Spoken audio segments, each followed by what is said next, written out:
Good morning, ladies and gentlemen, members of the subcommittee. Good morning. Welcome.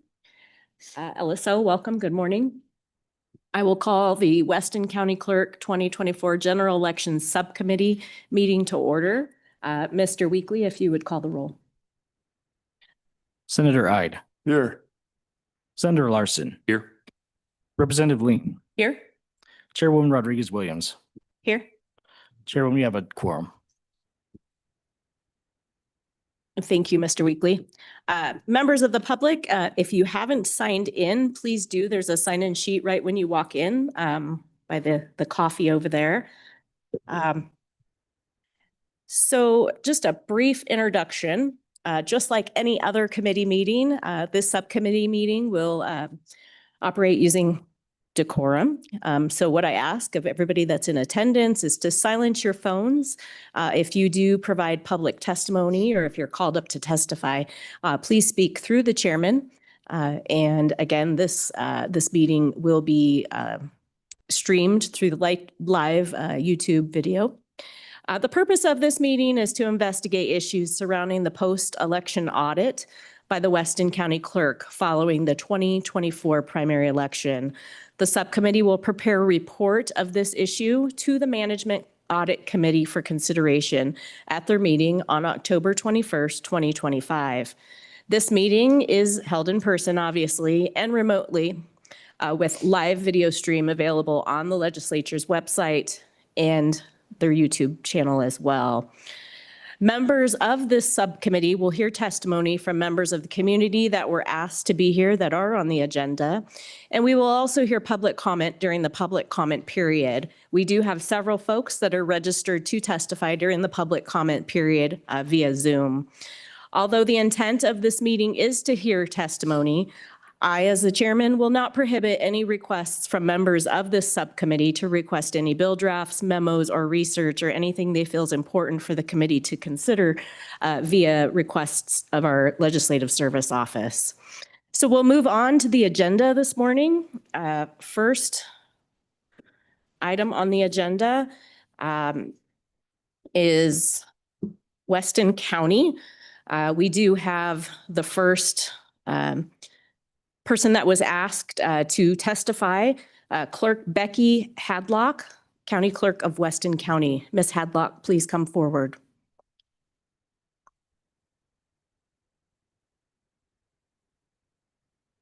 Okay. Mr. Weekly or any members of LSO, has anybody received any phone calls or emails stating there's any emergency circumstances? Not since the email from last week that we had received as a whole. No. Thank you, Mr. Weekly. Okay. For transparency reasons, I'll go over a little bit of history here. Members of the public, Chairman Knapp, who chairs the Management Audit Committee, and the LSO, our Legislative Service Office, have made good faith efforts to invite Clerk Hadlock to attend this meeting. Per Chairman Knapp, in order to accomplish what the subcommittee is meeting for and wants to accomplish, the subcommittee needed all documents, reports, and testimony, which is a big part of having the entire picture. Therefore, Chairman Knapp and Vice Chairman Larson chose to subpoena Clerk Hadlock. For members of the public, I will share some information regarding the subpoena that was issued. The date it was issued was on September 23rd, and service was completed on September 23rd at 14:25 hours by an Officer Garhart, badge 21-4.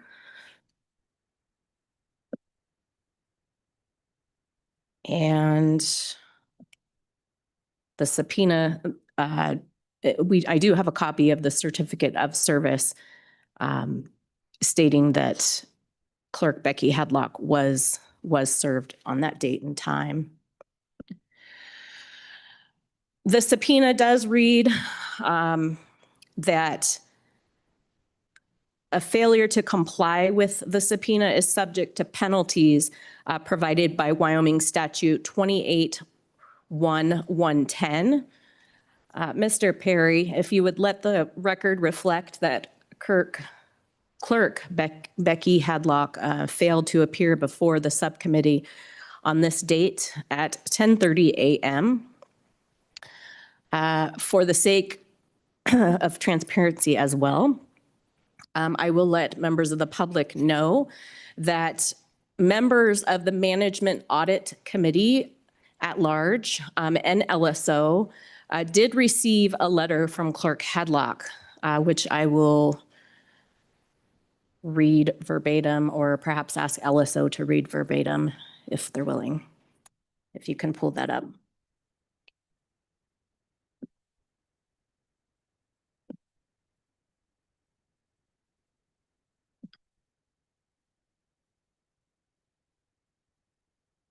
Or actually, I've got it here. Thought maybe. Okay, so this letter is dated September 25th, 2025, addressed to Representative Chairman Chris Knapp, Chairman of the Legislative Audit Committee.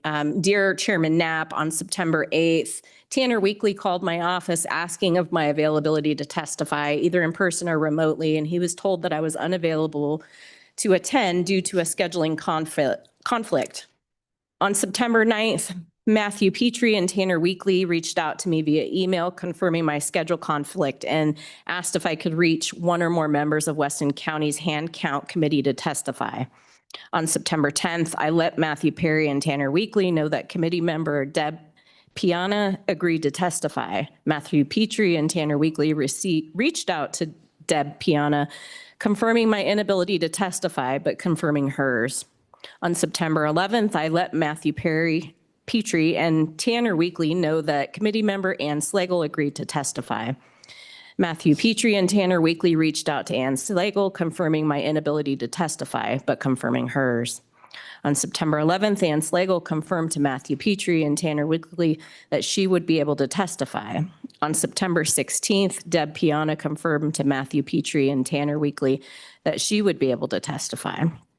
On September 23rd at 2:26, I received a subpoena that had been signed by Chairman Christopher Knapp on September 17th, requesting I appear in person. As you can see by the documentation above, my scheduling conflict was confirmed multiple times. I am writing you this letter to directly confirm that I will not be attending the hearing, but have arranged two for perfectly qualified individuals to attend instead. If you have any questions, please do not hesitate to contact me. Sincerely, Becky Hadlock, Weston County Clerk. On Friday, September 26th at 2:30 p.m., as the chairman of the subcommittee, I replied to Ms. Hadlock stating your email and the attached letter have been received and read. Regards.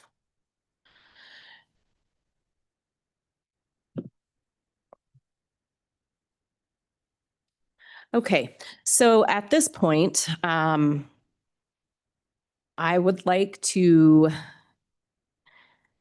take probably a 5-minute recess so that our Legislative Service Office can take the time to contact Chairman Knapp and let him know that Clerk Hadlock has violated the subpoena, has failed to appear as she's been subpoenaed before this subcommittee.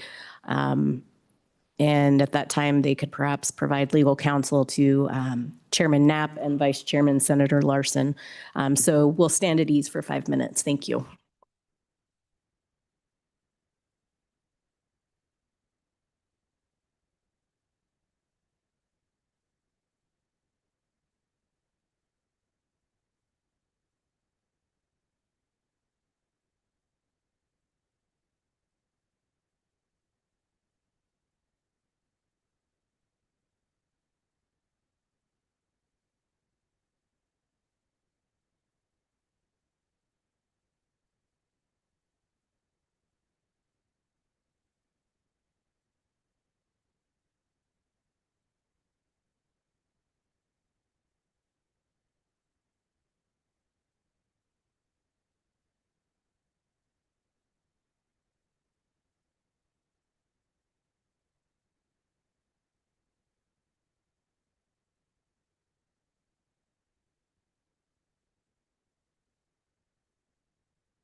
Thank you. We are live back on YouTube and have reconvened.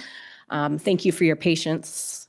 So the chairman and vice chairman of Management Audit Committee have consulted with the Legislative Service Office, attorneys, and the proper authorities will be notified that a violation of the subpoena has been made, and it will run through the process from this point on. We'll move on with our meeting.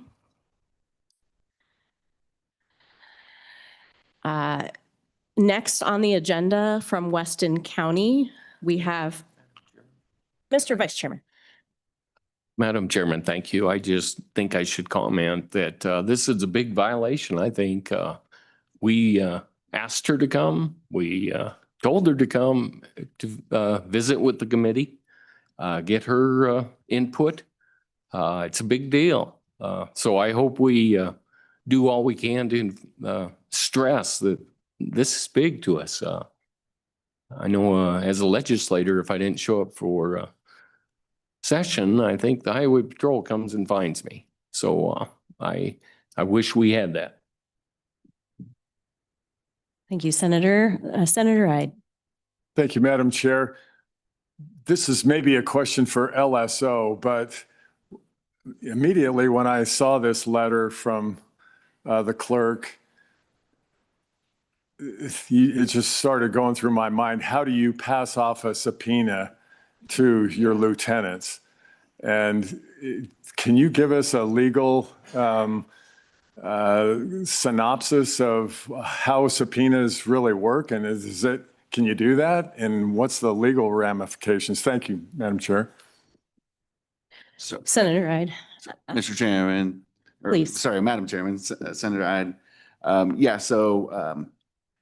The enforcement provision of the subpoena can be found in 28-1-110, failure to appear. And essentially, if you fail to appear when you're subpoenaed, then it's a misdemeanor violation punishable by a fine of not more than $100 and imprisonment in county jail for not to exceed 6 months. So that's the enforcement provision of failure to provide or failure to comply with a subpoena, Mr. Chair. Madam Chairman. Thank you. Any other comments? Okay, seeing none, we will move on. Next, we have from Weston County, Deborah Piana, chairwoman of the Weston County Hand Count Committee. Miss Piana, if you're here, please come forward.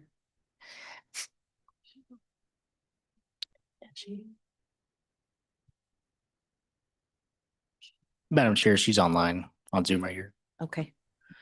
All right, we'll go ahead and bring her in, Mr. Weekly.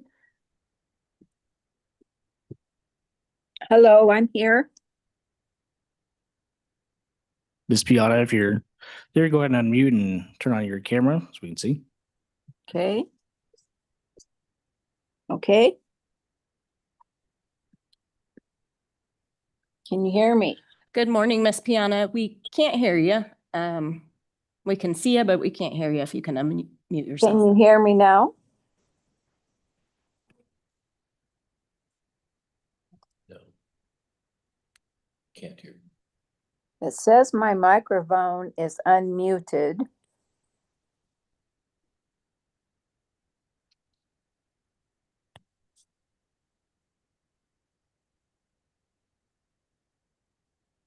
We have any technical advice for her?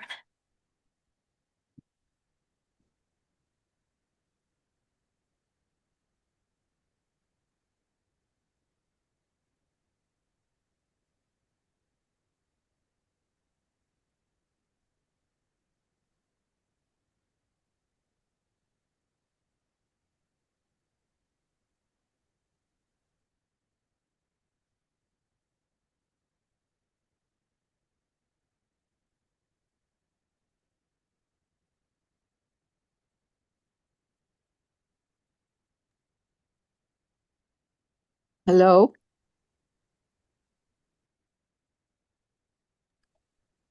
Hello? Can you hear me?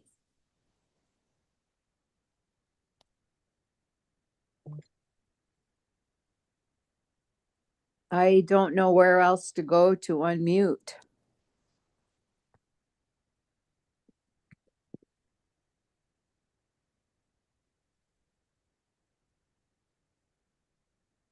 Can I call in perhaps?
Can you hear me now?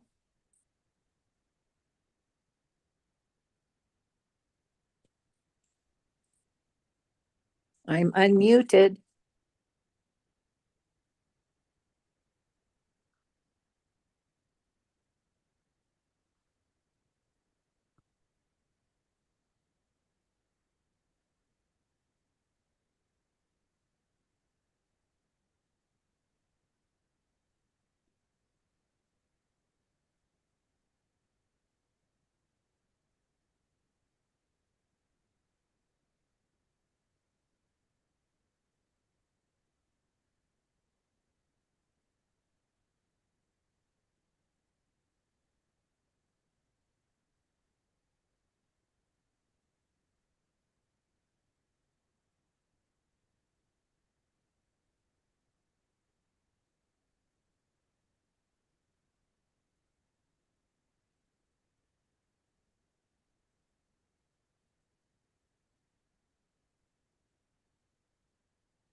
Ms. Piana, can you try speaking again?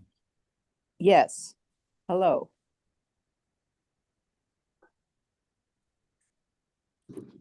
Miss Piana, welcome. If you would please state your name and your position during this election, and we'd love to hear your testimony. Deborah J. Piana. I was an election judge in the 2024 primary. I also was on the committee to recount the votes along with Ann Slegel. I am the chairman of the Weston County Democrat Party.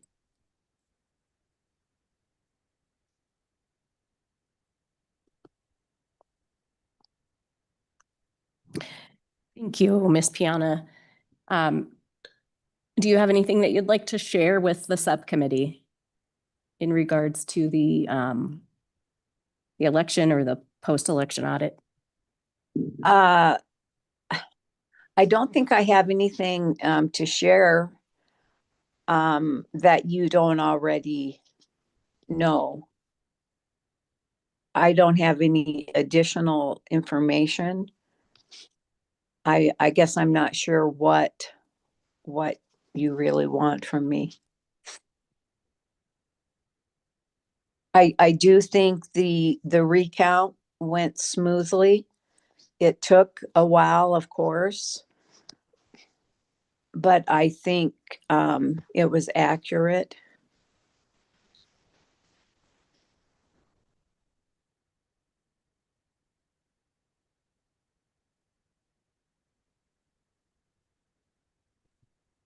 Thank you, Miss Piana. Committee, any questions of Miss Piana? Representative Lean. Thank you. Thank you, Madam Chairwoman. Thank you for joining us today and your patience while we got the technology figured out. My question is about the post-election audit itself. Were you there when it was certified, or did you certify it? Yes, I was there when it was certified, and yes, I believe I did sign off on it.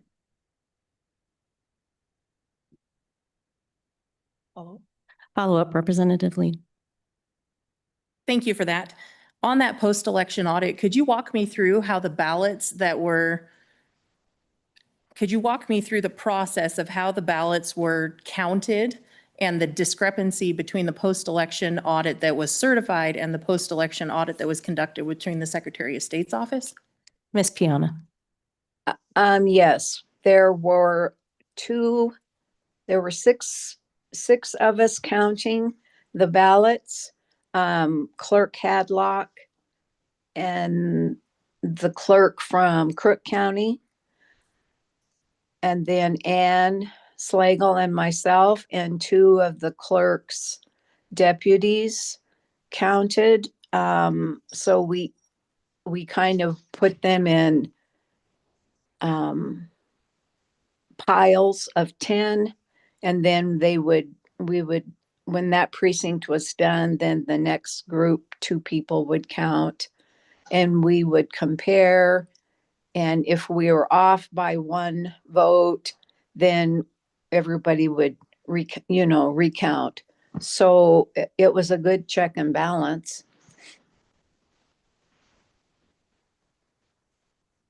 And the reason we recounted the county commissioner race only because on the ballot, the names, the candidates were not mixed or, shuffled or however you want to call it. And on Mr. Nyman's race, we recounted because of the position that his name was on the ballot. It looked like an undervote because you could only vote for one. And on our recount, the recount came back, of course, more aligned with the general election. The primary and the general were more aligned for Mr. Nyman.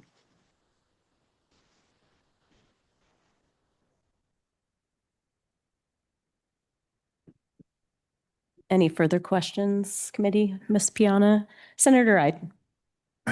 Thank you, Madam Chair. Yes, my question is this the first election you've been involved with? Or have you been involved in past elections? And that's, I guess, my first question. Thank you. Yes. Ms. Piana? Yes.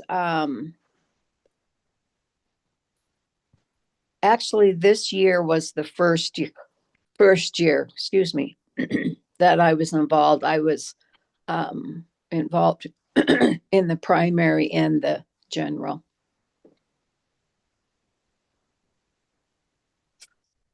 That answers my question. Further questions, committee? Representative Lean? Thank you, Madam Chairwoman. My question is, how many votes difference was it between Clerk Hadlock's count and the hand count committee's count prior to the post-election audit being certified? You know, Ms. Piana? I can't tell you that for sure. I don't, I don't know the exact number, but it was quite, I'd say maybe over 1,000, 2,000. Ms. Piana, could you describe the difference between the two outcomes based Well, on your recollection? well, the outcome was the same. He was unopposed. So there, you know, the outcome was the same. He still won the race.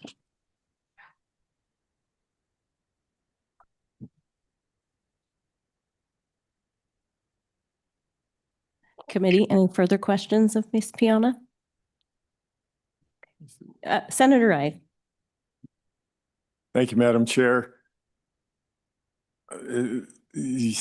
I'm struggling with a few of your answers. The outcome was the same, that he got a win both times, but was the outcome the same as far as the scoreboard, the tally?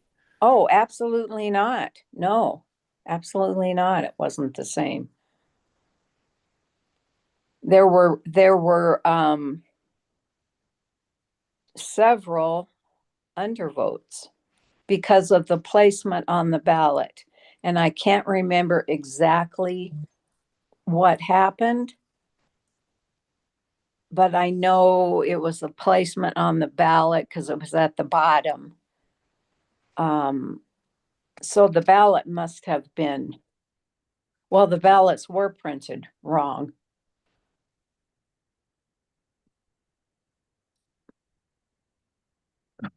Follow up? Follow-up, Senator Ide? You made another statement that said, I think, how did you put it? I think it was accurate on the hand count. Uh-huh. When you said you weren't entirely sure, or Well, you who didn't can understand? I mean, in my perspective, it was accurate. The way that we did the hand count, I think was very, very accurate. I think it was accurate.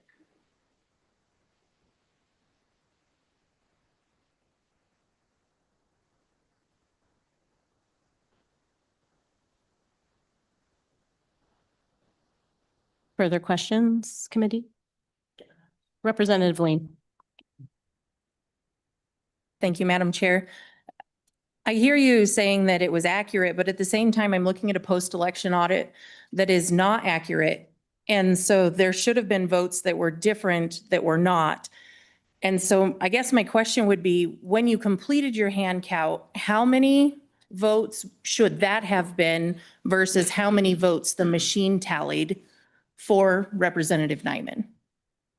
I don't know what the totals were. Thank you. Further questions for Ms. Piana? Senator Ide.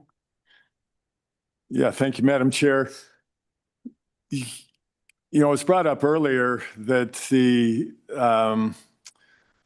clerk didn't see or didn't appear to see this as being a real big concern of not being able to show up here with a subpoena. I don't know. I know if I was presented with one or my children were presented with one, they would clear their schedule out and make that happen to, get to the source of the issues here. And can you explain to me how the clerk can pass that along to put you on the hot seat today? I guess I don't understand that. And I'd like to hear what you have to say about that. Thank you. Ms. Piana. Well, I was surprised to hear from her letter that she said that I would be there to answer any questions.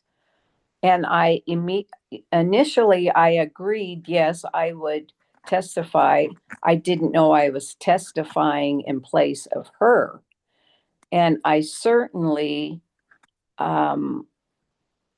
would have made that clear from the beginning that she did not ask me or talk to me about testifying for her or in place of her. I'm testifying because I received an email asking me to, and of course, I agreed because I think it's important. So, no, I was not. I am not testifying for Mrs. Hadlock. Representative Lean. Thank you, Madam Chairwoman.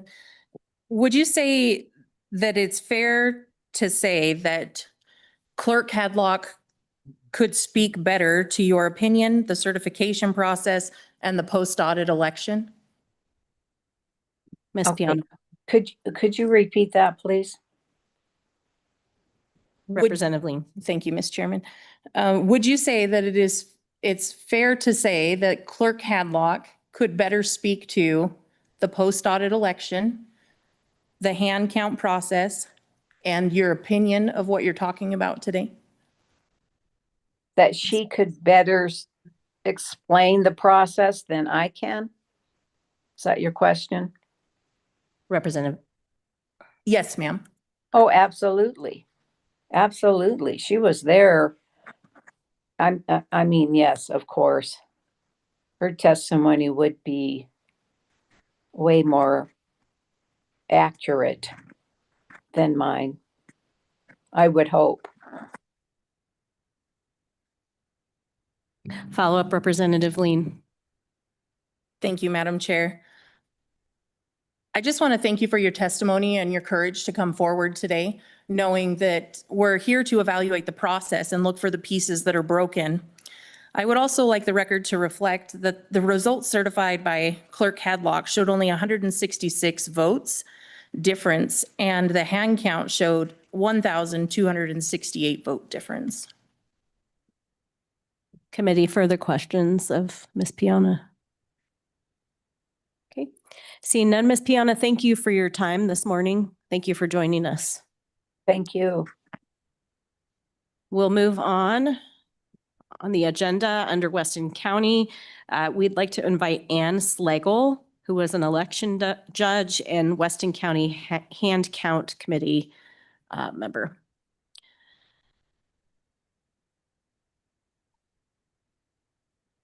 Good morning, Ms. Slegel. If you'd state your name for the record, and we'd love to hear your testimony.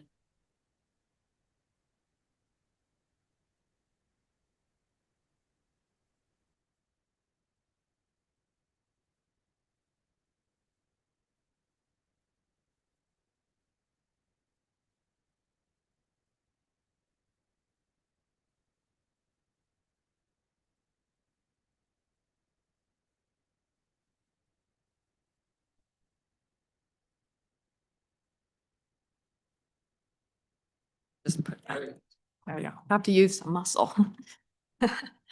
Okay, my name is Ann Slegel. I live in Weston County and I'm an election judge there and have been for a while. I can't I'm not sure how many cycles I've been an election judge. I know that of the last, in 22 and 24, I was the election judge in the Osage precinct, which is 2-1.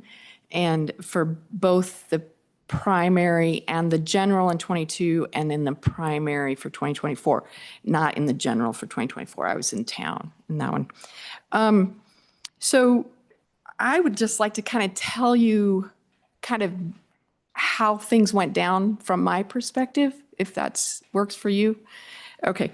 And I also want to say that I might accidentally call, instead of calling Clerk Hadlock, I might call her Becky. I do not mean that as any disrespect. It's just that's how I'm always, you know. But anyway, so Wednesday morning after the general election, Representative Nyman called and said, "What's up with Weston County? Why didn't anybody vote for me?" And I went and I just went straight to look at the election results, which I passed out to you. And the one that I thought was really interesting was that Osage, the precinct 2-1, because, you know, there's only 164 people or something like that. You know, it's not a big precinct, and 162 it looks like. And Chip, Representative Nyman, had only gotten 2 votes, and I knew plenty of people in there that had, from my perspective, had every intention of voting for Chip. And so I called one of them, Dan Fouch, and I said, "Did you and your wife vote for Chip?" And he's like, "Yeah." And I'm like, "And do you think that another friend," I said, "Do you think they voted for Chip?" He's like, "Well, absolutely."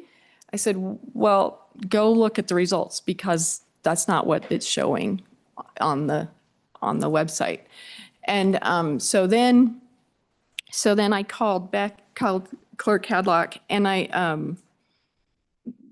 pointed that out, that, you know, that she could easily figure out if there was something wrong, because all she had to do was call 1 or 2 people that she knew from the Osage precinct and have a place to start. And then I called Dan Fouch back and said, "Well, you might want to give Becky a call, give Clerk Hadlock a call."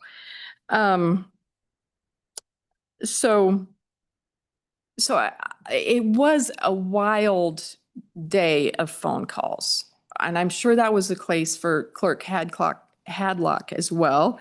And but I think it was either Wednesday afternoon or Thursday morning that she contacted me and I'm guessing it, and Deb at the same time contacted us to see if we would help with hand counting. I said I absolutely would, because I felt like that was the only way we were going to get to the bottom of it, to the, you know, what happened. And I really appreciate the fact that Secretary of State Gray pushed and encouraged that to happen, that hand count to happen.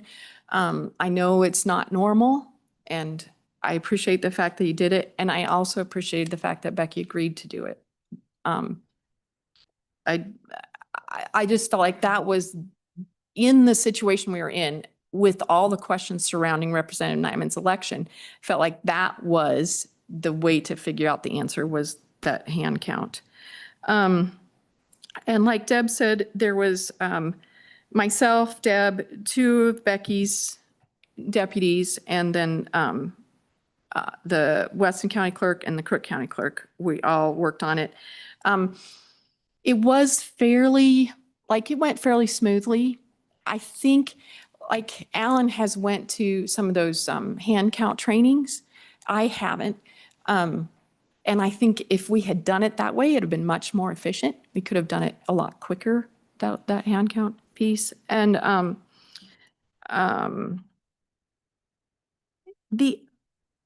so the other thing that we haven't covered, which I kind of assumed would be covered before, when I was figuring out what I was going to say, But what had happened, and I'm assuming that other, like Secretary of State Gray will talk about this too, but what had happened was Clerk Hadlock had printed 3 different ballots accidentally.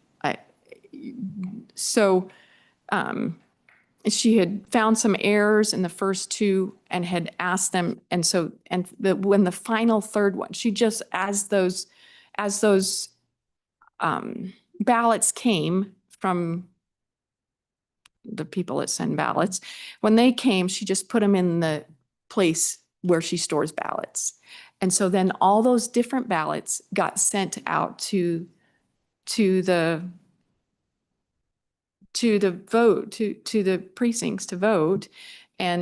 But the computer only had the things for one. And so that, I know, that was what happened. The computer was counting different ballots, different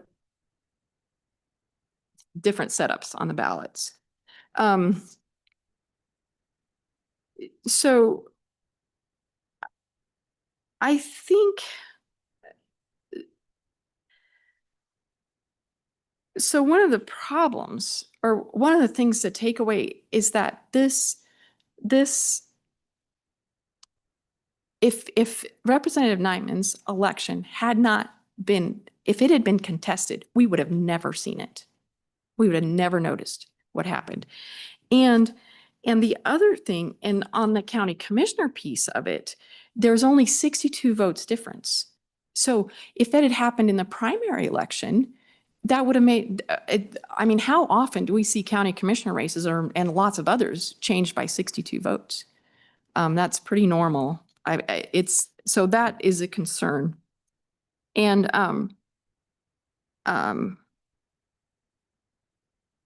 then I have a question, just so I don't know how that works, if I can have a question.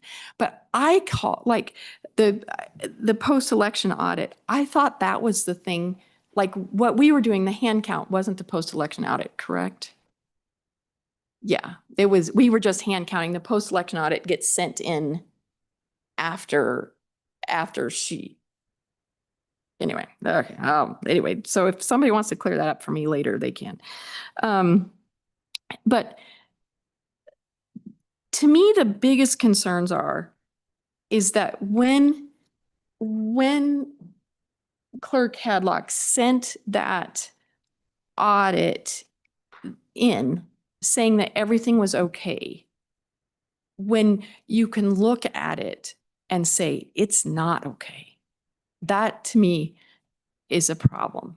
And then I also think, and this was one of the things that I thought is that there aren't any checks and balances on the clerks.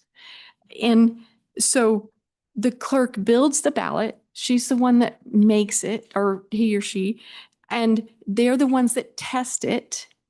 And they're the ones that conduct the elections. And they're the ones that do the post-election audit. And they're the ones that choose the canvassing board. And that's just putting, so not only is it putting the voters at risk, having that much power concentrated in one person, but it's also putting the clerks at risk, because, I mean, this isn't very fun for Becky. She made a mistake, and I mean, where if there had been some way to check it, some way to catch it before this all happened, and it would, so like what I think is, with the way it's set up right now, it would be very easy for a corrupt clerk, and I'm not saying we have corrupt clerks, but if we had a corrupt clerk to do purposefully what Clerk Hadlock did accidentally, it would be very easy to do it. You can see. And so the ways that, so I have 3 ways that I think might be counteract the problem a little bit. One would be having the parties, the Democrat and Republican Party, choose the member of the canvassing board rather than the clerk choosing the member of the canvassing board. And that would be a fairly simple fix, you know. Then also when the ballots are tested, it seems like it would be nice. It would be better if we could fill out when we test the ballot, or when we go and watch the ballot be tested. Basically, at least how it's happened in our county, there's a stack of ballots, and we look at the ballots, and they're already filled out and circled out, and then you put them in the machine and come out, and it spits out the same thing as what you put in. Perfect. But I would like to be able to fill out my own ballot or ballots and put them in and see if it spits out what I put in.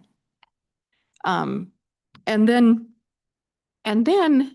the other thing that, and this is more controversial probably, I think that for the Secretary of State to randomly choose a precinct in each county to be hand counted, I think that would give more trust.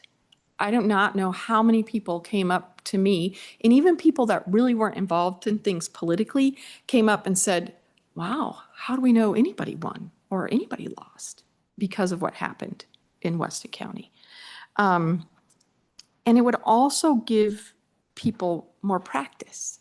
You know, heaven forbid we lose electricity the day of voting. I mean, it would be nice to have somebody that knew how to count those ballots by hand. So I am open to any questions, and I do really appreciate you guys looking into the situation. Well, thank you, Ms. Slegel. Committee, any questions of Ms. Slegel? Ms. Slegel, I'd like to ask you, you referred, you stated several times that Ms. Hadlock made a mistake, which you deemed a mistake. Can you just clarify for the committee? Are you speaking in particular to the printing of 3 different ballots, or are you stating that she made a mistake with filing with the filing of the post-election audit? I feel like she made a mistake with the 3 different ballots, the printing of 3 different ballots. That I feel like that's an honest mistake. And the unfortunate thing is the filing the post-election audit without being really sure about it, was trying to cover up the mistake, where like that's an unfortunate decision on her part. Like it would have been much nice, and that's just my opinion. I don't know that. So that's just, I just know it's easy when you make mistakes to not. So, Ms. Slegel, with the false post-election audit, did you have any communication with Clerk Hadlock that helped support your perception or your conclusion that this was filed falsely? No, I really was not. I really was not very involved in that whole piece. I was mostly involved in the hand counting after all that, and in the initial of, oh, this is a problem, and talking to her. But I really didn't even know much about the post-election audit.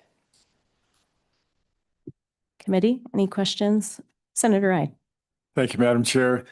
Thank you, Ms. Slegel, for being here. Appreciate everybody likewise that came to testify, including the gal on the phone. I wish we would have had the clerk here. Again, that's kind of what this is all about, but that's unfortunate. So 2 questions. How do you end up with 3 different ballots is my first question. I mean, I thought that even if you ordered more or you were short, they'd all be the same. I guess I don't understand that. And your question as well, I didn't really understand the hand count versus a full audit, you know, how all that goes together. But what do you, I mean, it's all pretty arbitrary. What are your thoughts on how long did it take you to do just a hand count, paper ballots? I mean, why don't we try to do that, not just randomly, like you mentioned about Secretary Gray. Why don't we just mandate? It's the only honest way to do elections. I mean, nobody trusts, number one, they don't trust the government. Nobody trusts whose equipment that's being brought in. I mean, to me, it's just so simple that we need to do hand ballots everywhere. Any comments there? Thank you. So, Ms. Slegel. oh, sorry. So it took longer than, like I said, than it would have if we had been doing it the way people are trained to, like the way that Alan had been trained. We started at 10, and I don't remember when we finished. I would guess it was after like it was after 12, but I don't think it was, I just don't remember how long it took. I do know that, but it was doable, and I think we could do it a lot better.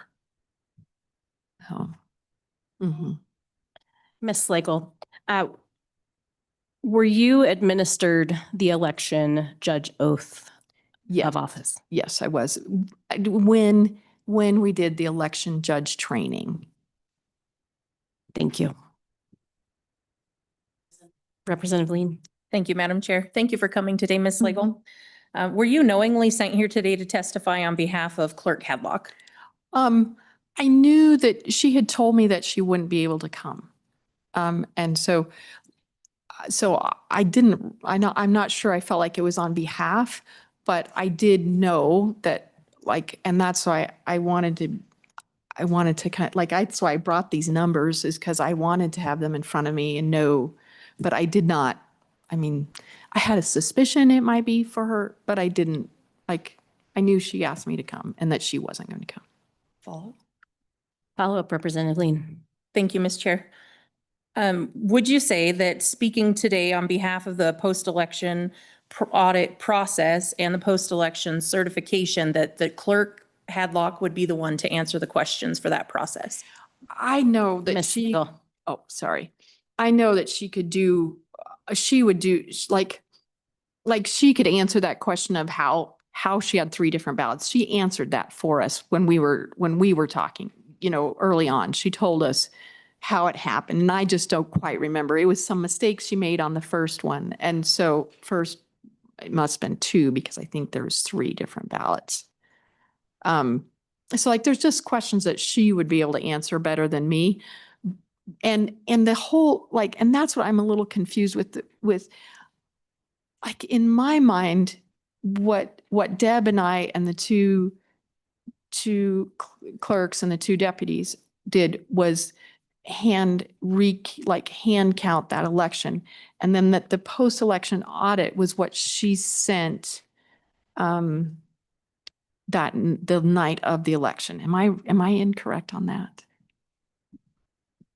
Or the day, sometime right after they send something to the Secretary of State and say that it's right. But I don't know it well enough to really answer. Thank you. Additional questions? Senator Larson. Yeah, Madam Chairman, thank you. I see on some of the printouts that were handed here, precinct summaries, there's a total possible counts of 7,000. Do you think you counted that many, or do you think you counted only 2,000? Oh, no, we just Ms. counted. Slegel. Oh, sorry. So let me tell you what we counted. So we just counted Representative Nyman's race, so House District 1, and, oh, no, because we counted the county commissioners. So we would have counted 4,800 votes, give or take, and then the 12 or 1,400 votes for House District 1. Yeah. So quite a few anyway. Yes, thank you, Madam Chairman. Yes, quite a few anyway. Do you, I'm going back to the printed ballots. Do you think it would be beneficial that maybe those that weren't good ballots maybe should have been destroyed, shredded. So would you think ES and S maybe should say something in there when they send them out, you know, destroy the old ones? Oh, yeah. Ms. Slegel? So yes, I mean, they should have, and just, yeah. And it just was a very critical oversight. Yeah, hopefully. Committee, additional questions of Ms. Slegel? Follow-up, Senator Larson.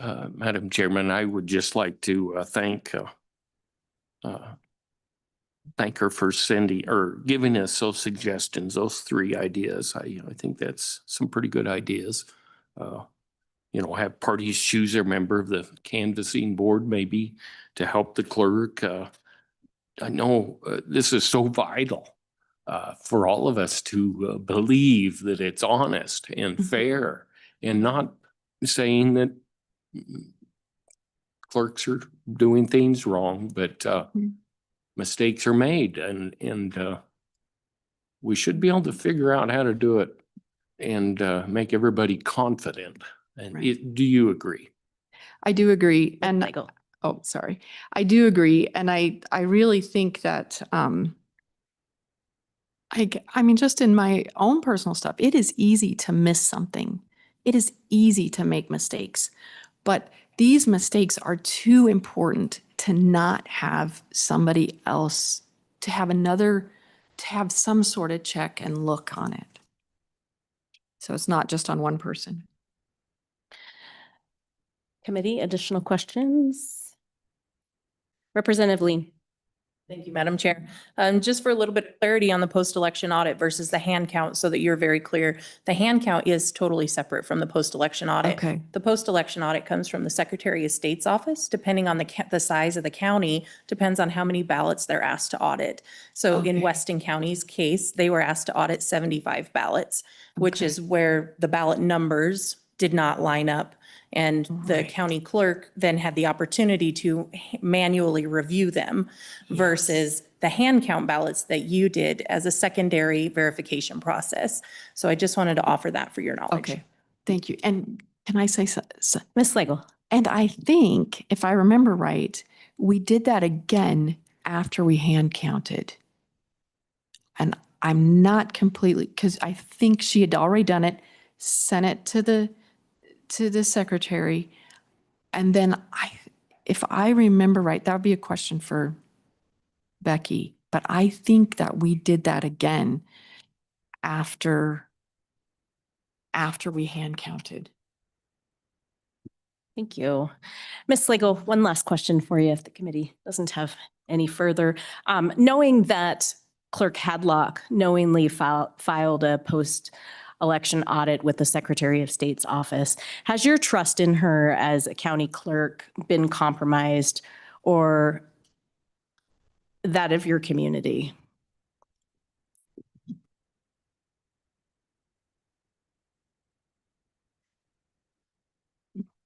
I'm not quite sure how to answer that.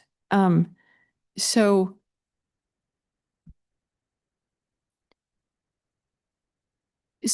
I think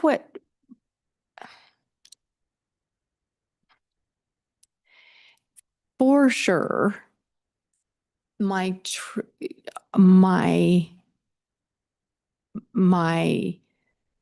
trust in the system has definitely been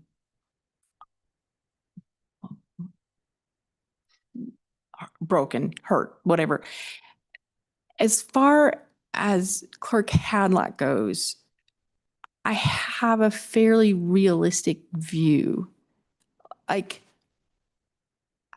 it didn't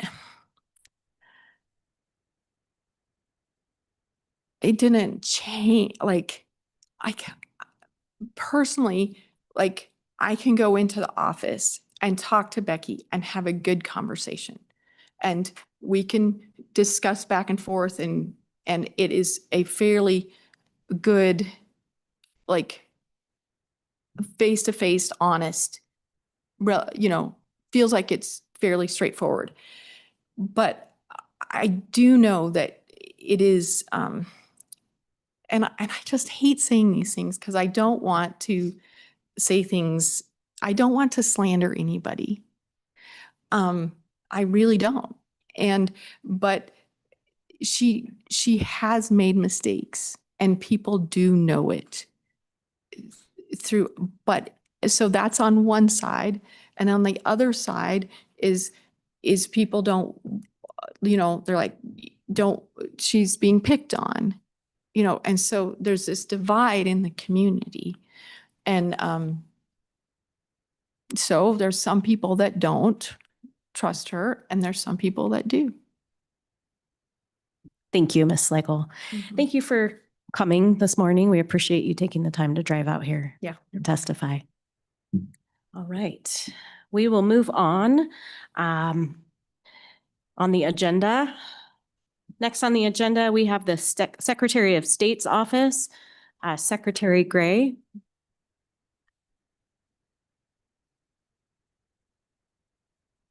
Good morning. Hello.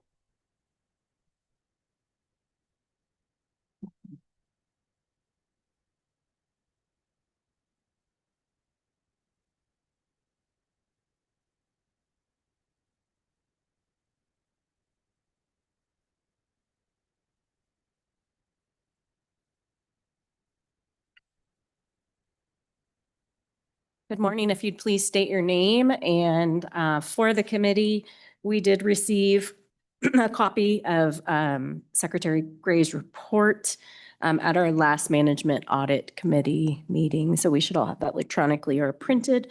And Secretary Gray, we'd love to hear your. Well, thank you, Madam Chairman, members of the committee. I'm Chuck Gray. I'm the Wyoming Secretary of State, and I'm joined here to my right by our office's Policy Director and Counsel, Joe Rubino. First, I want to thank this subcommittee for meeting today to discuss this very important issue, which I believe falls squarely within the charge of this subcommittee and the Management Audit Committee as well, pertaining to the conduct of the Weston County Clerk Becky Hadlock during and following the 2024 general election. Oversight is a key aspect of the legislature, and too often it is de-emphasized, especially you see this a lot at the federal level, and there's been a lot of great books written about this on how legislatures have focused a lot on legislation, and that's amplified over the past decades at the expense of oversight. And I think it is really important what you're doing today in carrying out oversight, not only of the county clerk, but also of the investigations, not ours, but also the governor's that happened. I think that is very important, that oversight. I wish to speak to my experience as the Chief Election Officer of the state of Wyoming in the 2024 general election, and our office's independent investigation and report released in March concerning the conduct of the Weston County Clerk Becky Hadlock. This led to a referral to the county attorney and attorney general regarding these issues, and a recommendation to Governor Mark Gordon recommending the Weston County Clerk be removed in accordance with Wyoming Statute 18-3-902. Ultimately, the governor declined to move forward with the procedure in 18-3-902 and completely ignored the number one finding in our investigation related to the Weston County Clerk, which was the filing of the false post-election audit. It was completely ignored, not mentioned once in his letter regarding the 18-3-902 process. I've noted that the committee has mentioned that their charge is to really focus on the processes that were used here. And for me, I really think there are two key questions on what happened in Weston County and since then over the past 11 months. First, why did the county clerk submit a false post-election audit? And I'm referring to the first post-election audit she submitted. Again, why did the county clerk submit a false post-election audit? Was it an attempt to conceal the errors that had been made? And again, I'm asking that question as a question. Now, I came to my own conclusions as the chief election official in terms of referring complaints and whether they had merit or not. And I want to be clear as we examine that first question that I think is really key for the subcommittee to focus on these distinctions. And there are a lot of things happening here, but you have one box of things which are errors that were made. Incompetence, yes. The misalignment error. The errors in many of the errors before the vote on testing, things going back to 2022 even, that were brought to our attention when I first took the oath of office, that concerned citizens of Weston County brought to my attention. That's one box, errors that indicate incompetence. And then you have another box where you enter into potential errors of intent, with intent behind it.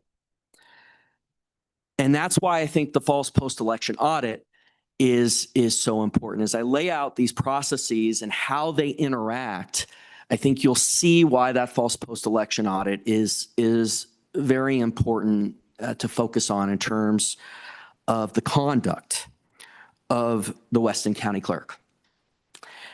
And let me proceed to the second question that I think the subcommittee needs to answer. Why did the governor's office in his investigation refuse to even consider the false post-election audit, not even mentioning it, despite the fact that in our letter to him, we mentioned it multiple times. In fact, I bolded it at the end because I had a feeling that it might be ignored. Why was that never mentioned in his investigation?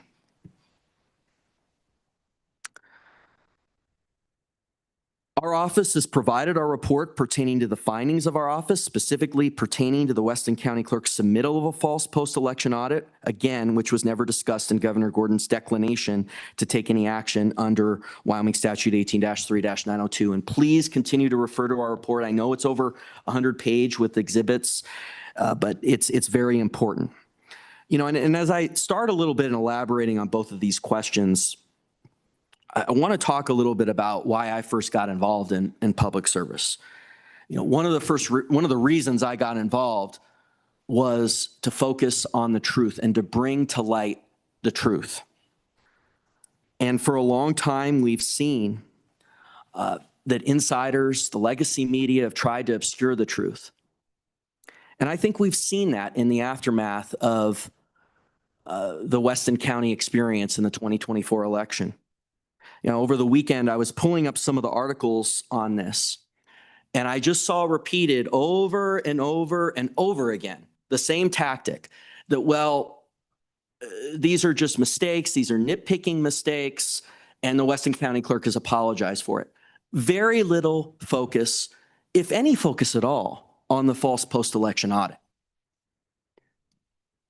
And I think it is very important for the subcommittee, and that's why I'm focusing it on so much, for this to be made right and for there to be focus on the truth, which is the filing of the first false post-election audit is very, very problematic.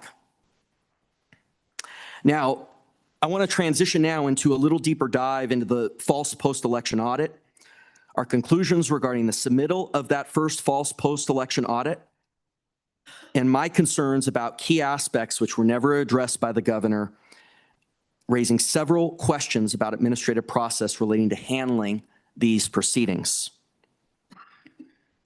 While our report recommending Clerk Hadlock be removed in accordance with Wyoming Statute 18-3-902 contained a number of findings based on the conduct of the Weston County Clerk, specifically surrounding her errors leading to ballot misalignment, incorrect tabulation, and incorrect unofficial results on the night of the 2024 general election. I want to point out, again, the most important problem we highlighted, and I even bolded it in my letter to him, to the governor for this reason, was the Weston County Clerk's submittal of a false post-election audit report on November 6th, the day after the election, around 4:40 p.m. 4:40, correct? Which was later revealed by the hand count at the Weston County Canvassing Board meeting and was only corrected the following weekend after being contacted by our Deputy Secretary of State. Now, I think it's important to kind of lay out, and we saw in the first testimony, there's a lot of different things happening here. And I want to lay out again for the committee all of the processes that are carried out in the week of the election. So you have the election on Tuesday. After the polls close, the county clerks tabulate. Send over the results, the unofficial results, over to me, the Secretary of State, report their unofficial results after they've tabulated. Then the following day, we send over a certain random number of ballots that need to be examined by an eyeball examination. That's what's called the post-election audit. And there is a formula that this was actually started by one of my predecessors. There's a formula that the University of Wyoming produced that looks at the margin of the closest race, the number of ballots cast total, and that formula produces a significant sample of number of ballots that need to be examined to have that audit. And it was my predecessor, Secretary Buchanan, that first started this process, and it was codified, put into Wyoming state law by the legislature in 2023.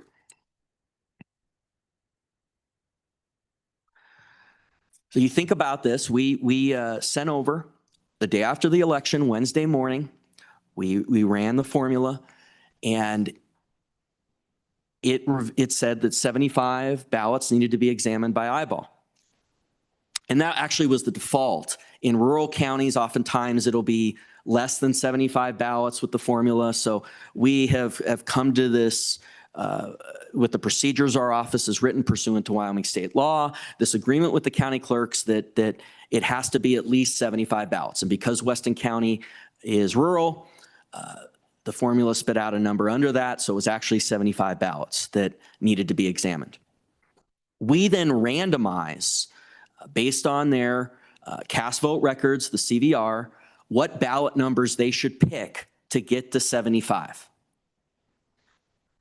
So we told Weston County in the morning after the election, Wednesday morning, you need to examine by eyeball 75 ballots, and here's the ballots you need to pull. So the county clerk, and it's a very simple procedure. You have ballot image on one side on those 75 ballots, cast vote record on the other. The cast vote record says how that ballot was cast.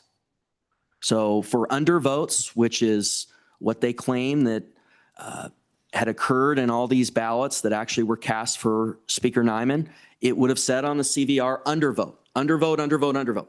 And then you have the ballot image next to the CVR, and clearly the oval is filled out with Speaker Nyman.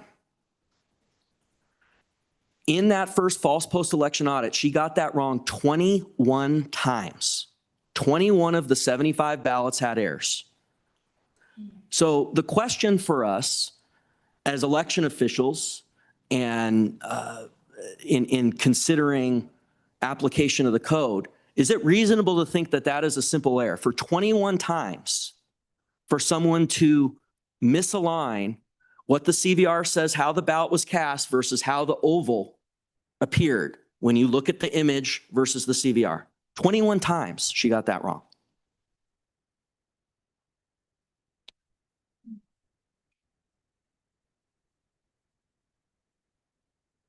The purpose of the post-election audit, and we had deadlines on this. We said, we're going to send you the number of ballots that you need to examine by Wednesday. I think it was in the morning, 10 a.m.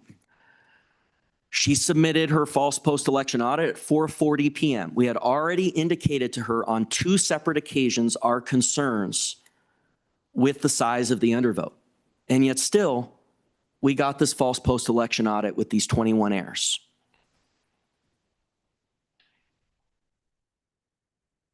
The county canvassing board, which can meet the day after the post-election audit is to be submitted, which is the Thursday after the election or the Friday. The last day they can meet is the Friday. Originally, the Weston County County Canvassing Board was scheduled for Thursday. Most counties do it on Thursday, but they moved it to Friday once we started seeing these issues.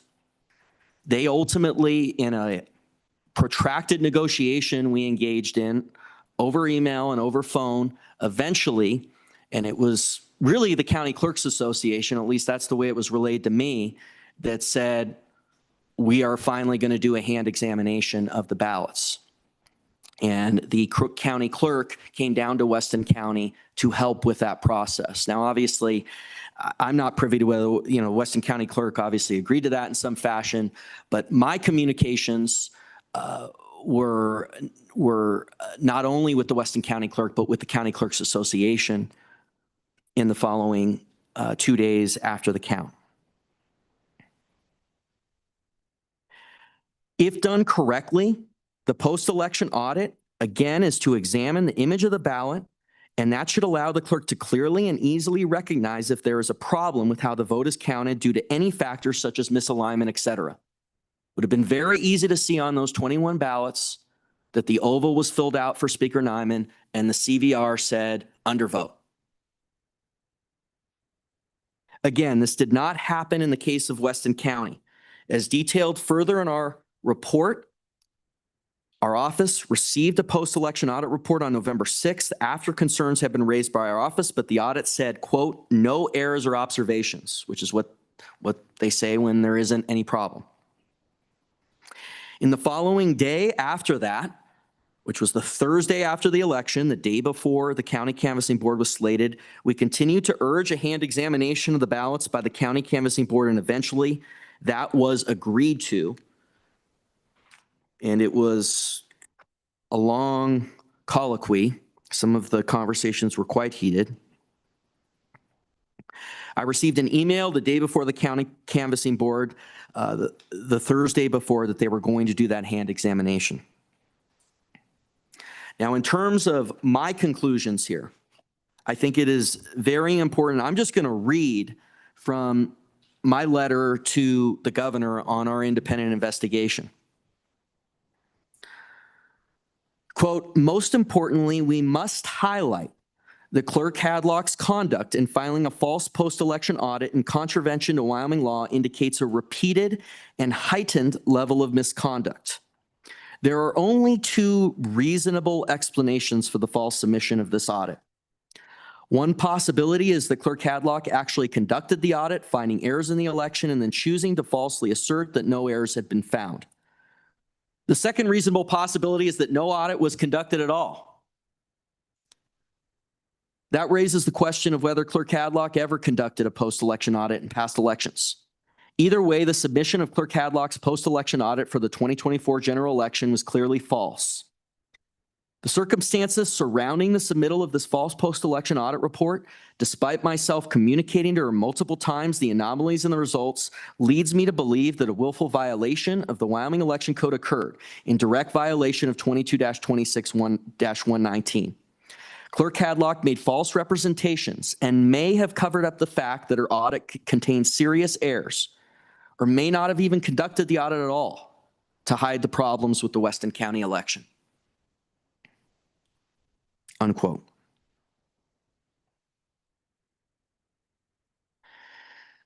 I want to emphasize, going now to the second question that I would ask the committee to examine in their findings, which is on the governor's investigation. I want to emphasize that the governor did not include any discussion of this issue, none whatsoever.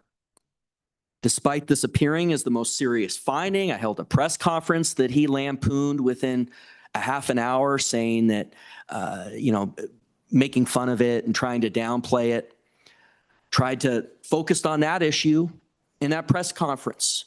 Focused on that by even bolding this in this letter, because I could kind of presage in my head where this was going. But why did the governor refuse to even acknowledge this issue in his letter sent in response to the investigation, which was 8 pages long?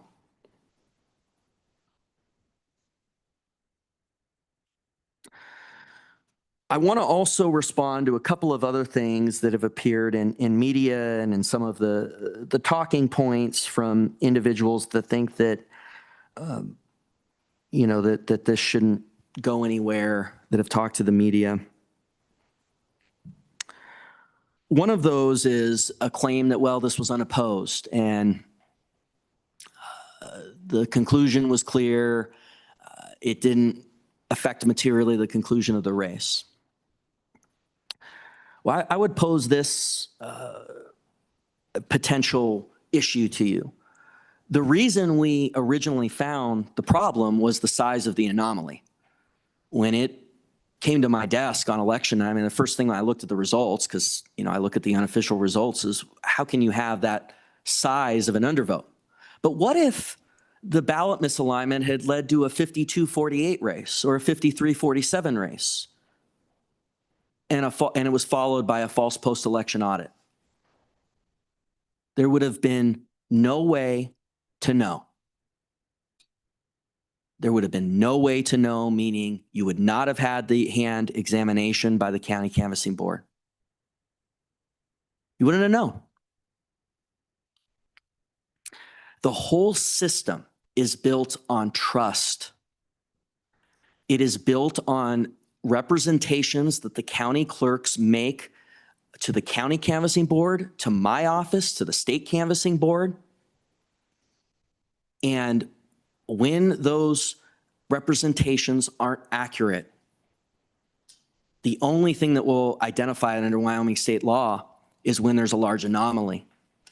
And there were a lot of people, it's easy to go back and to say now, well, there were people saying in the first 24 hours that, well, maybe that's what happened. I mean, there were people saying that we didn't need to proceed and we didn't need to be asking these questions. And why are we asking these questions? The same sort of thing that we get when we ask questions in other settings. The second thing I want to respond to is this claim that we get in the media a lot of times that, well, the system worked. Again, if it weren't for the size of the anomaly, you would not have found the issue. And so if you had a ballot misalignment that led to a closer result, you would have had no way of knowing if there was a false post-election audit filed after that, which is what happened in this case. The third thing I want to respond to that we've seen a lot in the media is, well, these are simple mistakes, and the county clerk apologized. And I will note, I want to note that it was our office that after the county canvassing board found all these errors, we said, well, Clerk Hadlock, you submitted a post-election audit saying there are no errors or observations. Is there anything you want to tell us? And yes, she filed a second post-election audit that was corrected. But again, that would not have been triggered at all if the anomaly was not identified. And you have this box of things that are, I would say, incompetent errors. There are issues, which are the ballot misalignment. I mean, that is really bad. But I don't think it was willful. It's really bad. All the issues in testing were really bad. But then you have this other box. And the question you need to ask, I think, as a subcommittee is it really reasonable to think that somebody 21 times could not properly match the word on a spreadsheet with what was happening in front of their face on the ballot? 21 times. Is it reasonable to think that that is just an error, a simple error that any human being can make? So thank you very much. I think I got a lot of laid out what I think happened and the stakes here. And I appreciate your vigor in talking about these issues. Thank you, Mr. Secretary. I'll start off with one question, and then I have a few for regarding your report. And the first one I have is, your investigation was forwarded to the Wyoming Attorney General's office and then also to the Weston County Attorney's office as well. As of today, have you received any sort of response or had any communication about either one of those filings? Madam Chairman, no response from Weston County. Had one meeting with the Attorney General where this was briefly alluded to, and my recollection of the meeting, although, you know, it may be privileged, but I guess I can waive the privilege with respect to that meeting here now, was that we'd be in touch on it. So it did come up in one meeting with the Attorney General. Thank you, Secretary Gray. Okay, I'll kick us off with a couple of questions regarding your report. The first one could be either for you or for your counsel. In your report, you state that on November 7th, the clerk and the County Clerks Association agreed to conduct a hand examination of the ballots. What authority in the statute does the association have to authorize a hand count examination, if any? Yeah, and Secretary Madam Chairman, I think I'll turn this over to our counsel. We, as we thought overnight on this issue on the Tuesday of the election, we immediately got the AG on the phone on the day after the election and started talking about where you could have a hand eyeball examination outside of the county clerks, which has been a long litigated issue on elections. And I have an opinion on it, but I wanted to get the AG's opinion on it because they've had a very different opinion from me on this question. And they came to the conclusion overall that it was Brandy Monger, who is no longer in the civil division, but was in the civil division at the time, that the county canvassing board could conduct the eyeball examination. And so that they were able to do that. And that came to the forefront in a series of emails on the Wednesday after the election and conversations. So, Mr. Rubino. Thank you, Madam Chairman. Joe Rubino, I'm the Policy Director and General Counsel for Secretary Gray. I don't have much to add. I think the Secretary had already discussed that at length. Yes, immediately. I mean, one of the first things that the Secretary had come to the conclusion of, which was just common sense, was, okay, how do you reconcile this if there is truly some sort of alignment error and that something could not properly be tabulated after the election, right? Because you can't rerun the election in the days that follow just in those precincts, right? You'd have different voter turnout, you have different everything. So the obvious common sense solution was that you'd have to have some sort of eyeball examination. That was the conclusion that the Secretary came to. We were in contact with the Attorney General's on that, Attorney General's office on that, and they agreed with us that the County Canvassing Board does have broad legal authority to reconcile differences between how a ballot is tabulated by a machine and how a ballot is actually cast. That's one of the areas that the County Canvassing Board, it does. It has broad discretion for that. So the Attorney General's office did agree with us on that. And so we proceeded with that. I think, Madam Chairman, to your question about our communications with the County Clerks Association, yeah, we were communicating with both Clerk Hadlock and, the Secretary's made mention of this, and I think this is really emphasized in the report that we submitted. I think it's on page 4 and 5 about the communications that were not just to the County Clerks Association, but it was directly to Clerk Hadlock. These issues were brought up to Clerk Hadlock on the night of the election, albeit after multiple attempts and ultimately a phone call to the Weston County Sheriff's Office. This speaks to the circumstances overall about the filing of the false post-election audit at 4:10 p.m. the day following the election. And it did not have to be filed with our office until 10 a.m. the day prior to the state canvassing board, which was almost a week later. But it was filed right after the general election, but after the Secretary had already made numerous communications to the Weston County Clerk with the theory that there were some serious anomalies that had to be looked at. And so I just wanted to add that a little bit, but that's going back. Madam Chairman, I would like to put a little more meat on the second issue on the governor's investigation and how clear I was with him on our findings. I sent a series of emails to him when we released our, and he was trying to speed me up. He was like, get this in. And, you know, so we got it in March 10th, right after the session. And then he proceeded to wait, I think, 2 more months before issuing his letter dated May 23rd. So yeah, it was 2.5 months.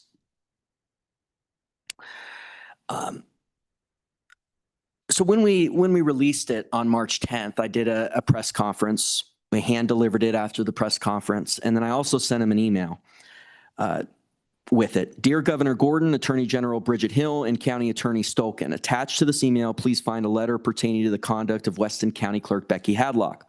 First, it refers several election code violation complaints received by the Wyoming Secretary of State's office following the 2024 election cycle and independent concerns raised regarding the conduct of Weston County Clerk Becky Hadlock.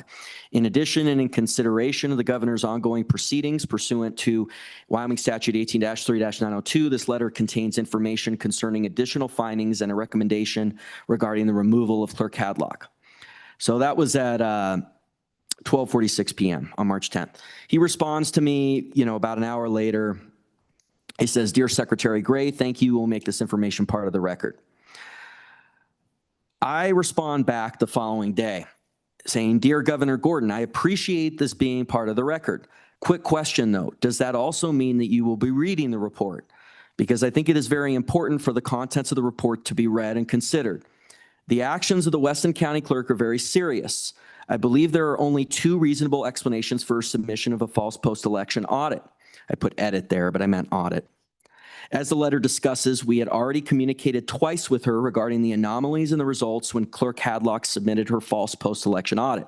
The 2 reasonable explanations are that the post-election audit was conducted and revealed errors, and Clerk Hadlock chose to falsely assert that no errors had been found. Second reasonable possibility is that no audit was conducted at all. Both of those possibilities would suggest a conscious cover-up of the fact that the results reported were inaccurate. The section on the post-election audit starts on page 5. So I already had concerns that this was going to get ignored, you know, and and so I highlighted this not only in the letter, but also in the email to him. And, you know, Betsy Anderson, his Deputy Chief of Staff, responded and said, Dear Secretary Gray, all testimony and materials submitted will be given careful consideration. Thank you for providing your written statement. But again, the question here is, with all this emphasis, why is he not choosing to consciously ignore the most important issue? So, yeah, I just wanted to bring that out a little bit. Thank you, Secretary you. Gray. I have one more question for you, and we'll move it over to the committee. On the bottom of your report, on page 5, under the title, Weston County ultimately yields to requests for a hand count.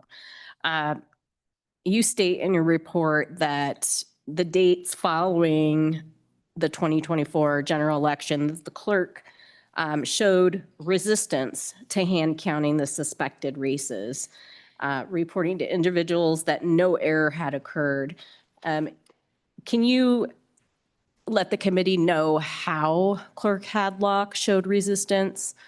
Was this by failing to respond, through email, verbally, phone call? How did Clerk Hadlock show resistance? Well, Madam Chairman, I mean, let me just take you chronologically through all of it. And I do think it's important to make the false post-election audit the focus, but I understand the tenor of your question. But, you know, I could go back to the night of the election when we finally got her on the phone.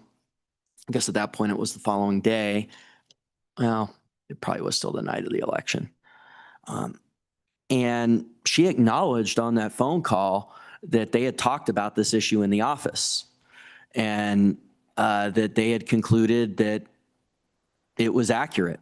And then in the Newcastle paper, which I know Joe's trying to find this section of Mr.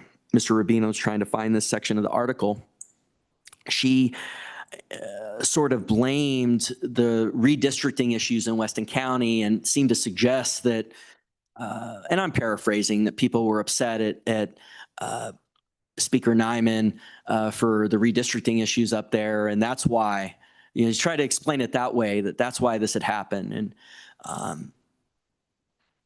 And so just on the first night of the election, that became clear in the media reports in the day following. And then, of course, we had the false post-election audit filed on Wednesday.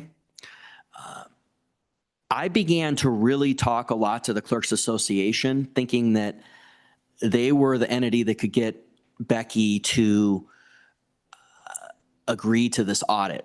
And I had some really heated conversations. It doesn't come across in the emails. It's all verbal. It's all verbal. Try to impart the seriousness of this, what was on the line, and that we needed to get to the truth. And then eventually it was Thursday, pretty much at the last moment, the day before the county canvassing board. Keep in mind, the governor wanted to get through the Kelly parcel thing before President Trump took office. So he schedules the Kelly parcel vote 2 days after the election. So I'm in that meeting, as we're trying to also navigate this stuff on the Thursday after the election. But yes, they agreed to it the Thursday afternoon, is my recollection, when they notified me of that. Thank you, Secretary Gray. Committee questions. Representative Lean. Thank you, Madam Chairman. Thank you for coming today, Secretary Gray. My question is, what is the average time frame of a post-election audit from the different counties around the state? Could you say most of them are within 24 hours, some of them take 3 or 4 days? Could you give us an idea? Well, Madam Chairman, Representative Lean, per our procedure, you got to do the post-election audit before the county canvassing board.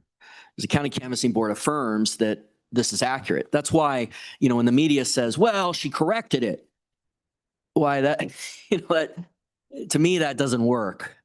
For one, you have to look at, this is beyond just a simple error. 21 times she couldn't match what was on a spreadsheet to the oval that was cast.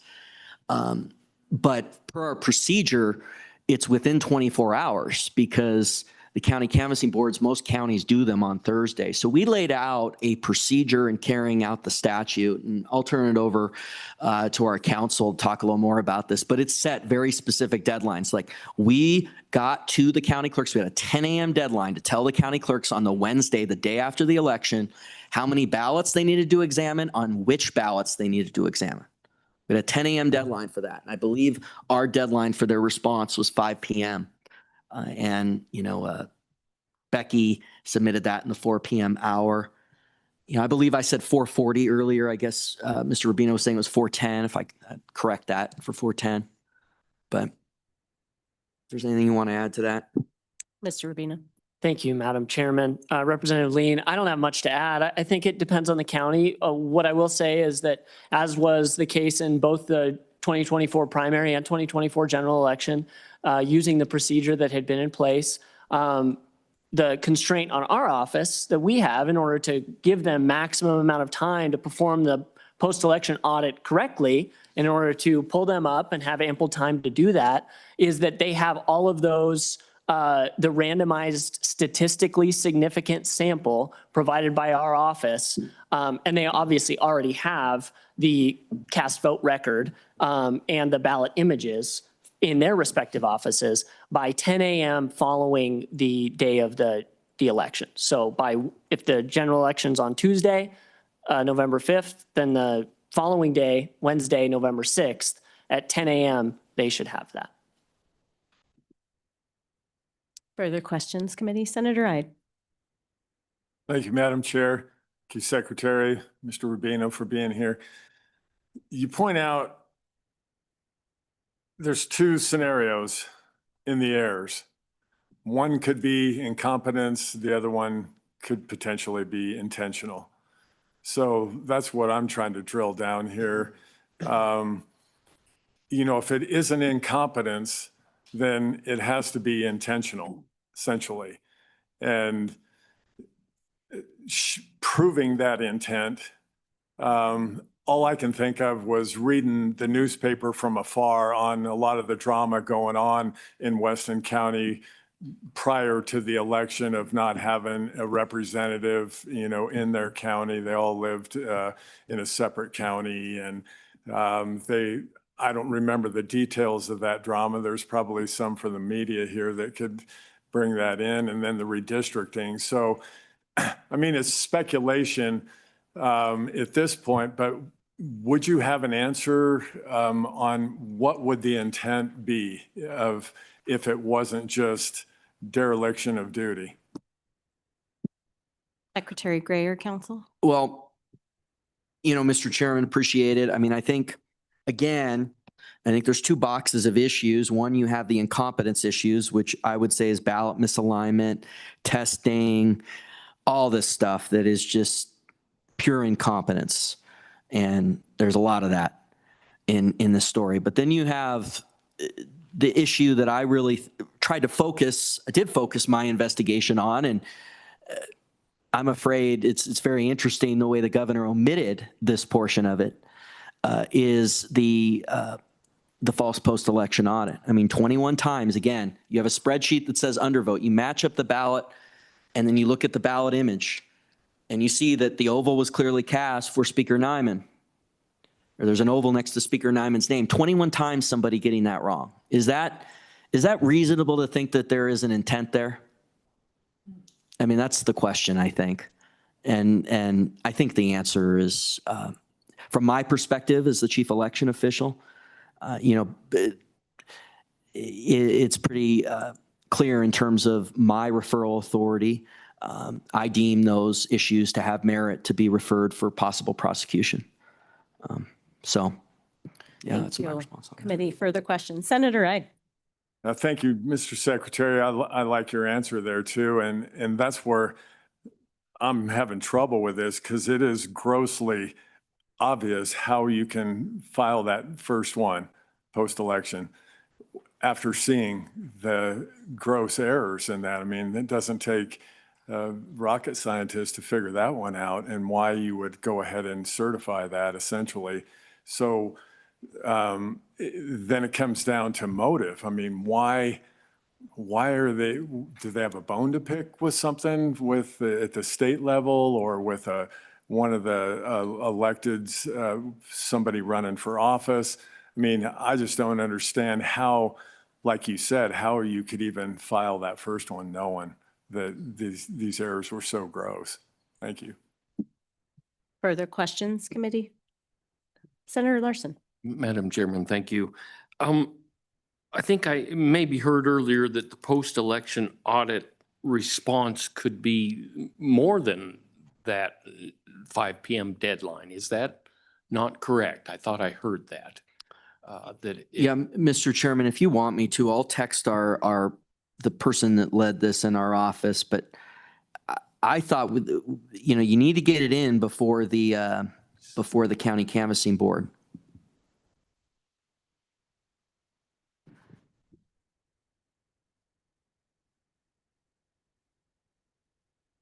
I'll have a response too. Okay, so Further questions, Senator Larson? yes, Madam Chairman. So that would be the 5 p.m. deadline, if that's that's probably what they'll say. As a citizen and even as a legislator, I didn't realize the post-election audit was pretty easy to do. I mean, once you send out the 75 or whatever ballots that need to be looked at, I didn't realize that. So I think that's an emphasis we need to have to the public, that there is a way to somewhat check. And it is very upsetting that obviously. Yeah, and Mr. Chairman, thank you for that. Very great. Oh, thank you. Thank you. Thank you for that question. And it's been very sad for me to see the way the media coverage is really not, and obviously I can't get in their heads whether they just don't understand it or whether they're trying to downplay it. I don't know which one it is. But it has been majorly downplayed what is happening here. And I just want to lay out the procedure again. There's a formula from the University of Wyoming there's a number of inputs on it, and that formula produces a number of ballots that need to be examined. Once the number of ballots to be audited has been identified, we use an Excel function to select random ballot ID numbers from the full list of ballots in the county CVR export file to generate a list of ballots to be audited. So we tell them, you have 75 ballots to audit. We do a random sample of those ballots. Here's the ballots you look at. You got the CVR on one side. It's the way you're supposed to do it. CVR on one side with how that ballot number was cast, and then you pull up the ballot image on the other side. If maybe one or two times, but this is supposed to be checking the results. So, one or two times, maybe, I guess you could pick the wrong ballot, but 21 times to pick the wrong ballot.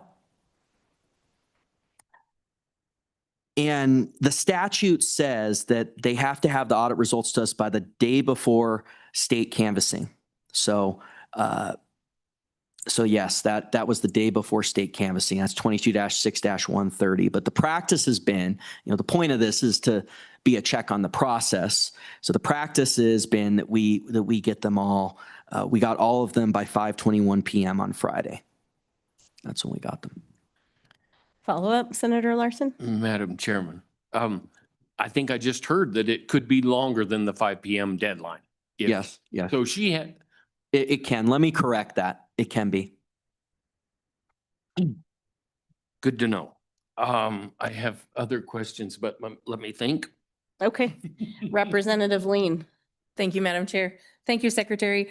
I just want to ask about the post-election audit certification. Could this only be completed by the clerk, or can other people in the office of that clerk complete the audit? Well, Secretary Gray. thank you, Madam Chairman. Great question. And I think that's one of the reasons I'd like to hear from the clerk.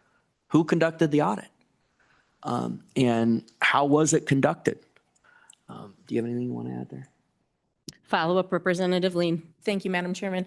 Have you had this problem in other counties or in your time in office? Is this the only post-election audit that has come across your desk with such a discrepancy? Secretary Gray. Well, Madam Chairman, it's a great question. But again, this is the issue, is that they report.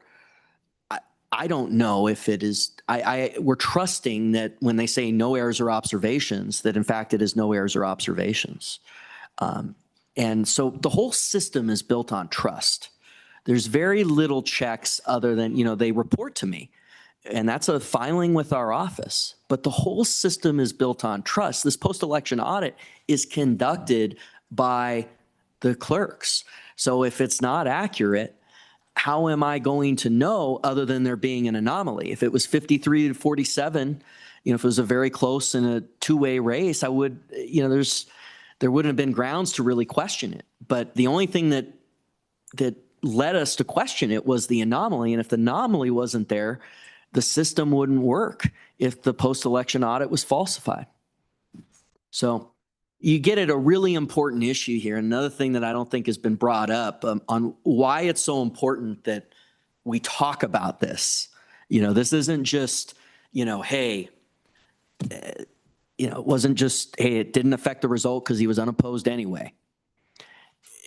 The question is if it happened here because there was an anomaly and we identified it, could it happen again, or even has it happened in the past? In a race where there wasn't so large of an anomaly.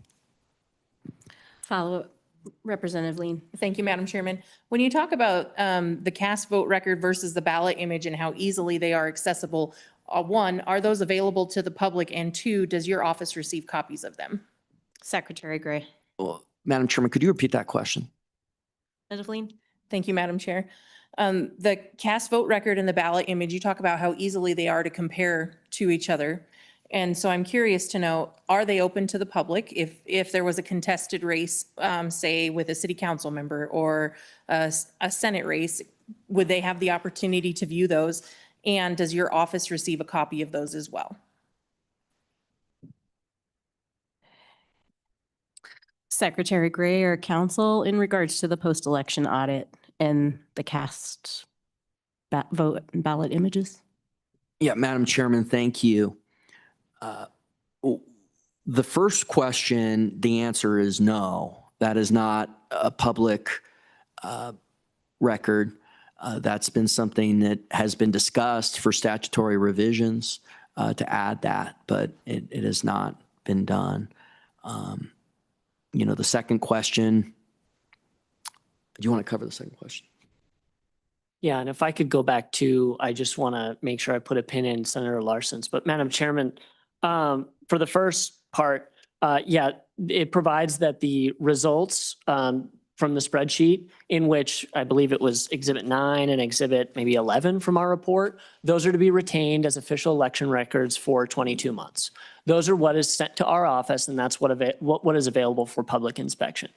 The election management software, which is how you conduct the post-election audit, and it's conducted by the county clerk, just to take a step back, Wyoming statute 22-6-130 is what was codified in the 2023 legislative session. I think it was Senate File 53 or Senate File 153. It was Senator Boner's bill. That specifies that the county clerk is. Now, obviously, Wyoming statute everywhere specifies either the Secretary of State or the county clerk, right? It could be their deputy under Wyoming law. Deputy county clerk is able to perform all the duties of the county clerk. And so that's what the statute says, just to answer that first piece. And I think that came from you, Representative Lean. For the second piece, our office receives the results of the audit, in which there are raised issue, no issue, ballot misalignment. That would be the thing that you see in between the first set of post-election audit results that's provided to our office and the second set of post-election audit results that was provided to our office. That is what is to be retained. The rest is actually, it's just treated like all the other election materials, right? And so I think there's been a lot of discussion about that, but I want to bifurcate between the results, which are provided to our office, and the ballot images, the cast vote records. That's not provided to our office. That's retained by the county clerk.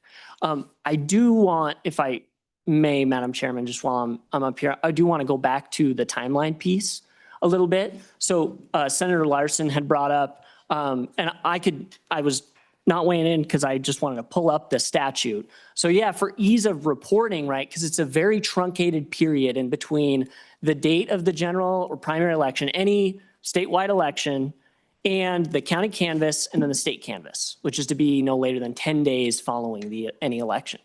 That's the state canvass. So the county canvass typically is on that Thursday or Friday following that Tuesday. The post-election audit per the statute is to be completed no later than the Thursday following the election. So it would be, the secretary was correct, it would be prior to the county canvassing board. Now, it's not reported to us in all instances, right? Because counties are doing a lot of different things at that time. They're meeting for the county canvassing board meeting. They're reconciling any write-in votes, provisional ballots, anything like that. And so that's not necessarily reported to us until, it's always reported to us prior to the state canvassing board, but it's to be performed in accordance with Wyoming law prior to the county canvassing board so that they can reconcile any differences, as they did here. Thank you. Senator Larson. Madam Chairman, thank you. I'm looking at that statute right now, and I don't see anywhere in there that the clerk's office has to have, I guess they don't have any of the public there to watch this. Is that something that could be, I guess, could be added in statute? Is it your opinion that maybe there ought to be maybe a representative of each major party or something? I think that would be important. Secretary Gray or counsel? Well, thank you, Madam Chairman. Really appreciate that. I think that, when you look at statutory fixes, that is one of the questions that is out there. I think the statute's silent on it. I think there may be some county clerks that either do or wouldn't have an issue with having the public there. I'm not saying they have not had that in the past. I'm not aware one way or another, but the statute's silent on it. And I know the way this goes, if it's silent, certainly if I asserted they needed to be there, I think we'd have major pushback. And so I think the statute should be cleared up in in that area. And just to clean up again, I know I did it once and then council also helped. 22-6-130B, second sentence, each county clerk shall provide the audit results to the Secretary of State not later than 1 day before the meeting of the state canvassing board as provided in 22-16-118. So. Thank you. Thank you. Senator Ide. Thank you, Madam Chair. One last question in your letter here, and it was discussed a little bit earlier. Was there an audit done at all? And I don't know as I've heard an answer to that. And I don't know if we could find testimony from anybody that knows whether that audit was performed at all or not. Do you know anything, or who we would ask, who we would try to bring to testify in that regard? Thank you, Madam Chair. Well, Secretary Gray. thank you, Madam Chairman and Senator. You know, I think that's why your use of the subpoena power was very important. She has not been willing to answer that question, you know, that has been posed many times out there in the world. And I have the same question. I think many people have wanted to know the answer to that question. So. Senator Larson. Madam Chairman, with your indulgence, I'd like to get off topic just a bit on this, if possible, on hand counting. Madam Chairman, if I add one more thing to Senator Ide's question before we transition. Secretary Gray, pause one moment, please. Yeah, Thank you. thanks. Let's go ahead and let Senator Larson ask his question, and then if you want to Okay. chime in your answer to Senator Ide's Yeah. original question, that'd be great. Madam Chairman, I've been on this topic for a couple years with a good Secretary of State. And is it your opinion that county commissioners can choose to not use the tabulating machines, and we could go to hand counting ballots by person? Secretary Gray. Yeah, thanks, Madam Chairman. Yes, I've been very clear on that I believe, do you want to pull that reference? Do you remember it? I think the code is very clear, you know, and I always start this out because the code says at the front, it says the Secretary of State shall provide for uniformity in this election. That's how I've cited the fact that I believe that the drop boxes and the minority of counties that have them are not in compliance with the law because they're not mentioned anywhere. And I've pulled the directive that Buchanan put in place that allowed them. And I've said that in order to have a uniform election, we're not going to have drop boxes.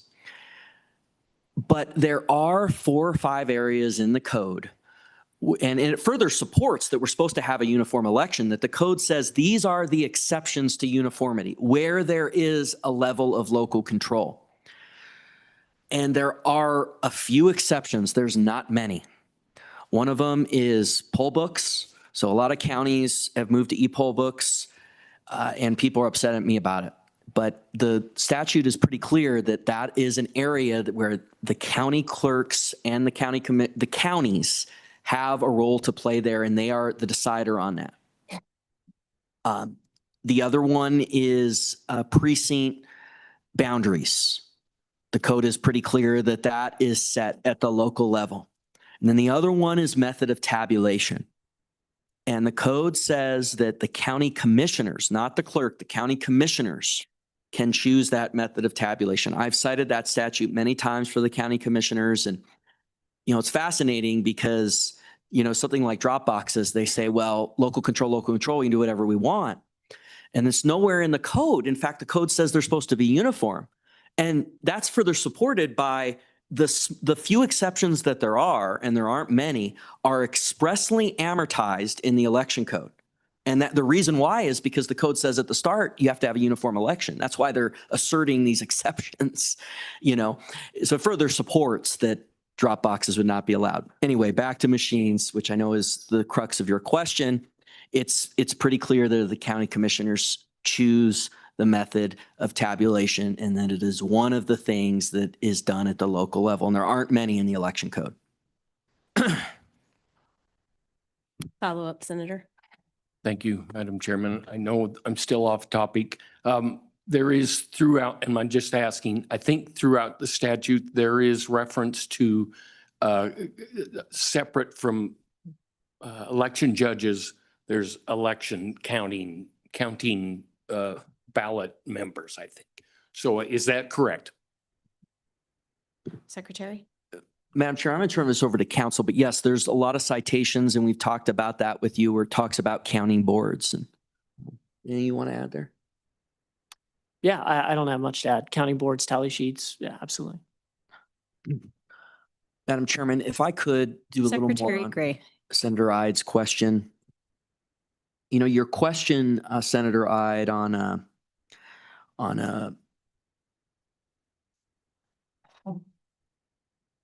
boy, I'm blanking on it, but I wanted to note that the governor didn't ask this question, which I think should have been asked of the county clerk in his investigation, which was who conducted the audit.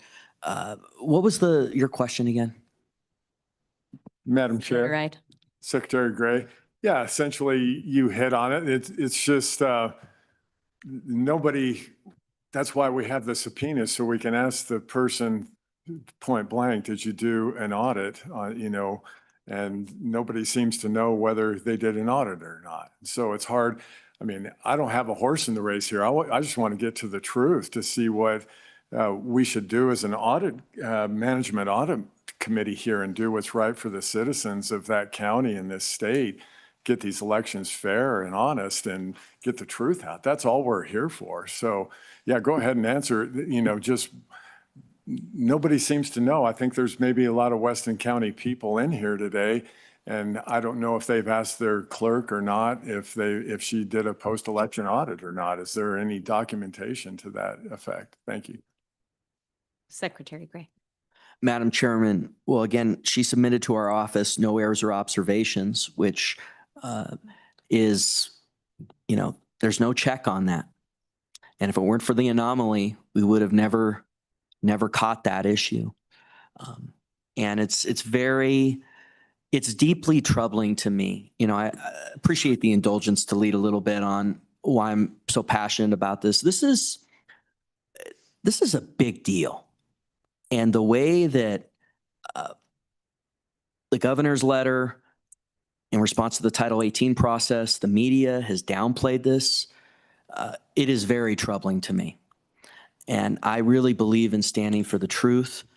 And I believe I have a duty as the chief election official of the state to underscore how serious this is and to push back on these false sort of slogans that have been put out there that, well, she apologized, or, well, it's just a simple error. Again, as we did in our investigation, that's a different box. And then you have this false post-election audit, and to conflate all these things is really problematic. And I want to thank you, the committee, in not letting this go to the night, like letting this be shed, what actually happened here, because it really, really bothers me that the governor didn't even examine this issue, even though the number of times I asked him to. And then even the media reports just keep saying, well, this is just about a simple error and she apologized. No, this is about the follow-up post-election audit and whether or not, and I'm asking this as a question here in this instance, absent my finding, whether or not there was a cover-up or not. That's the question. And then I have my finding where I came to my conclusion. I just want to add, Madam Chair, thank you for taking this so seriously, Secretary Gray. Thank you. Senator Larson.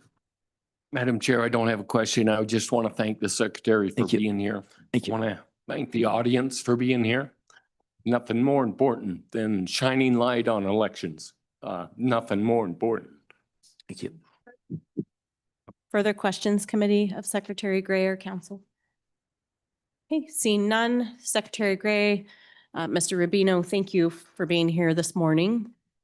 And thank you for your report. All right. Prior to moving on to public comment, which is next on the agenda, I'm going to suggest we take a 10-minute break before we proceed. So we'll reconvene at 12:57. We'll see you in 10 minutes.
All right, members of the public, welcome back. Committee, welcome back. We are going to move forward with the agenda, bringing us into public comment. I'm going to go ahead and allow government officials to go first. We have one online and then the good speaker here before us as well. But before we move forward, I'd like a show of hands. If you're in the audience and you intend on testifying, let me know. So we've got 1, 2, 3, 4, 5, 6, 7, 8 in the audience. And then we have, let's see. Yeah, 14 through Zoom. So quite a lot of engagement here. So with that in mind, when we do move on to public comment, I am going to limit time and just ask you to be succinct. And if the person in front of you steals your thunder and says what you were hoping to say, add something a little different to the conversation, maybe a new perspective, or just state that you agree with the person before you and enlighten us on something else. That would be great. So, Mr. Speaker, prior to you, I am going to bring in somebody from the governor's office, Betsy Anderson, in to testify. Miss Anderson, welcome.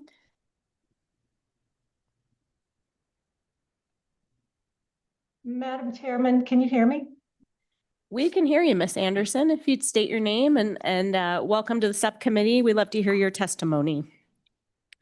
Madam Chairman, members of the committee, my name is Betsy Anderson, and I am Governor Gordon's General Counsel and Deputy Chief of Staff.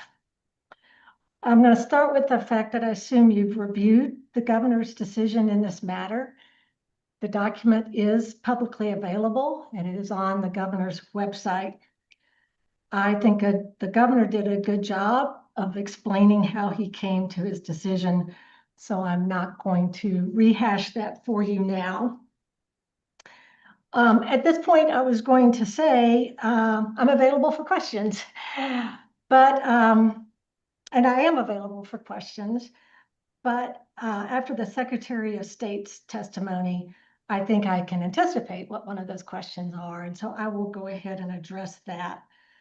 I did want to note that I will answer any questions to the extent I am able, understanding that as his legal counsel, there may be some questions that I can't answer, but I think there are several that I could as well. So in reference to the question about whether the governor considered the Secretary of State's statement, I would start with the governor's decision itself. And if you look on page 7 of the governor's decision, and I'm going to read from a part of it, he says, I do not believe, however, that her actions, her being Clerk Hadlock, rise to the level of gross negligence nor, quote, willful negligence, as stated by the Secretary of State. Gross negligence requires that a person is indifferent and has little regard for the results of his or her action.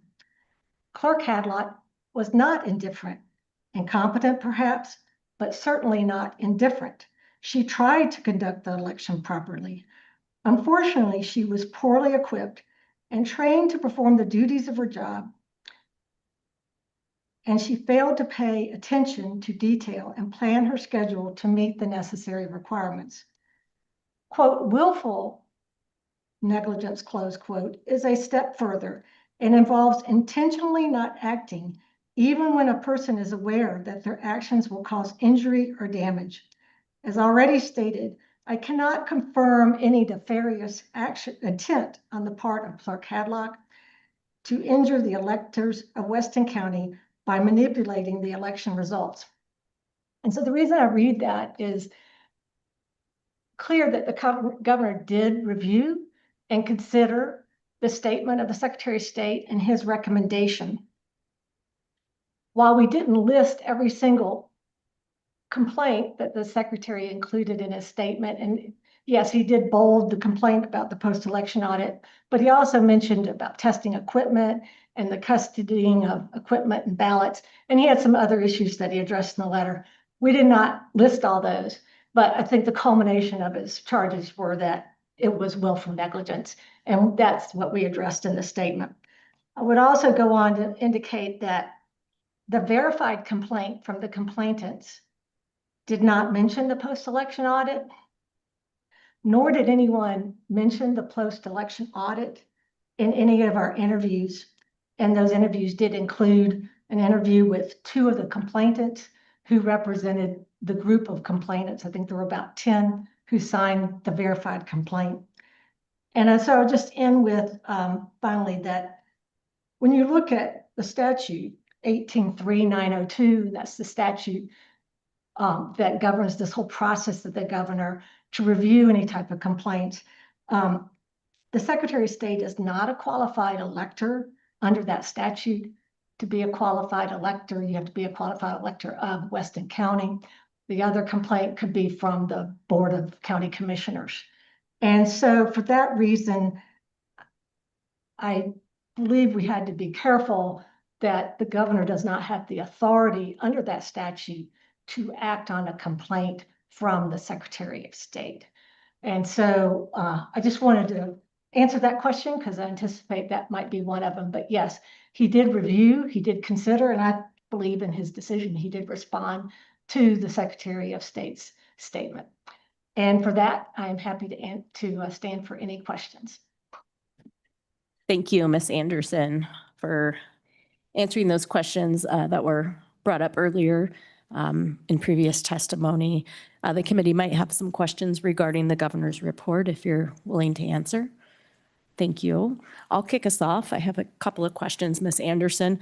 In reference to the governor's report or the governor's investigation, according to the report, the interpretation of Wyoming Statute 183902 is not to confer supervisory or disciplinary authority over county officers upon the governor. It states that instead the statute provides a legal mechanism to recommend the removal of a lawfully elected county official if necessary to protect the public. In your opinion, Ms. Anderson, at what point is it necessary to protect the public?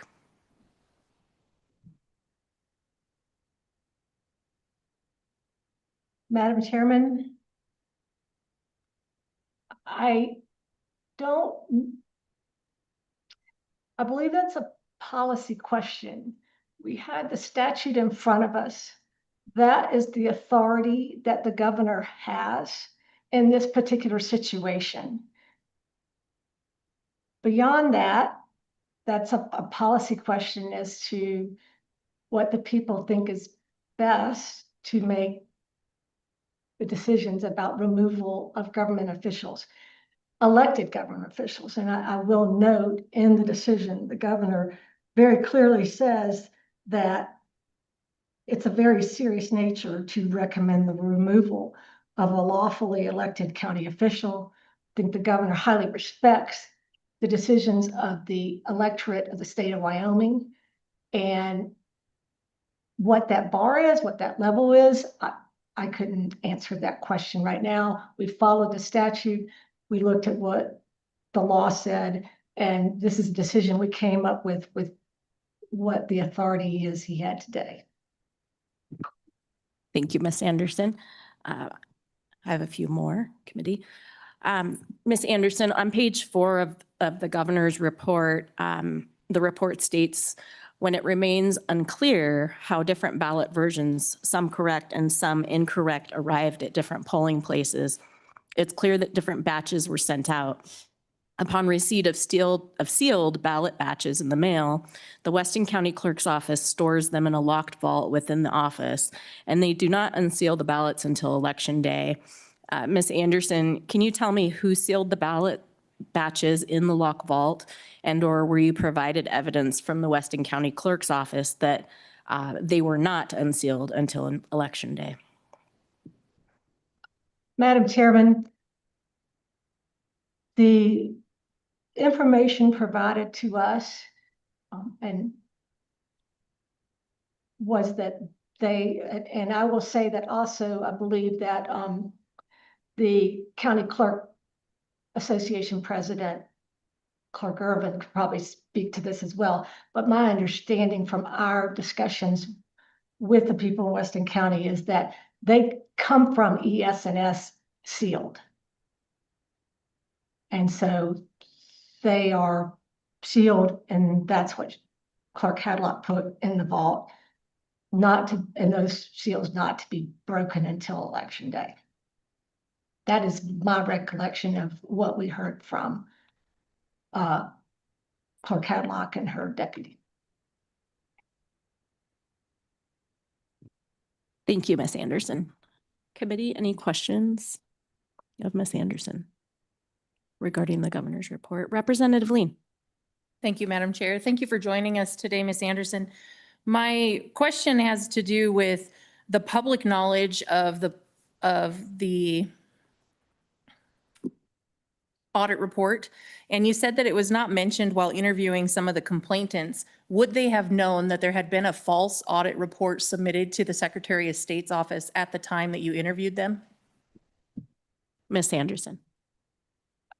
Madam Chairman, Representative Lean,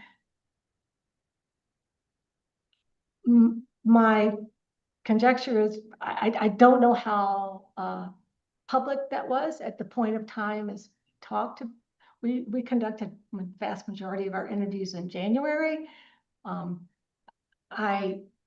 It sounds like from prior statements from the Secretary, this process of the post-election audit is done by the county clerk and not others. So I just don't know how much these people were aware of that process.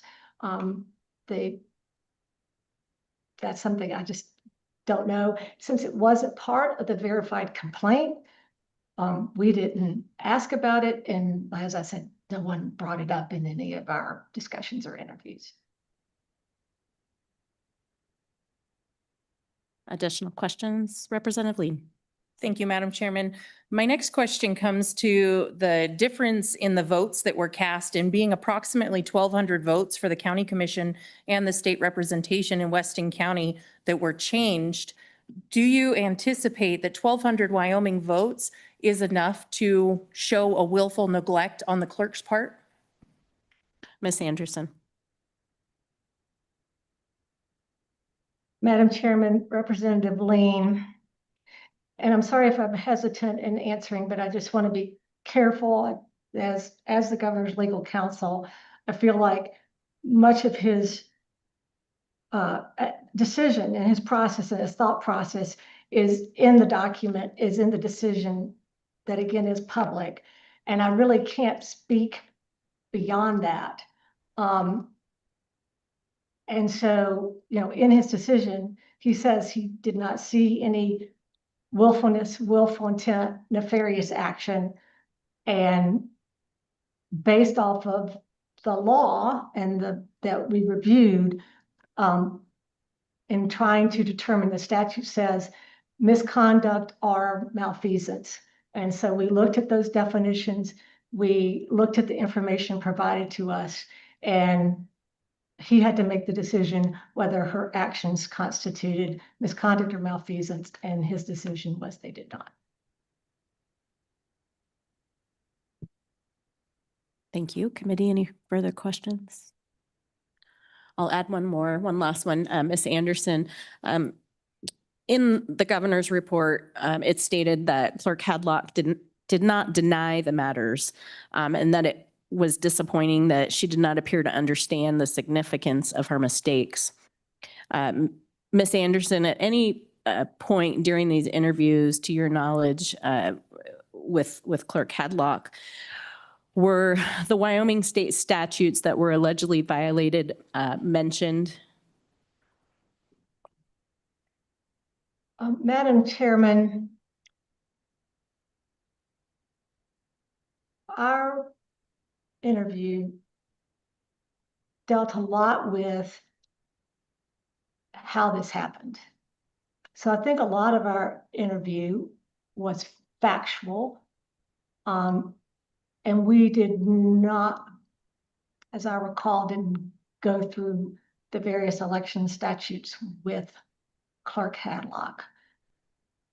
And so the information, while we looked at the election statutes, and that was part of the decision, and to understand what she was doing, and trying to marry her responsibilities with what she actually did, and then get to this idea of intent.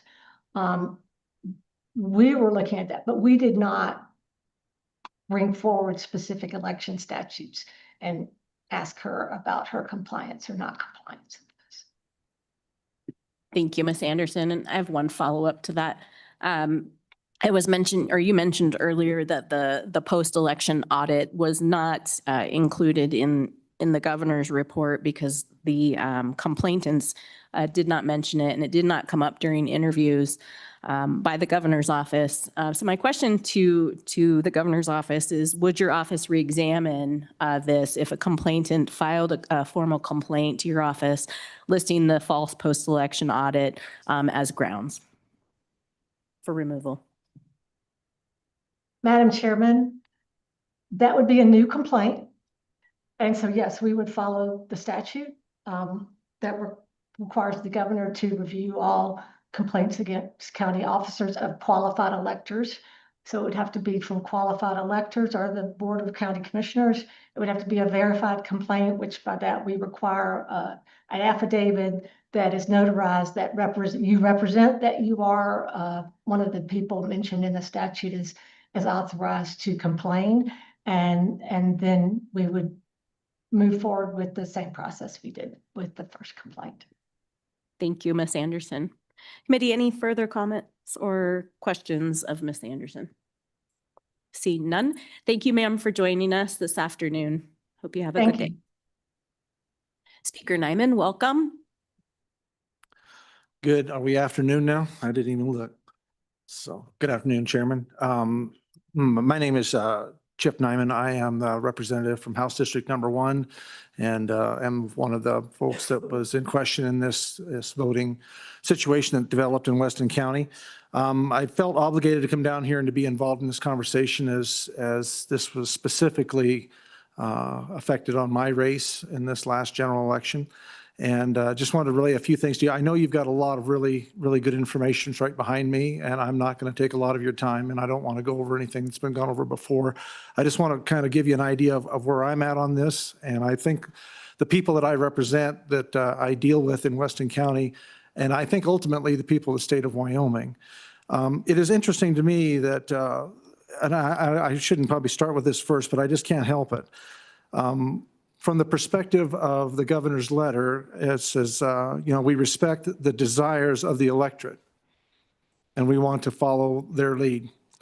The question that came into my mind is, how can we respect the desires of the electorate if we are not unsure and cannot respect our elections? That is the key and critical thing in this, I think, that we need to make sure that we do not miss. Ladies and gentlemen, the people in my district have almost zero faith in their elections, most of them. And I'll be honest with you, the testimony that I heard today from the Secretary of State, it was very difficult for me not to just be absolutely livid.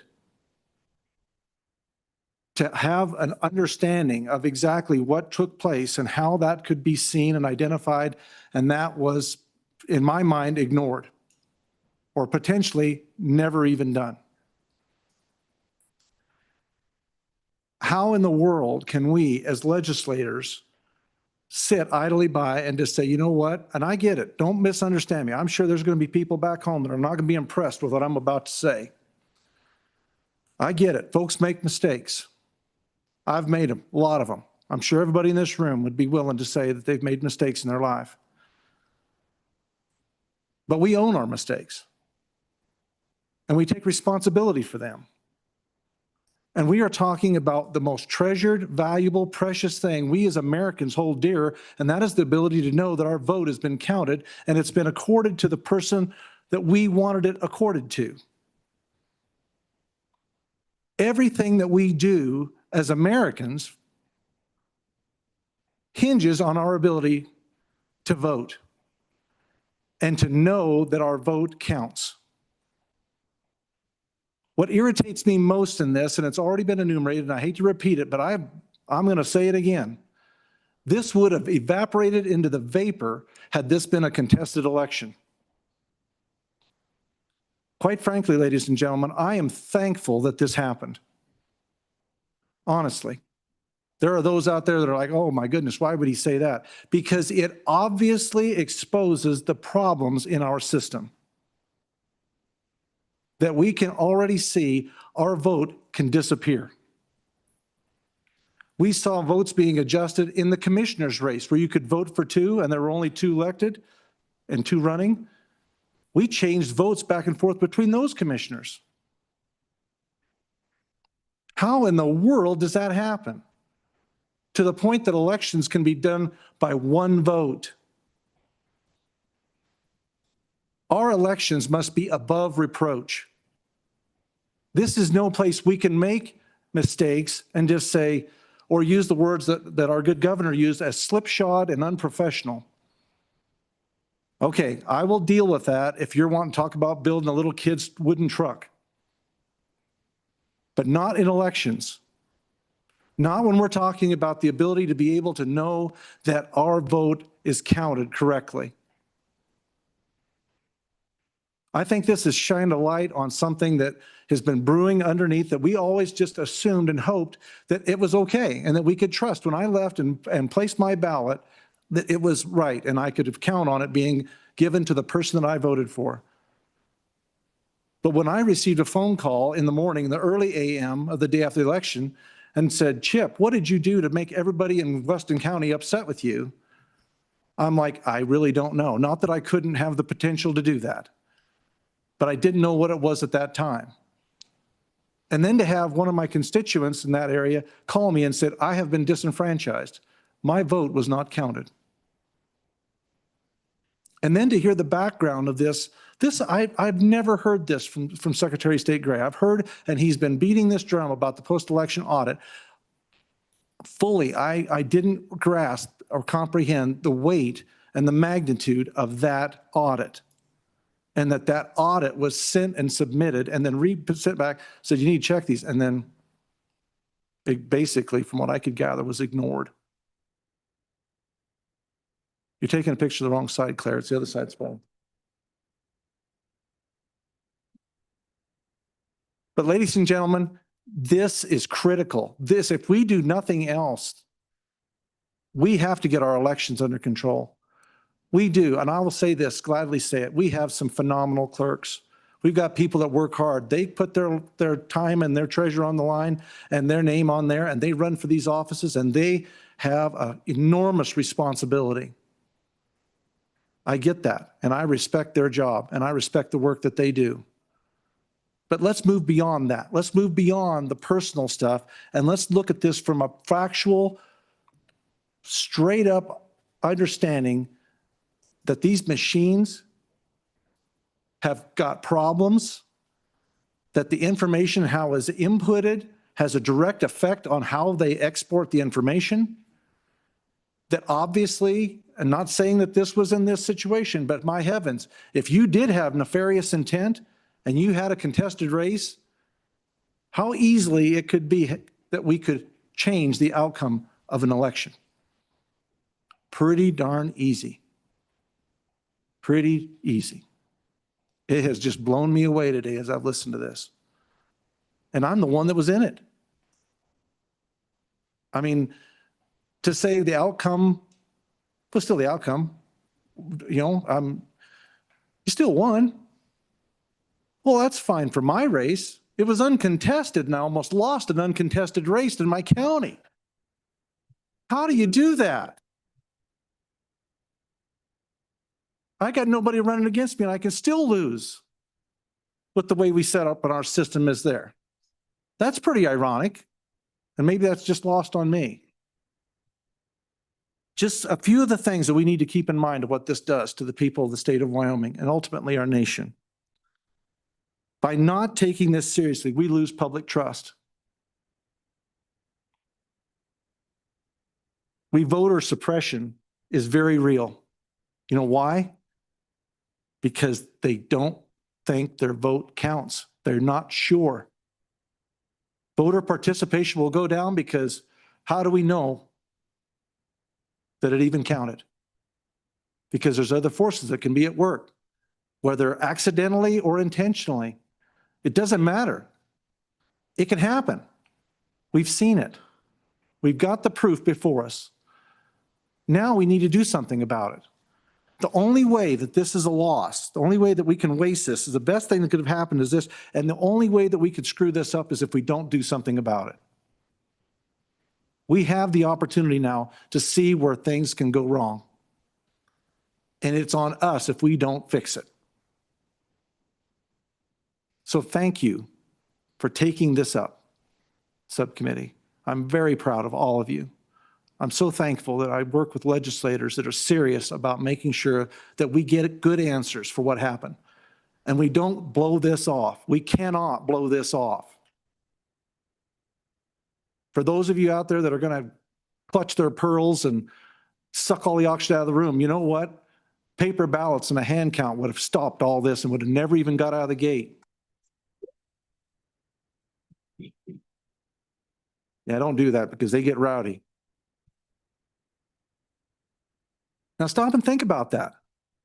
We're the least populous state in the union. If we can't do it and set the example, then who could? We can do it. We wouldn't be here if we had our elections that way right now. I think a light has been shown on where we need to fix things, and we need to take advantage of that, and we need to step up to the plate and do it. Thank you, guys. I appreciate all of your efforts in this and for bringing this out, and I look forward to the testimony after me because there's a lot of good information here that you guys need to hear. And so I'm going to get out of the way. Committee, any questions of Speaker Nyman? Senator Ide. Thank you, Madam Chair. Thank you for that testimony, Speaker Nyman. That was excellent. You hit on all of my notes over here, so I have to bring them up again later on. Just leave you with one of your last comments was it doesn't matter who votes, it's who counts the votes. And that's what you used to hear that all the time, but it rings true with what we're going through here right now. So thank you for your testimony. Senator Larson. Madam Chairman, thank you. Thank you for your wise speaking there. I agree with you totally.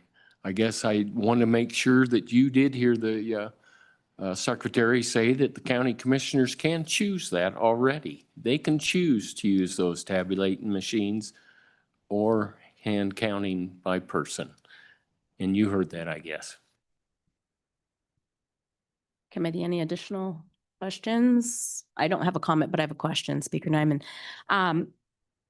To your knowledge, did the Weston County Clerk's office make any statements about the unofficial results prior to the county canvassing board meeting about your race or the election?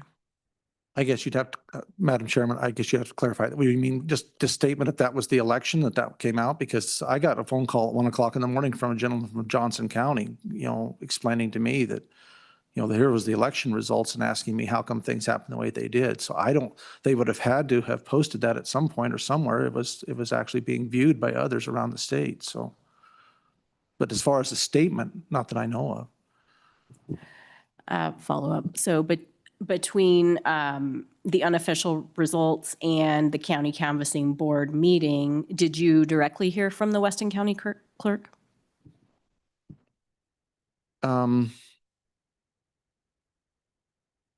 Clerk Hadlock called at one point there and apologized for the mess up, but that was it.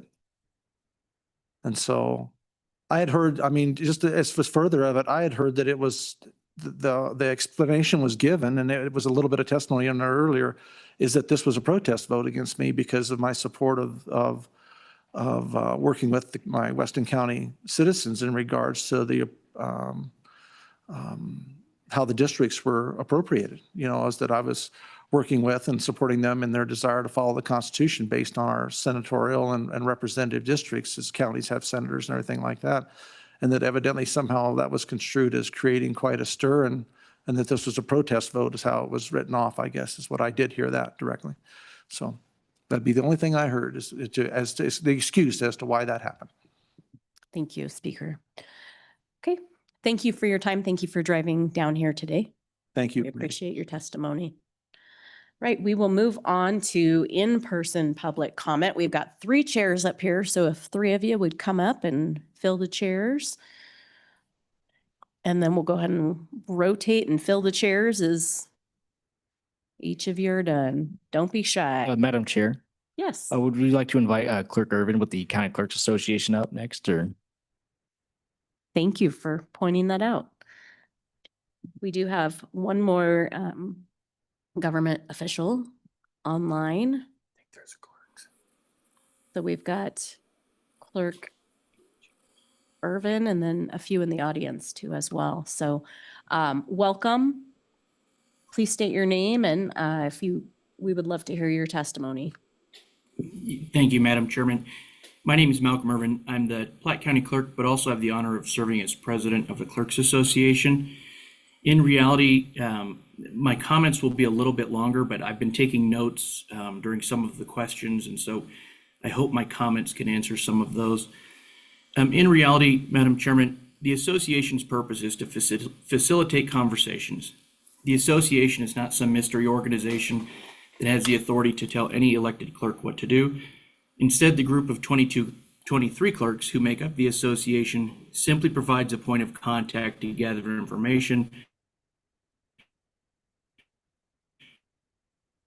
rather than reaching out to each clerk independently. Ultimately, as clerks, our responsibility lies with the counties we serve, and in our meetings, first, to provide information to the committee regarding my involvement during the matter at hand. Second, to let the committee know what the Clerks Association has done since and intends to do going forward. And third, to answer any questions about what procedures of the procedures of our specific counties.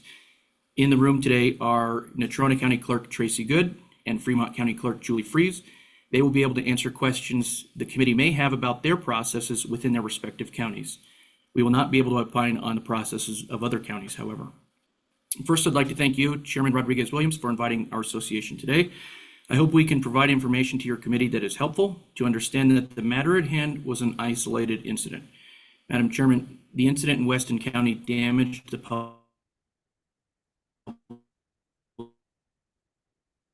public's trust in the accuracy of their elections.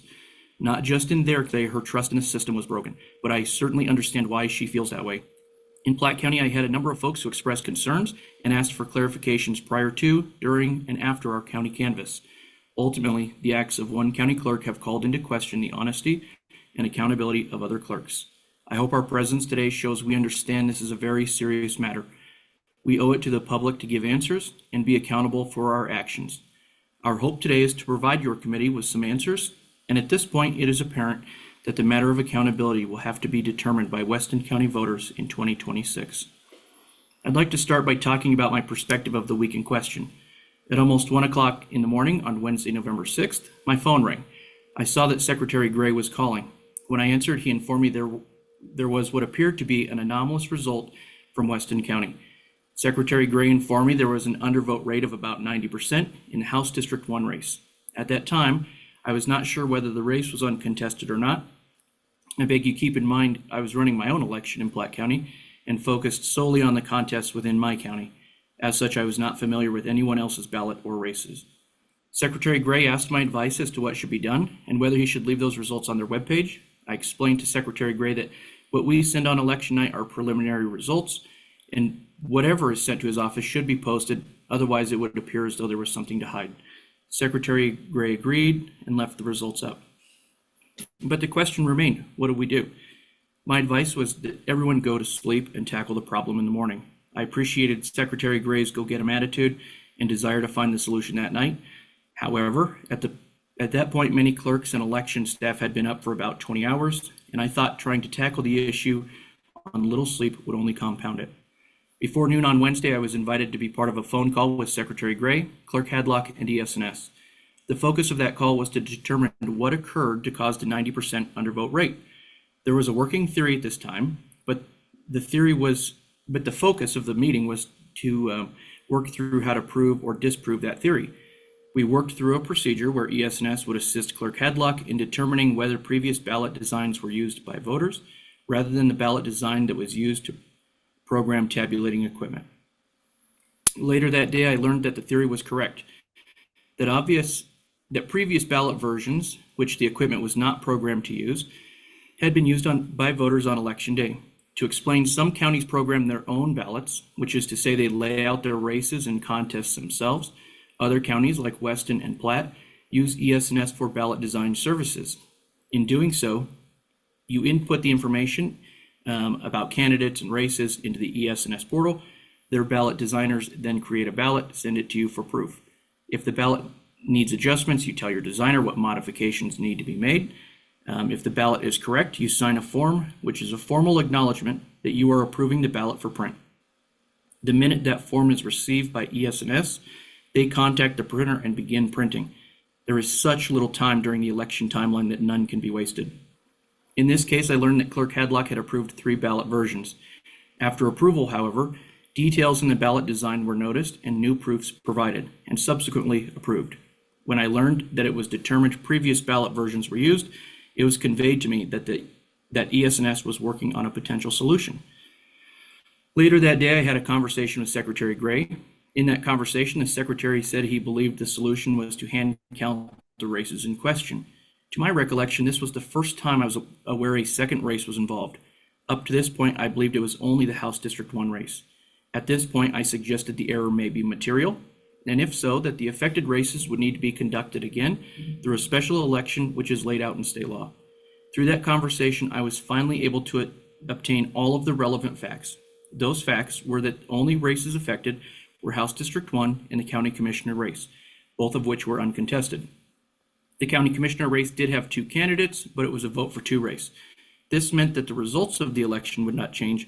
The winner of House District 1 and Commissioner race would remain unchanged. What would change was the vote total. I believe it was Senator Ide earlier who said the scoreboard would be affected, and I like that analogy for what it's worth. The first version of ballots did not include a term of office for House District 1. When that omission was noticed, ES&S sent new ballot proofs that included the term of office statement. What that change did was move the bubble next to Chip Nyman's name down 1 line. As such, if a voter were to use the first ballot version and fill in the oval next to Nyman's name, the equipment would not see that mark because it was looking for a mark 1 space lower. The second version of ballots corrected the term of office statement, but it was noticed that another item needed to be corrected. That the rotation of county commissioners, rotation of candidates can be confusing. The order of candidates for partisan races in general elections is set based on the number of votes that party's nominee for Congress had in the previous general election. In most of Wyoming, that means the Republican candidate should appear at the top of partisan races during the general election. If there's a vote for 2 race, like the county commissioners, the 2 Republicans are on the ballot. They are required to rotate amongst themselves by precinct in an attempt to ensure each candidate has an equal number of chances at the top of the ballot. The third version of ballots, which the equipment was designed to use, corrected the rotation issue and also contained the term of office statement for the House District 1 race. Through ES&S's analysis, it was determined that voters were provided all 3 versions on election day. However, it should be clearly noted that only changes for those versions were the 2 I just mentioned, which is why everyone was certain that only those 2 races had affected vote totals. In reality, the equipment performed exactly like it was supposed to. Oddly, the incident shows that the equipment we use is accurate. It's just looking for a series of dots. But if those dots are misplaced or out of order, the equipment does not know that. It's our responsibility as clerks to ensure those dots are properly aligned and in order, and which is confirmed through a series of tests and audits. I've heard some folks say, and I'm sure you'll hear it today, that all 23 county clerks failed their testing requirements before the 2024 general election. That is simply not true. In fact, in only 1 county was the statutory method for challenging the use of equipment employed. Furthermore, our equipment remains certified for use by the Secretary of State's office in accordance with Wyoming law. The EAC has not and has signaled no intent to disallow systems that are certified in accordance with version 1.0 of the Voluntary Voting Systems Guidelines. Once I received all the facts about the various ballot designs that were utilized, I agreed that if this occurred in my county, I believed a hand count of the 2 affected races was the most likely to succeed, in the amount of time given. Election week is short, and there was no time to duplicate ballots in accordance with the procedures laid out in rules. Another pressing matter was that Weston County's canvass was scheduled to take place on Thursday. As such, I called Clerk Hadlock and said I believed a canvass on Friday would be more appropriate, which would allow time to develop a solution. It's important to note, however, that only Clerk Hadlock has the authority to make that decision. I was simply offering advice and in no way telling her what she had to do. Clerk Hadlock agreed, however, and set her canvass for Friday. Come Thursday, I knew Clerk Hadlock would not canvass until Friday. I then began making phone calls to numerous clerks who agreed that a hand recount at canvass would likely be the best option, given the amount of time left before county canvass had to occur. One of those calls was to Clerk Freeze, who described a counting method she had learned from an Election Assistance Commission meeting that she attended, which was a method used by numerous other jurisdictions. I wrote that procedure down and contacted Clerk Hadlock, informed her that I and a series of clerks believed a hand recount of the two affected races would be the best option, and described the procedure that Clerk Freeze provided to me. Again, I stressed to Clerk Hadlock that it was her decision, and I was simply providing advice. However, Clerk Hadlock agreed and said she would conduct a hand recount of those two races with the canvass board on Friday. That same day, I spoke to Crook County Clerk Melissa Jones and asked if she'd be willing to attend and assist, to which she graciously agreed. It was not until the following week that I learned that a post-election ballot audit had been submitted by Weston County showing no errors had occurred. County clerks conduct two post-election audits, one of the equipment itself and one of the ballots cast on election day. The latter must be performed before county canvass, but must be completed no later than Thursday of election week. But the results of that audit are not due to the Secretary of State's office until the day before the state canvass board meets, according to Wyoming state law. The Secretary of State's office sends a very detailed instruction on how to complete the audit, which were created in consultation with the Clerks Association. In short, we compare the ballot images to the cast vote record to ensure the equipment counted the ballot as it was marked by voters. The audit works and was first conducted in 2022 after a collaborative effort between the Clerks Association and Secretary of State's office to strengthen our post-election audits. During that process, there was a long debate about who should view the audit. We all agreed that in a perfect world, the public could view the audit. However, Article 6, Section 11 of the Wyoming Constitution says, all voters shall be guaranteed absolute privacy in the preparation of their ballots, and the secrecy of the ballot shall be made compulsory. Practically, the risk is real that examination of a ballot could, in some circumstances, allow one to know how a specific person voted, thereby violating a basic tenet of our republic that voters are entitled to cast their vote in secret. In the end, it was left somewhat open-ended as to who could be part of that audit committee, as Senator Larson pointed out, but two things were certain. Number one, the clerk should not be conducting the audit alone. And number two, that each person involved in the audit must be a sworn election judge. This is an issue county clerks have been discussing quite a bit recently to ensure the post-election audit is better understood by those serving on the audit committee and that the audit is visible to more people than just the county clerk or their staff. It is my understanding that Clerk Hadlock later submitted a post-election audit that affirmed ballot versions were used that were not programmed to be counted by the tabulating equipment. This shows the audit works and would show the issue here if the audit was done correctly. We must ensure that the post-election ballot audit is being done in accordance with the instructions provided by the Secretary of State's office. So what have we done since? In May, all 23 county clerks met to discuss the issue at hand. Those meetings are of great value because it allows clerks to learn from one another and to bounce ideas off each other. At that meeting, we walked in detail through numerous procedures, including post-election audits and ballot reconciliation. After that meeting, I can honestly report this was an isolated incident that was not replicated in any other county. Going forward, county clerks as a group intend to do 6 things. Number 1, suggest to the Corporations Committee that they create an audit working group to study the issue of audits and which would be best for Wyoming. In the meantime, county clerks are working to ensure the 2 audits currently in place are done correctly, and we will work with the Secretary of State's office to update rules regarding the post-election ballot audit, Number 2, we will seek and develop more election training for county clerks and their election staff. Currently, there is no formal Wyoming-specific training for county clerks aside from Wyel Ridge training hosted by the Secretary of State's office. Number 3, we will work on ballot proofreading, chain of custody, and ballot reconciliation procedures for 2026 and ensure every county clerk understands the post-election requirements and procedures. Number 4, we will continue to work on testing standards for equipment. Number 5, we will continue to advocate that more time exists between the date of the election and the date of the county canvass. To accommodate this, the primary election will need to be held earlier in the year to reduce the time crunch between the state canvass of the primary election and the date ballots must be in our hands for the general election. Number 6, we will continue to work with legislators who intend to introduce legislation related to election administration to ensure those pieces can be administered successfully. For instance, we have worked alongside Speaker Nyman for years on the runoff election bill and got it to a point where we could say we could administer it. More recently, we worked very closely with Representative Haraldson on a hand recount bill introduced last session. In light of this incident, Madam Chairman, 2 things are clear to me. First, the election timeline between the primary and general election is very tight. Only 28 days exist between state canvass and the day ballots have to be in our possession in 2026. In those 28 days, we're designing ballots, proofreading them, printing them, and testing them. And the day those ballots are required to be in our hands, they have to be sent to Uwakava voters on the same day. The timeline encourages expediency, which increases the likelihood of a mistake.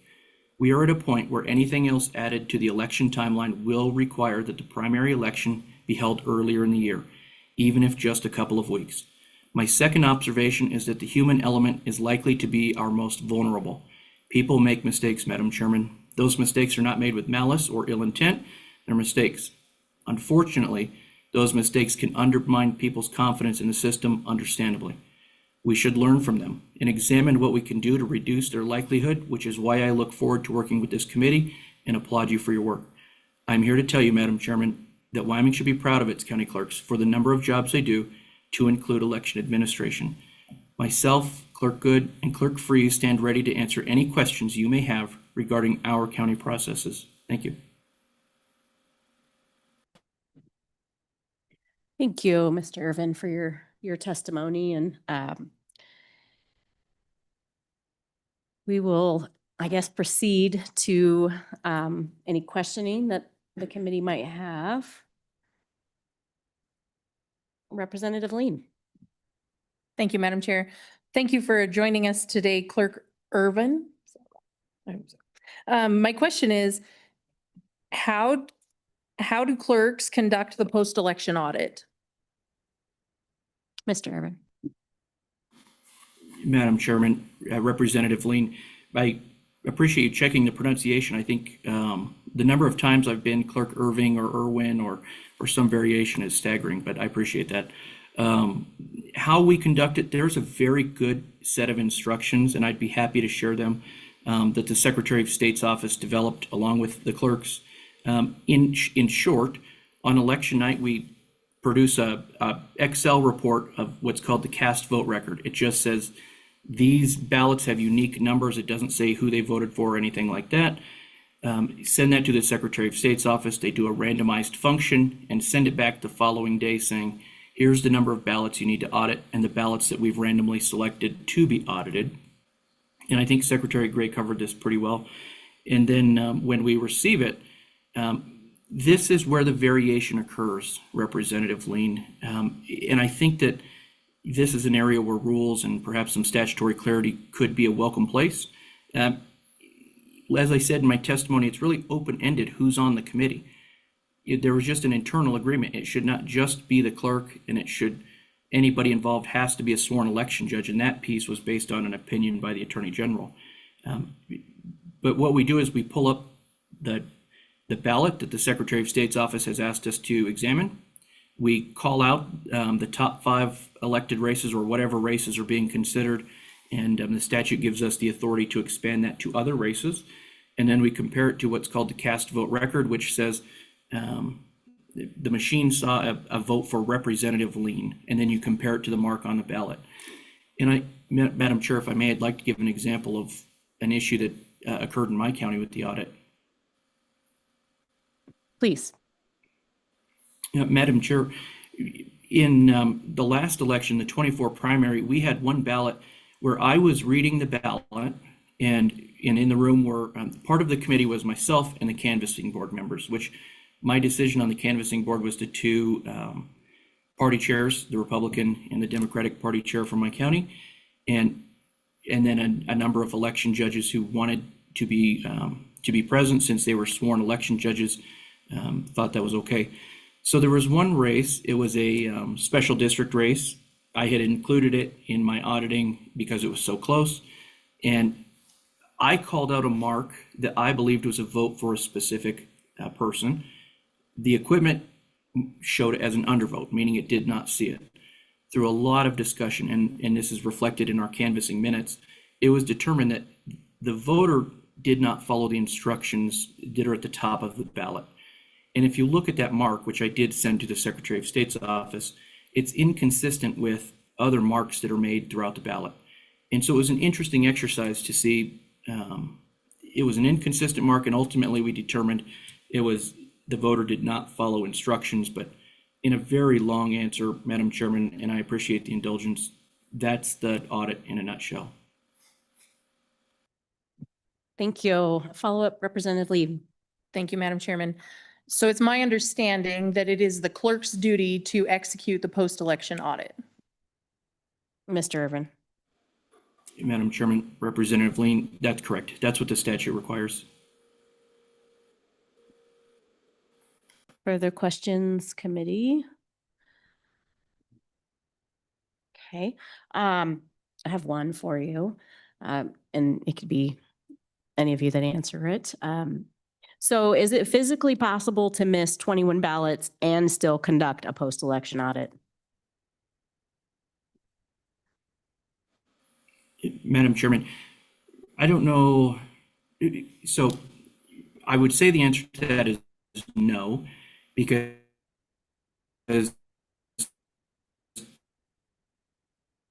if the audit is done in accordance with the instructions, it would be evident across the different ballot styles.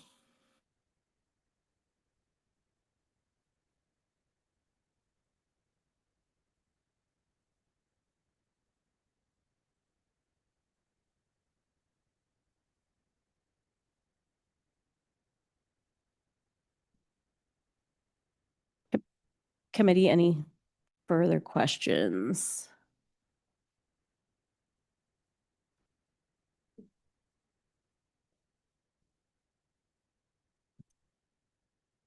Senator Larson. Madam Chairman, could the good clerk repeat that?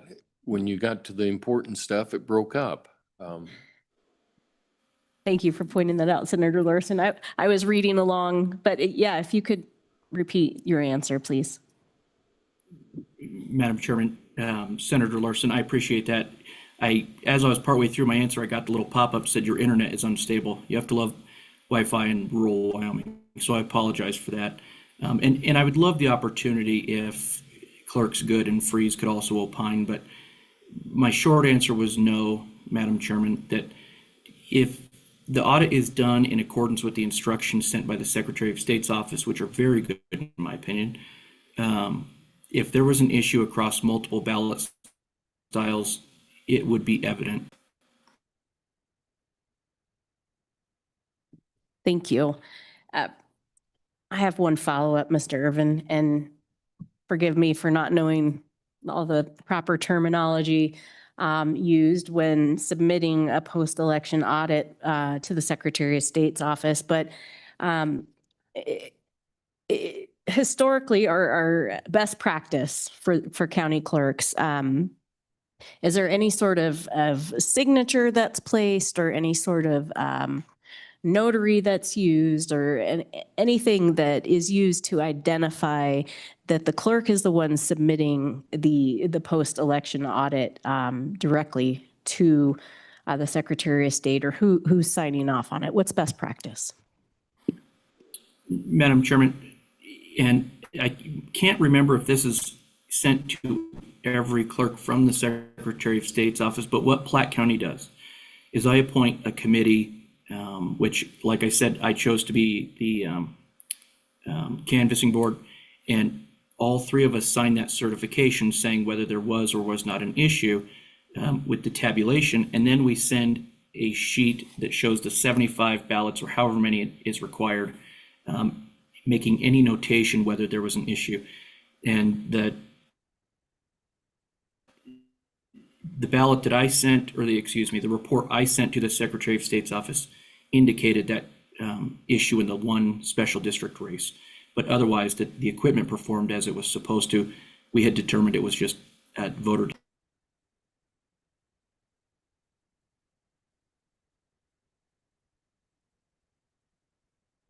Thank you. Would either of you like to add anything to that? Sure. My name is Don Fifley, and I'm from Crook County. I have been following election integrity ever since November of 2020. I agree 100% with what Representative Nyman said. And I have a few thoughts of my own. I don't want to take up everybody else's ideas because I can think of 100 reasons why we would not be here if it were not for the machines. Because I'm not trying to cast any aspersion on any clerk, but we can see how easily it is to make a mistake. And we also, I guess what I want to start out by saying more than anything is our votes are sacred to maintaining a constitutional republic. And I go to a lot of these, I listen to a lot of these discussions about voter integrity. And so often convenience is the priority. If it's not for, how fast we get the results, or, it's just too much trouble to go vote on election day, or we've got to have the drop boxes because we aren't going to get to town on time. It's lost its value in the eyes of a lot of people, and therefore the trust. So I guess I heard a saying that I totally agree with, and it's convenience will be the death of our republic. I heard Secretary of State say that this system is built on trust. However, it's become untrustworthy due to the lack of transparency, chain of custody, and lack of accountability. And I, for one, would not want to be a clerk with that responsibility on my head without, more checks and balances. I would not want to have that. I feel like so many times they're worried about disenfranchising people, and yet we, the voters, are being disenfranchised when we have no transparency in how our votes were cast and how they were tabulated.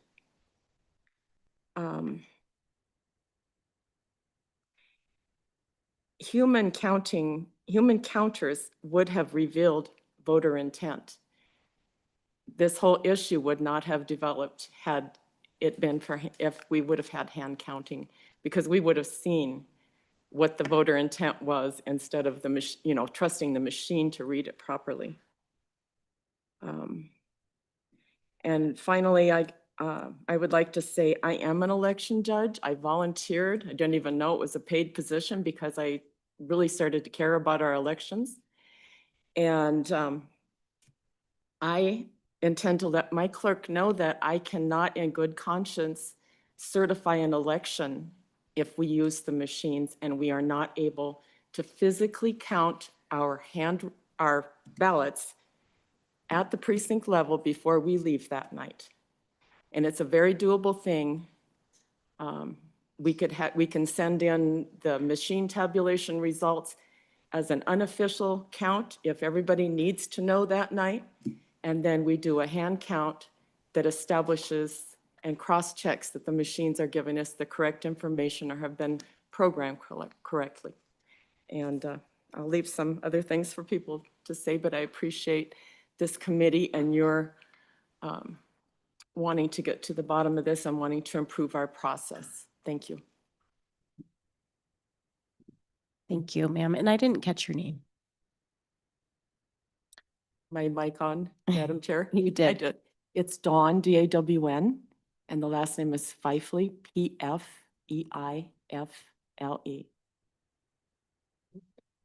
Thank you. Committee, any questions of Ms.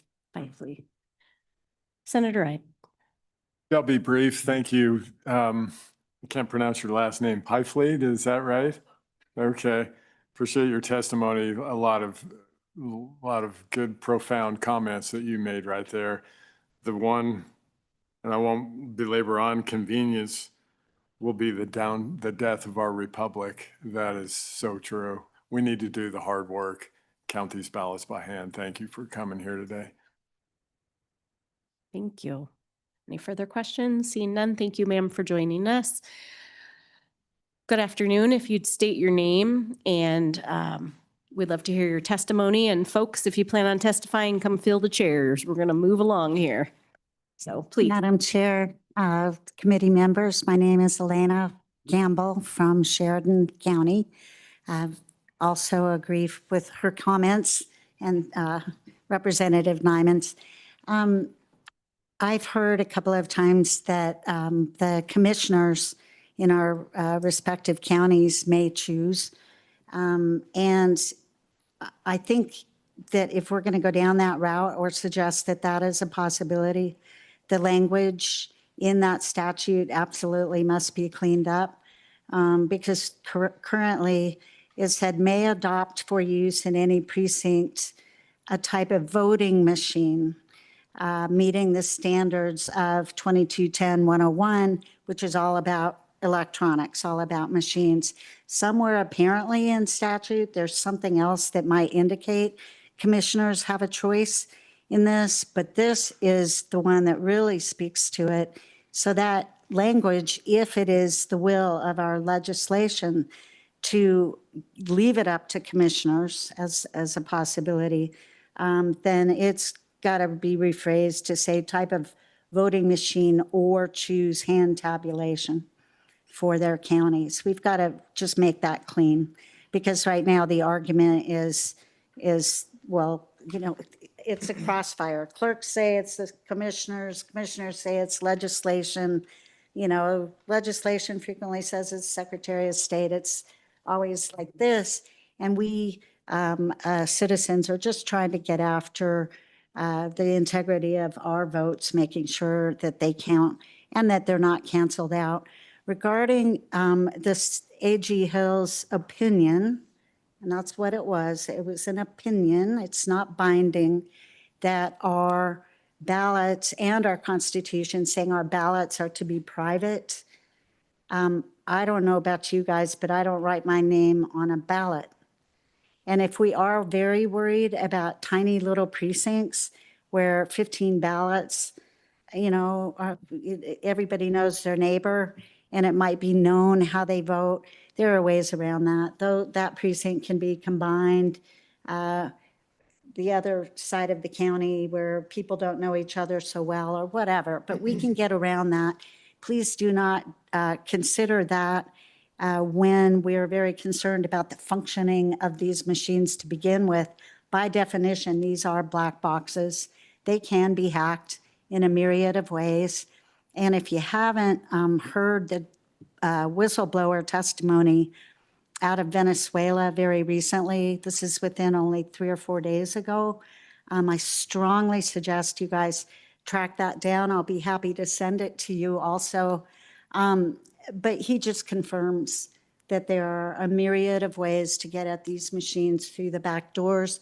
It's said multiple times, well, it's never happened here in Sheridan, you know, prove that there's a problem. No, the decision was made to use this equipment. It was public expenditure in combination with federal funds that allowed us to buy this equipment. The onus is not on the public to make sure that each vote counts. The onus is truly on the folks using the equipment. And it seems to me the only way we can get at that is through hand counts. I appreciate your time. Thank you, Ms. Campbell. Committee, any questions? Senator Larson. Madam Chairman, I don't have a question, but I guess, or I kind of could. I don't know if the presenter has looked at Chapter 11 of 2211, I guess, is electronic voting systems. And I think that would clarify some of your comments. So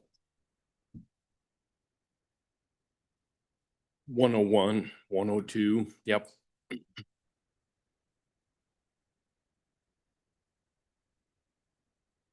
Thank you, Ms. Campbell. Sir, please state your name and would love to hear your testimony. Good afternoon, Madam Chairman. My name is Richard Weber. I'm with BCR Voter Initiatives. I'm from Story, Wyoming, Sheridan County.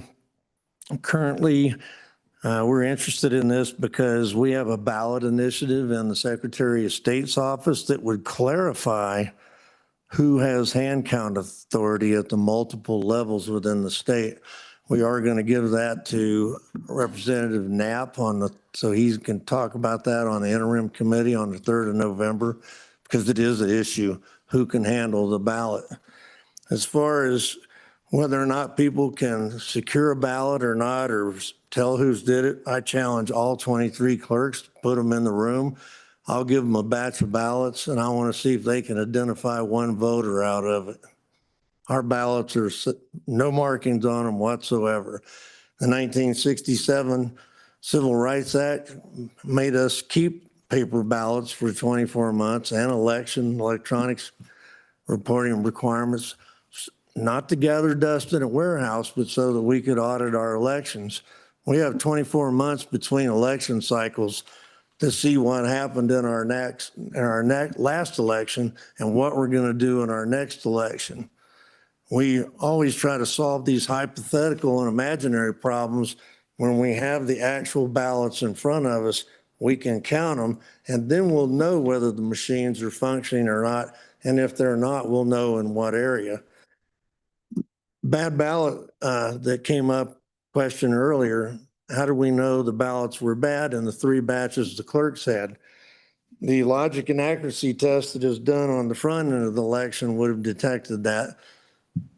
In the middle of the election is the machines, which we cannot look at because we're not allowed to look at system logs or administrator logs to evaluate whether or not that machine is performing to standard due to proprietary rules, which I believe are unconstitutional in our state, because we are required to have purity of elections. That means total transparencies with ES&S, China, whoever makes this equipment, if we're going to continue to use it. On the back end of the election, the only thing we can handle or look at should be the ballots, which saved the Weston County election. The front end of the election, when we do the logic and accuracy tests, and I'll get to the ballots in just a second, one thing we do not do in our state is we do not audit the logic and accuracy test. For example, all 23 counties, and we have the records back to 22, and some in 2020, failed the logic and accuracy test, specifically in the test deck category that illustrates a specific number of votes have to be unique to each candidate, have to be put on that test deck. They do not do it. So we can't tell if the machines are functioning properly if, number one, we don't program them, and number two, the ballot preparation doesn't take place correctly. Those are complex issues. The machines are complex. CISA, which is a subsidiary of the Cyber Information Security Agency, subsidiary of DHS, said in all their findings across the United States of America, employee negligence is the #1 issue negatively affecting outcomes when you're using electronic equipment. And that doesn't mean it's malicious. It could be just lack of training or something else, but employee negligence is the #1 issue. And they said in their findings in 2017 that the only solution for that is a vigorous and robust hand count audit, which is why President Trump has said he wants everybody to have paper audits, paper ballots, so that there's an audit trail that competent professionals can, volunteers, citizens, judges can look at to compare to machine results. I have one other recommendation. I think a candidate should be able to challenge any election by looking at the logic and accuracy test and see if it's been performed to statute. Our statutes are very specific. Secretary of State's office and the primary, Paul Raines had to send out a memorandum telling the counties because there were problems on the logic and accuracy test, the test decks not being performed. The secretary had to send it out, but he doesn't get to see those test decks until after the election, if then. He should have audit authority. He should be able to look at those. And also in his office, they have said they can prepare the test decks for these ballot preparations and tests in their office. They said it's easy to do. They could do that if we give them the authority. In my opinion, as the Secretary of State's office needs more authority, not less. And we need clarification of what his oversight ability is as far as audits and canvassing, so he can do the job he's required to do as far as maintaining uniformity in elections. Very quickly, to my point, incorrect data programming during the logic and accuracy tests, they actually use actual ballots and data for the election. During the process, election officials feed a test deck of pre-marked ballots into voting machines. If the results do not match the expected totals, it can reveal human errors in entering the election data into the system. So we know in the Weston County case, just looking at the test decks, if they were put together properly, whether or not the machines are functioning properly. Again, these are complex machines. Another footnote I need to bring here, I'm gonna steal somebody else's thunder. That book for operating those machines is that thick. And it's proprietary. We can't look at it. We've asked for it. We can't look at the book that tells our machines how to operate it. But the Chinese have administrator access to the back end of the machines, and so does DHS when they declared the machine's critical infrastructure in 2017. Everybody can look at them, including ESS, but we can't. That is ridiculous. We're not frauds as people and as citizens. You're not frauds. We trust you. That's why we elect you to go up there. You should and we should be able to have a reasonable conversation and look at an unidentifiable piece of paper to see how they voted. To the error rate on this 1 in 75, ES&S, who does not provide any warranty to us on their equipment, which we have to pay $50,000 a year for, our own car warranty, said the allowable error rate, according to EAC, is 1 error in 1.5 million. That's the allowable error rate. 1 in 75 should trigger 100% audit. They're saying 1 in 1 million is the allowable error rate. So we're way past that. The truth is, we have no idea what our machines are doing because we have never audited them. We have no idea since we bought them in 2020 what they're doing because we're denied access to them by a phony contract or with proprietary rules, which ought to be voided and thrown in the garbage. We need to start over on Title 22. The 270 pages are there written for machines. We could probably get by with 20 pages with a hand count. Thank you. I stand for questions. Thank you, Mr. Weber. Committee, any questions? Representative Lean. Thank you, Madam Chairman. Thank you for joining us today. Would you kindly repeat how much we're paying ES&S? It's about 50,000 a year, I believe. Is that 50,000? For maintenance? Per county, yeah. Per maintenance, county. yeah. Per county, it's roughly, we have 375 of those machines and we pay them for the extended warranty that they don't provide. I might add that we could utilize them more, but every lawsuit that ES&S has been into, they've escaped culpability because they go to court and they prove the clerks didn't follow their handbook and didn't follow their own statutes and the contract. They've never been nailed in a lawsuit. So if we don't comply with our own statutes and we don't comply with the contract, we don't have recourse. Further questions for Mr. Weber? Senator Ide. Thank you, Madam Chair. Thank you for your testimony. On that 50,000 insurance policy warranty, have we ever made a claim on that to your knowledge? Thank you. Mr. Weber.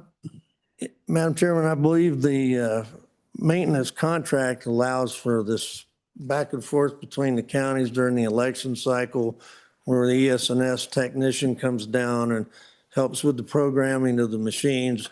It's probably for the two guys that sit in Cheyenne on election night waiting to get on an airplane to go fix something. I think it covers those costs, but I'll admit I don't have specificity to offer you. Further questions, committee? Seeing none, Mr. Weber, thank you for joining us. My pleasure. Thank you for this opportunity. Yeah. And I appreciate your work. Representative Brady. Yes, thank you. Welcome. Thank you so much. Madam Chair and committee, Marlene Brady from Green River, and I am here representing myself today. I just want to thank you all so much for addressing this issue. And the reason I'm wanting to address this today as an individual is for years, my focus has been election integrity and to bring back the hand counting and to rid ourselves of the use of these machines. So some arguments might be that it takes too long to hand count. It doesn't. Look at where it's almost a year since this last election and we're still dealing with this. Thank you again for bringing this up. I'd like to take a moment to bring up the clerk, Clerk Irvin. He's also president of the County Clerks Association. His comment that Weston County was, if I got this down correctly, one isolated case. He did say that twice, one isolated case. That cannot be proven whatsoever. Obviously, had that not been caught, it would have been swept under the rug and, passed off and certified. And so I want to say again that I'm a proponent of hand counting every ballot and also for the issue of penalty for defying a subpoena. I would like to see the that increase from a misdemeanor and some and also the penalties of the cost and jail time. Thank you. Thank you, Representative Brady. Committee, any questions? Okay, see none. Thank you for joining us this afternoon. Good afternoon. You'd state your name and we'll hear your testimony. And folks, we've got a vacant chair up here. Come on up. Thank you very much. My name is Jill Kaufman. I'm just from an ordinary county and an ordinary girl who found some really, really disturbing things in our state. I started looking in 2020 and found a lot of things, did a lot of FOIA requests, and last year in 2024, found so much information in our counties. I have 12 totes full of information of our logic and accuracy testing and our certifications that are very questionable on whether they were done correctly. If we look at the statute, and that statute that we follow for our logic and accuracy testing is 2211-104. And I have right here copies of your Weston County primary, if you guys would like it. And I have little arrows to where the incorrections or infractions are. If you would like them, I could bring them forward or hand them to you when I get done. But in every county, they did fail this according to the statute. If you read the statute and look at their logic and accuracy testing, they did not coincide. So the challenge that we have is what happened after the fact? Well, we don't know. We don't know what the machines did. We don't know anything beyond that because even when there was errors found, nobody did anything. Nobody audited further. I was sitting in our our post-audit post-audit canvassing group with Mr. Malcolm, and there was one error in 75. We did ask as a group to re-look and do more ballots just to make sure that we're reading this correctly and getting the right count, and he refused to do that. So that is really frustrating. Now, a couple of things. The ES&S elections manual, yes, it's very thick. The interesting is, I tried to FOIA it here in the state of Wyoming. It is not available. I did find it for our version, which is the election voting system 6.0.6.0.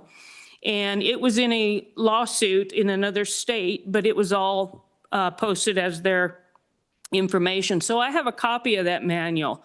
That manual gives them step by step by step by step, and I can't emphasize that enough. They exactly know how to do a pre-post election, do their logic and accuracy testing, and do how to do the election machines. They have that in their hand 24 hours a day during that election. So with them saying that they don't have enough testing or whatever, all they have to do is read. Another thing that is really interesting that I find is that we're told that that the information that I received was not correct, that everybody's counties were correct in their logic and accuracy testing. I would be willing to sit with anybody and everyone and show you exactly what I have. I've asked this for, or I've shared this for a long time. Back in this, I believe it was June of last year, I invited a cyber expert to come in and explain this to you. We also sat on a phone call with the Secretary of State, his attorneys, and the clerks. There was a number of clerks that were on there, and we discussed the logic and accuracy testing. So they knew something was coming up. The other thing is on July of last year, I brought in the cyber expert who has top security clearance and worked in a test lab to tell you exactly what happens in those machines. He told us all that they are not protected. They are very, very vulnerable. And number three, I brought in an attorney from an attorney aspect on what happens in our elections, and I did that in August. And that was open to the public. It was open to the clerks. It was open to everybody.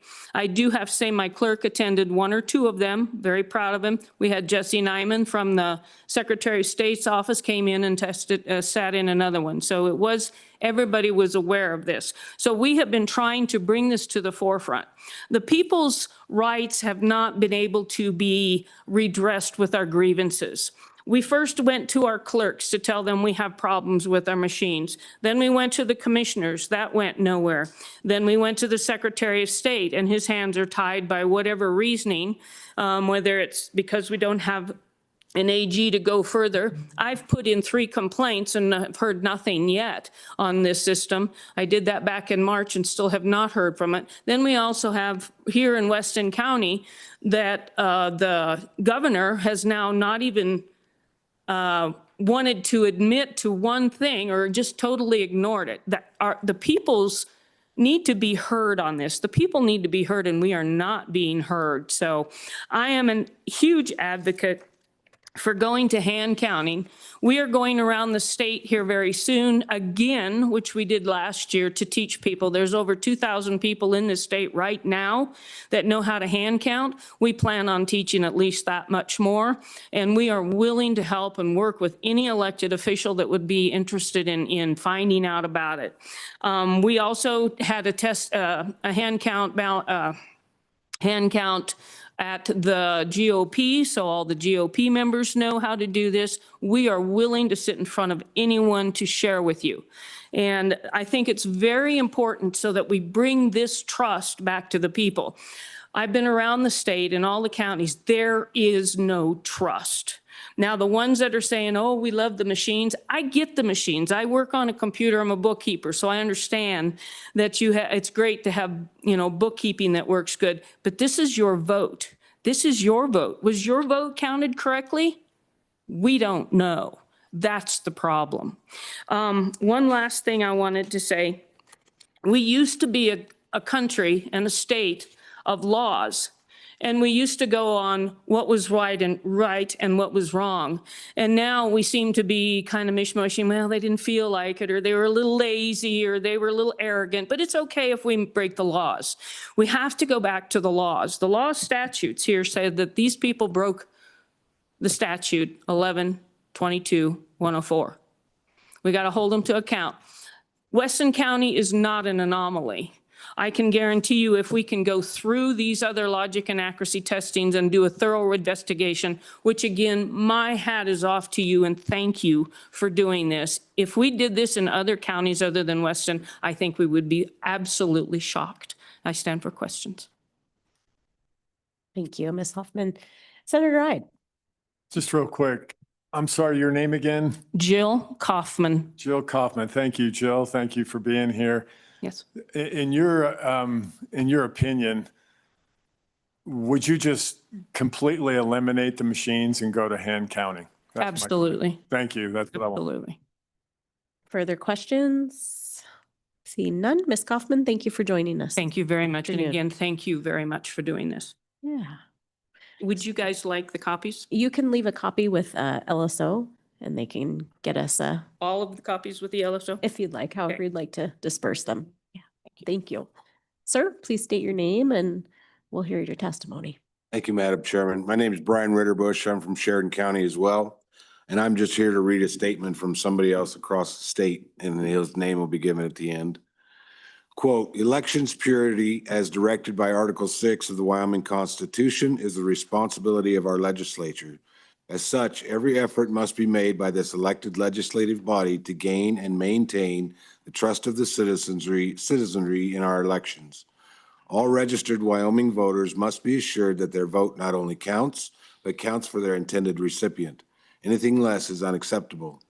The present electronic vote tabulation system, ES&S, was incorporated into Wyoming elections without the consent of the governed.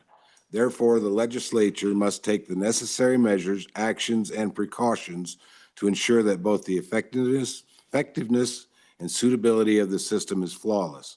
Regardless of how difficult, time-consuming, and/or expensive it might be, accuracy, transparency, and accountability are paramount. Because every law, statute, ordinance, etc., originates from the elected, those charged with administrating our elections must be held to the highest standards of integrity to ensure that the true will of the voter is reflected in the outcome. This is about placing people ahead of government. It is about returning our elections to the voters by actively and aggressively pursuing the trust of the citizenry. Thank you for your time, Mr. Brent Bien. I'll stand for any questions, although I'm not sure what his opinion is. Thank you. Thank you. Questions? Sir, thank you for reading that statement on his behalf and thank you for joining us this afternoon. Yeah. Please come forward if there's any more folks that want to testify. We've got 2 empty seats up here. Ma'am, please state your name and we'll hear your testimony. Welcome. Hello, Madam Chair and representatives. My name is Michelle Ritterbush and I'm from Sheridan County. And I've been working with a bunch of people just interested in election integrity probably since 2020.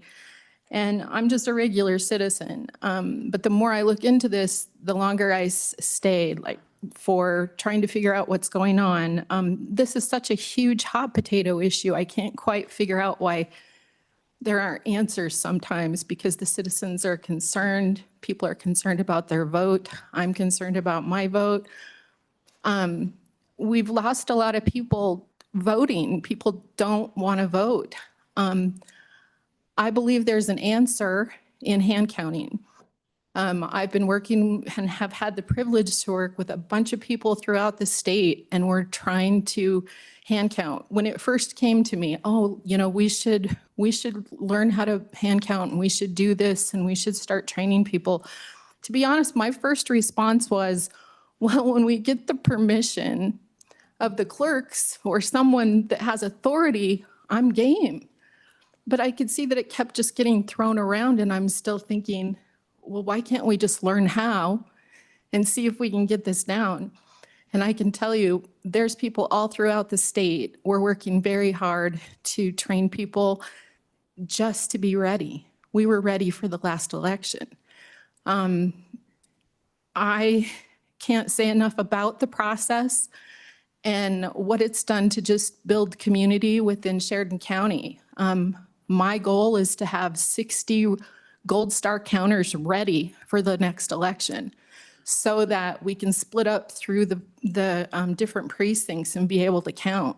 We're working on that, and we would be happy to have anybody come and see it, and we're inviting people from both sides of the aisle. This isn't a partisan thing. We as people need to take this back. So the other nice thing that I want to end with about hand counting is that we could bring in kids out of our high schools.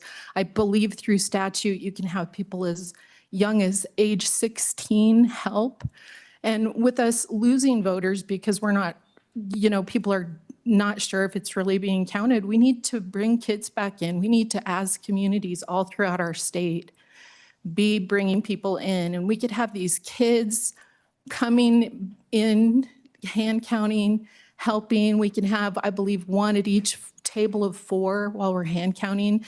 And what a wonderful thing for students all across our great state to learn what it means to be part of this process, and then to just go back to doing what we used to do a long time ago before there was it just seems like such a mess and such a hot potato issue. I just have hope that we get back to having common sense.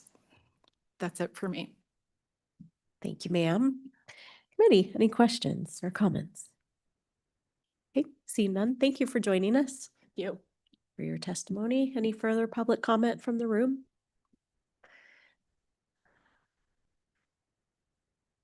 Don't be shy.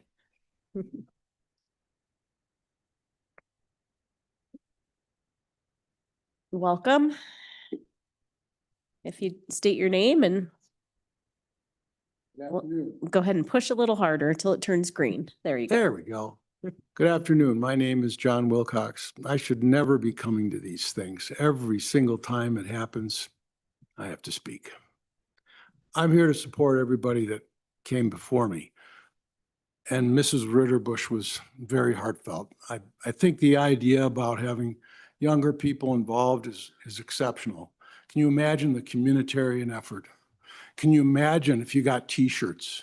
Can you imagine if you built up the community spirit about it and people walking around the community for the next year or two about how they counted the votes and how proud they are and how well that would work with the civics people and how it would work with the high schools. We're so proud in Sheridan of our constitutional program.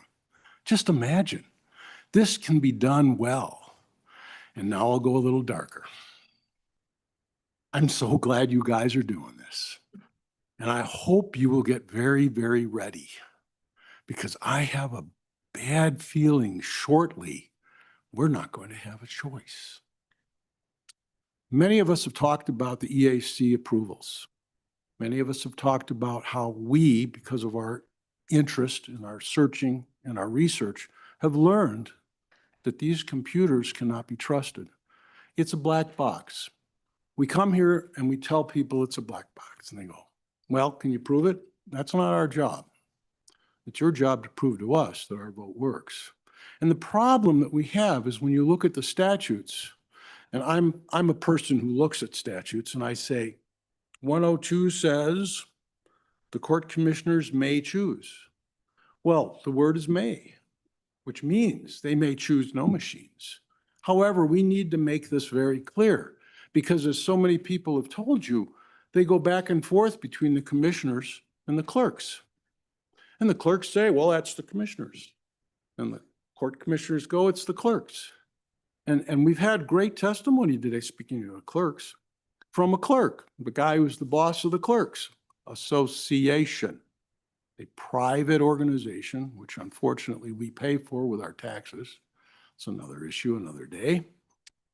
And he came up here and he told us all about how it's done. And I'm thinking that it was mostly useful information, but I just couldn't help thinking the whole time that he was speaking, and this is not a cut on him, he was doing a great job, but that he was a beard for all of the people that should be here and who, if you ask the questions, might be under oath and might be telling you the truth. But he had a nice gloss and he did a good job.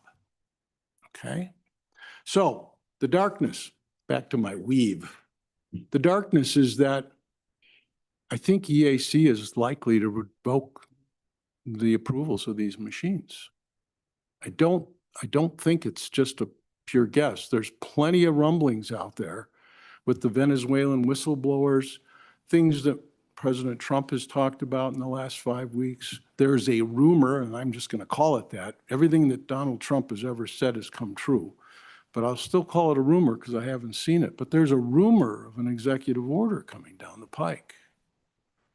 What if that executive order says, you do whatever you want, state of Wyoming, but if you're going to do a federal election, you have to do it this way? Oh my God. Are we ready for that? I don't think we are. And woe unto the smart guy that jumps up and says, well, that darn old Donald Trump, he's such an annoyance. We're going to do it our way. Yeah, well, you got to do it his way for the federal ones. We're going to do 2 elections? Who's going to pay for that? Anyway, I've had enough questions and I've said enough things. Thank you for your time. Committee, any questions of Mr. Wilcox? Oh, that's right. You might have answers. Seeing none. Thank you, sir, Oh, for you're joining welcome. us. Thank you. Former Representative Slegel. Good afternoon. Thanks for joining us. Good afternoon, Chairman Rodriguez Williams. Alan Slegel from Weston County. I was going to refrain from commenting because I saw all the people wanting to testify. But then after comments from our governor's office and the testimony from the Secretary of State's office, I wanted to come and speak to the issue of the post-ballot audit. Until I was here today, I didn't realize the discrepancy in the post-audit ballot that Weston County had. I mean, I knew there were some issues that the secretary had said, but I didn't understand that there was 15 or 21 votes that were shown that weren't matching the other side of the ballot. And I would almost say, I don't think anybody else in Weston County that's a citizen realized that either. And so the governor saying the Secretary of State can't make this complaint because he's not a voting in that district doesn't apply. The Secretary of State is the one that's looking out for the citizens all over the state. And so if he finds a mistake in Weston County, he should be able to bring that complaint on my behalf or anyone else in Weston County's behalf. It shouldn't be that I have to find out from the Secretary of State, okay, there was a problem in the post-election audit. You need to complain to the governor because he's not going to listen to me. And that's, I guess that's what I wanted to point out. I don't think anybody in Weston County, in my understanding, other than maybe our clerk, knew that there was that discrepancy there. And so that's what I wanted to point out for you guys. And I really feel that the Secretary of State should have standing because he's in that official position that would see that kind of thing. So those are my comments, and I appreciate you guys looking at this. Questions? Senator Carson. Madam Chairman or woman, do you think you'll find somebody to make a complaint? Well, Mr. Schlegel. Sorry, Madam Chair. I already told the Secretary of State and Joe that if they got me a little information, I would make a complaint. Yes, sir. Further questions or comments? Okay, see none. Thank you for joining us. Thank you for your Good to time. see you. Ma'am, please state your name and we'll hear your testimony. I am Cindy Smart from Sweetwater County. We drove up to find out about this. We're thankful that you are looking into doing something about this. We want you to know that we have had hand count clinics in Sweetwater County. It's doable. We had a good time doing it. We had a lot of interest. We packed the American Legion and we're going to be trying to be ready. And that's what we're hoping for. Thank you. Thank you. Committee, any questions of Ms. Smart? Senator Ide. Thank you, Madam Chair. It sounds like you have a little experience with this. Could you maybe size it up a little bit for us up here? What would you think the extra work and expense would be to eliminate the machines and just go strictly to hand ballots? At this point, we have volunteers, so I can't speak for expense. As far as how hard it is, you get in a routine and we were shown how to do it. And then we got this room full of people and everybody, you just get into it and it just goes quick and it comes out perfect. And it's something you have to go and see and participate in and know. And it's quite doable. It's easy.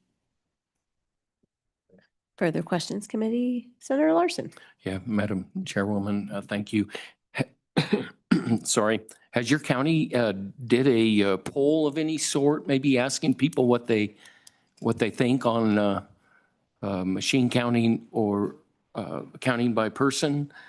And and I'm just going to make a comment that we have done that in Park County. We had 85% say they trust hand counting over the machines. And that was at all sorts of places, farmers markets at the Park County Fair and all of that. And 33% of them also said that they would do it voluntarily. So I just wondered if you have had a poll of any sort like that. I don't have a percentage, but I can tell you all the people that we have come across have doubts about the machines. They don't trust it. We are out and about a lot in our community and they would like to go back to hand count. So I would say at least 40 to 50% in Sweetwater County would be for hand count, paper ballots and hand count. Follow up, Senator Larson. Madam Chairwoman, I think she told me what her figures she thought were, and I was hoping they'd be definitely way over 50%, and I'm guessing they are. Well, that's because I haven't only Ms. talked Smart. to that many. Thank you, Ms. Smart, for your testimony. All right. Anybody else from the audience? Okay, seeing none, we'll close public comment in person. Please come forward. Please state your name. You'll need to turn on the mic.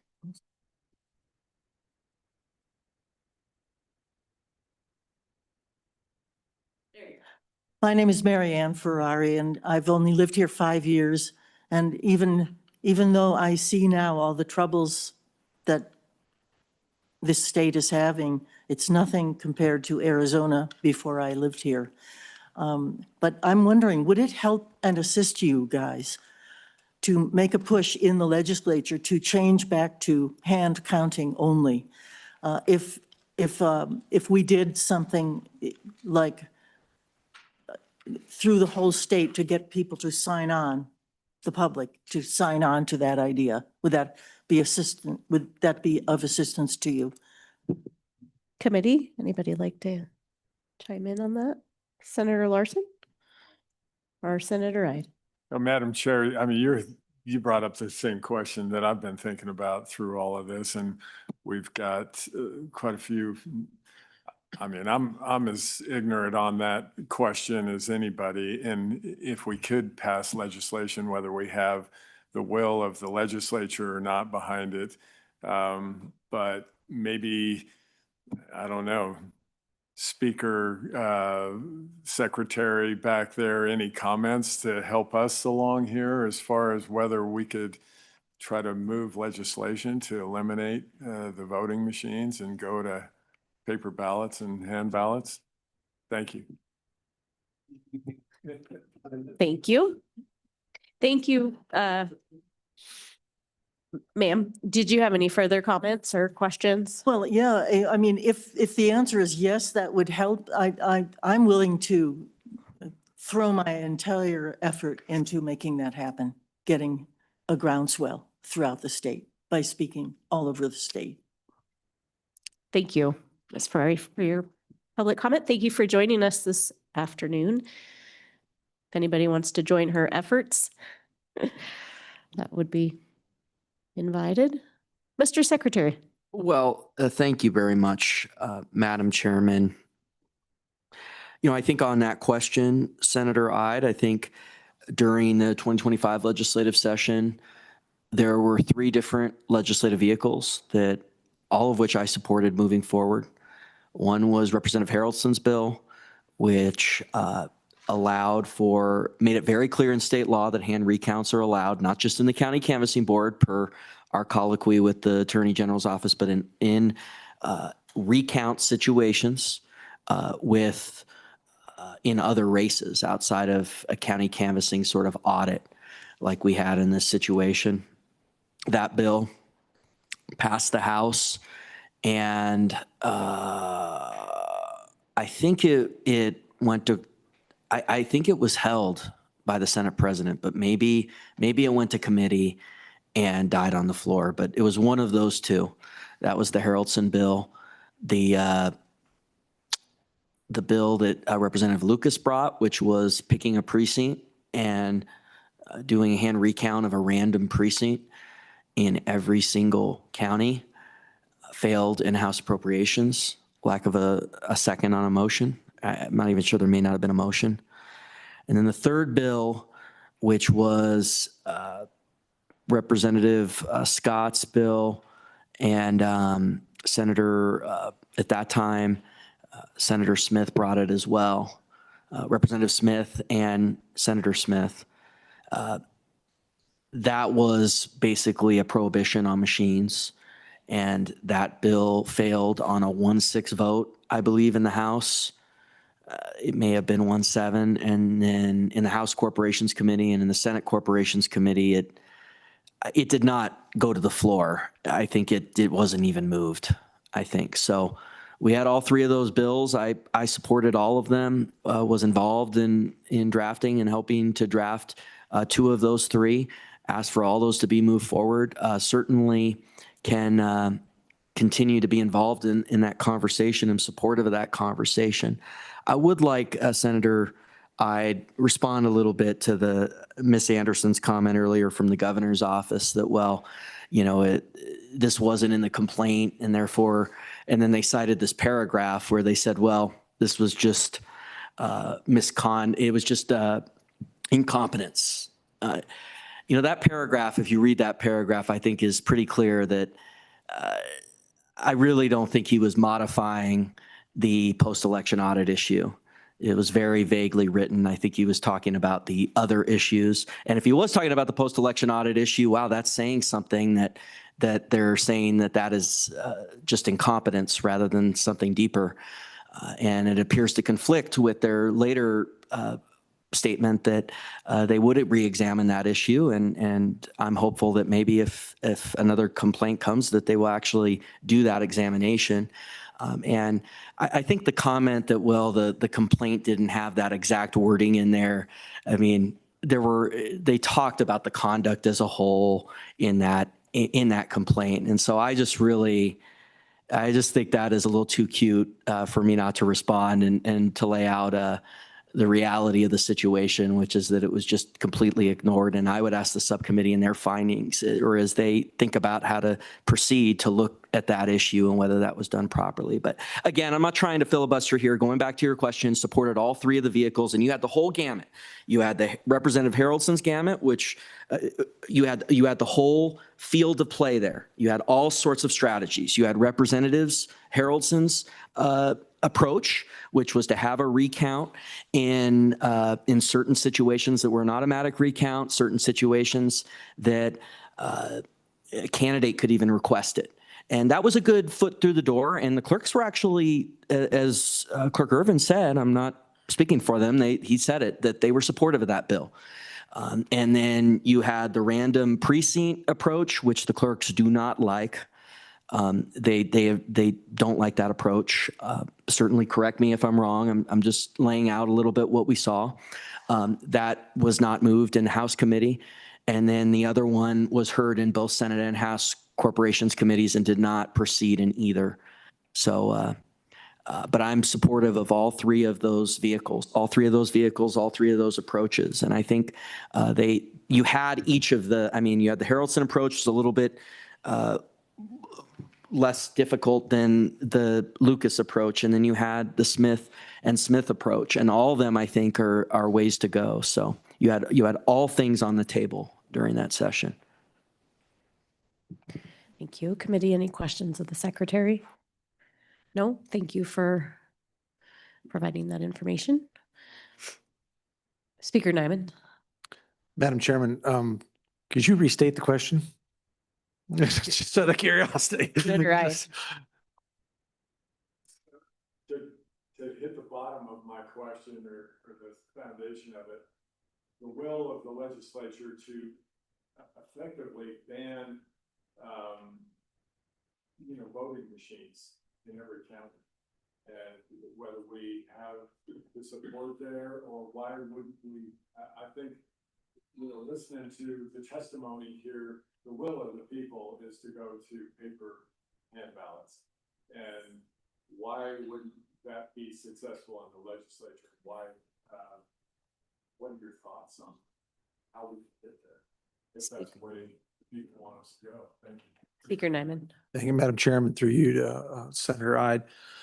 Senator Ide, I want to make sure that the people of Wyoming have confidence in their voting. I think that's the ultimate goal here for me.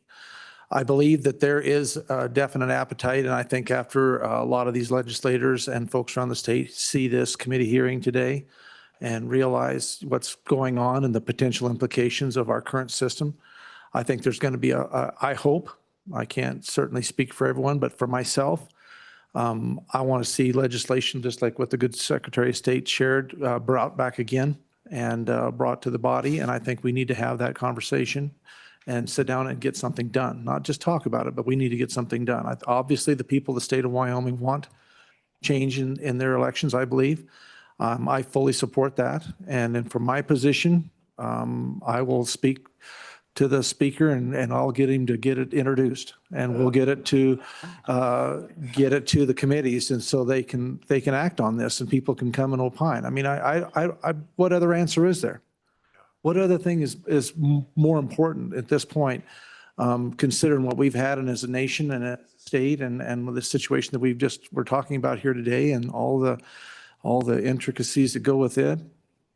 I believe election integrity and making sure that we have elections that people support and are doable are a critical and primary goal of the legislature in my mind.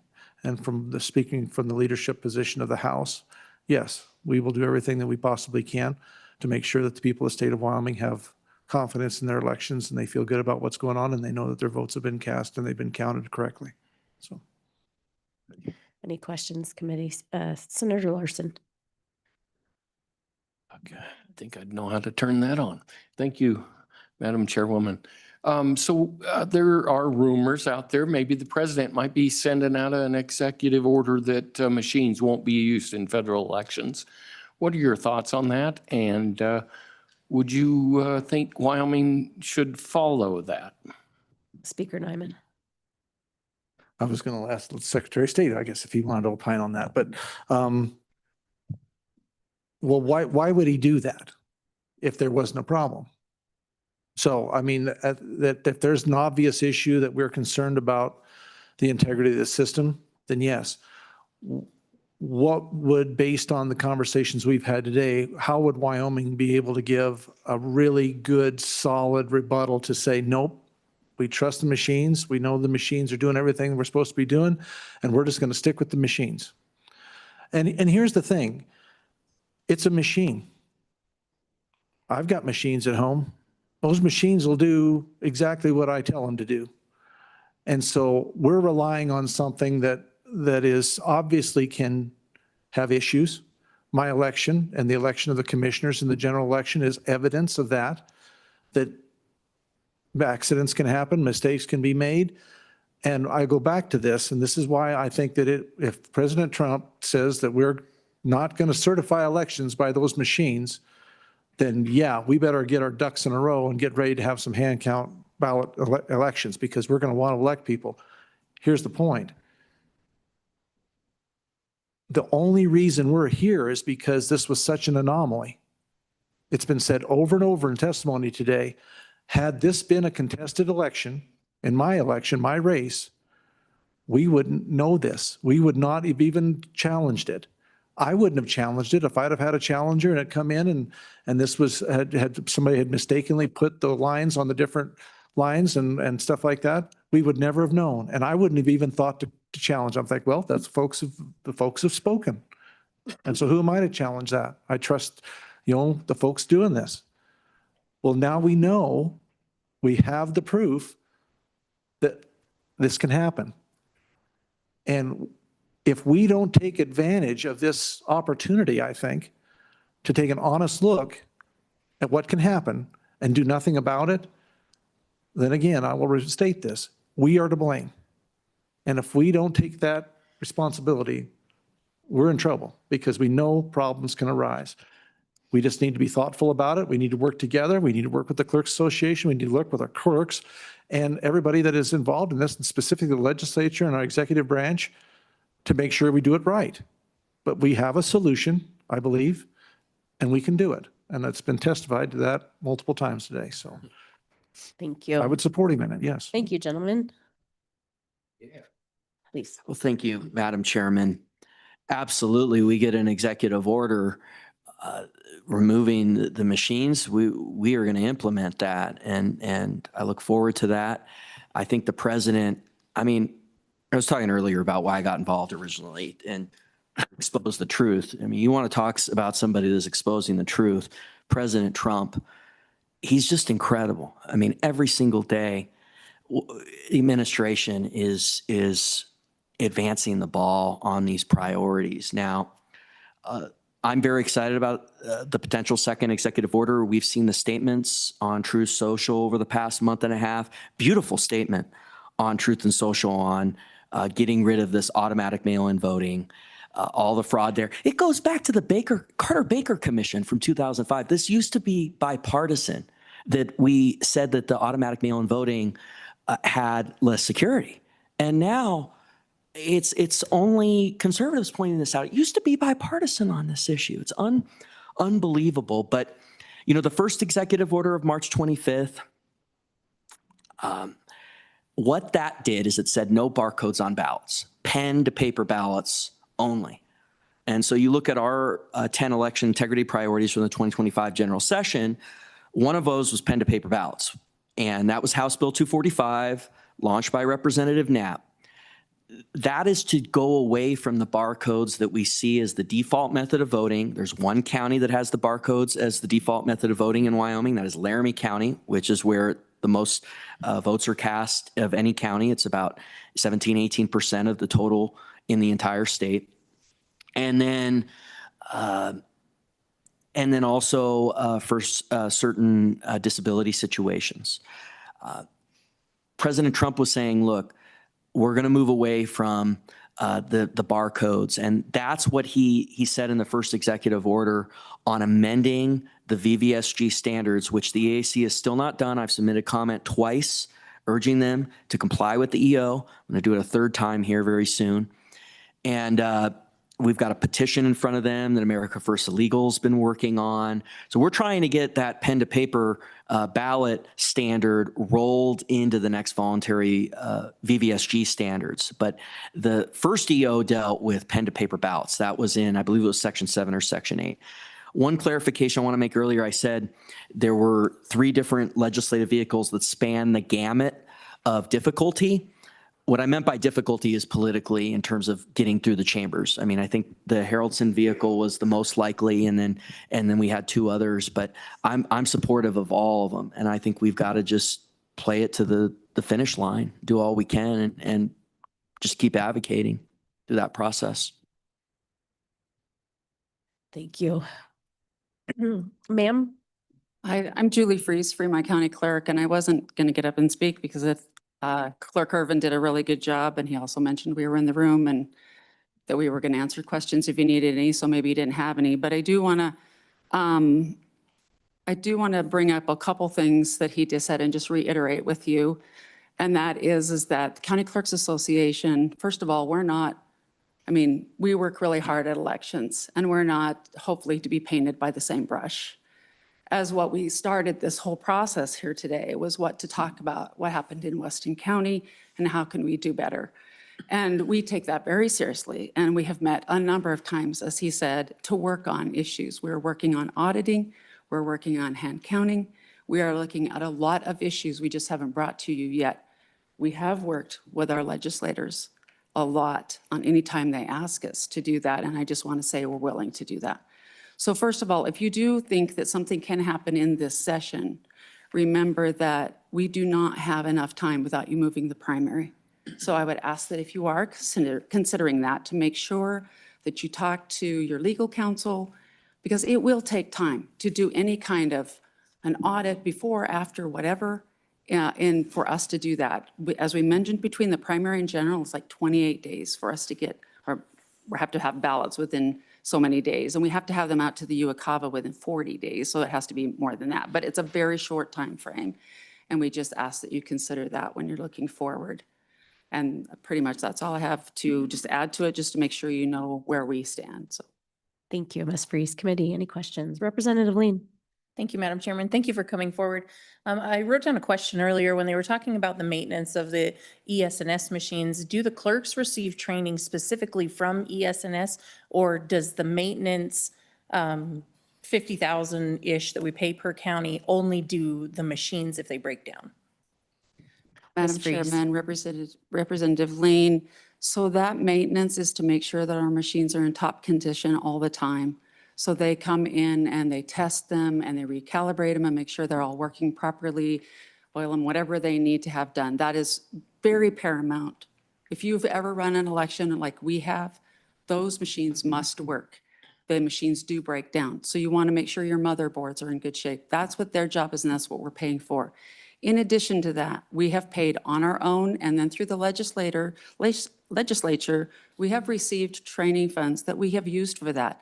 We have done group meeting trainings with ES&S, and we individually have had them come and retrain us on all of the methods that it takes to put them together, our elections together, and to do a good job in our elections. So we have done that both ways without the maintenance. The maintenance is just to take care of those machines and make sure they're in top condition. Senator Larson. Thank you, Madam Chairwoman. Thank you for coming forward and coming to the meeting. Sure.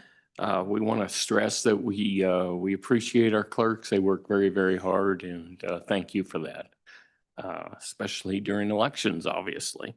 I got a question on your clerk association. So as the topic of hand counting come forward, and I guess what is the opinion of the association on if the commissioners can make that choice? And then also if you see in statute that there is ways to get people to hand count, it is in the statutes. I guess that's a question I'd have for you. Is that something that you discuss, and have you looked into that? Ms. Freeze. Madam Chairman, Senator Larson, so we have not necessarily talked about that provision in the statute. I know there is an AG's opinion or an attorney's opinion that says that we are not supposed to hand count if we have machines that are capable of doing that. No, am I wrong question? Sorry. I might ask another question. Okay. Follow up. No, follow up, Senator Larson. I interrupted. That's okay. Go ahead. I guess I don't know if you've had discussion on that opinion. I think the opinion was if you had a machine counting that the public or just citizens couldn't recount it, is the way I understood that opinion. So Madam Chairman, or Senator Larson, yes, we've had that conversation on whether we're supposed to hand count or not. And the decision, I think, of our association was, no, we didn't think we could. However, you also asked me, have we talked about hand counting? Yes, we have. We've talked about how we can audit. I'm on a national committee. I have actually run a meeting where I talked about this topic, and I brought it back to them just last week in Rock Springs at our Waco meeting about how other states do things and how important it is for us to open our minds about what possibilities we could do to help. And we did some training just this last week on hand counting so that we can be prepared to know if there's a committee that we get to work with, how can that work and in what situations? That's what I said at the beginning. We are here to help. That is what we want to make sure all citizens have the right to vote and that their vote counts. That is very important to all of us as county clerks. And I'm here today, so hopefully speak for the other 22 counties that we do care. And again, we weren't subpoenaed to be here. We chose to come here today, and it's been tough. It's been tough, I'm not gonna lie.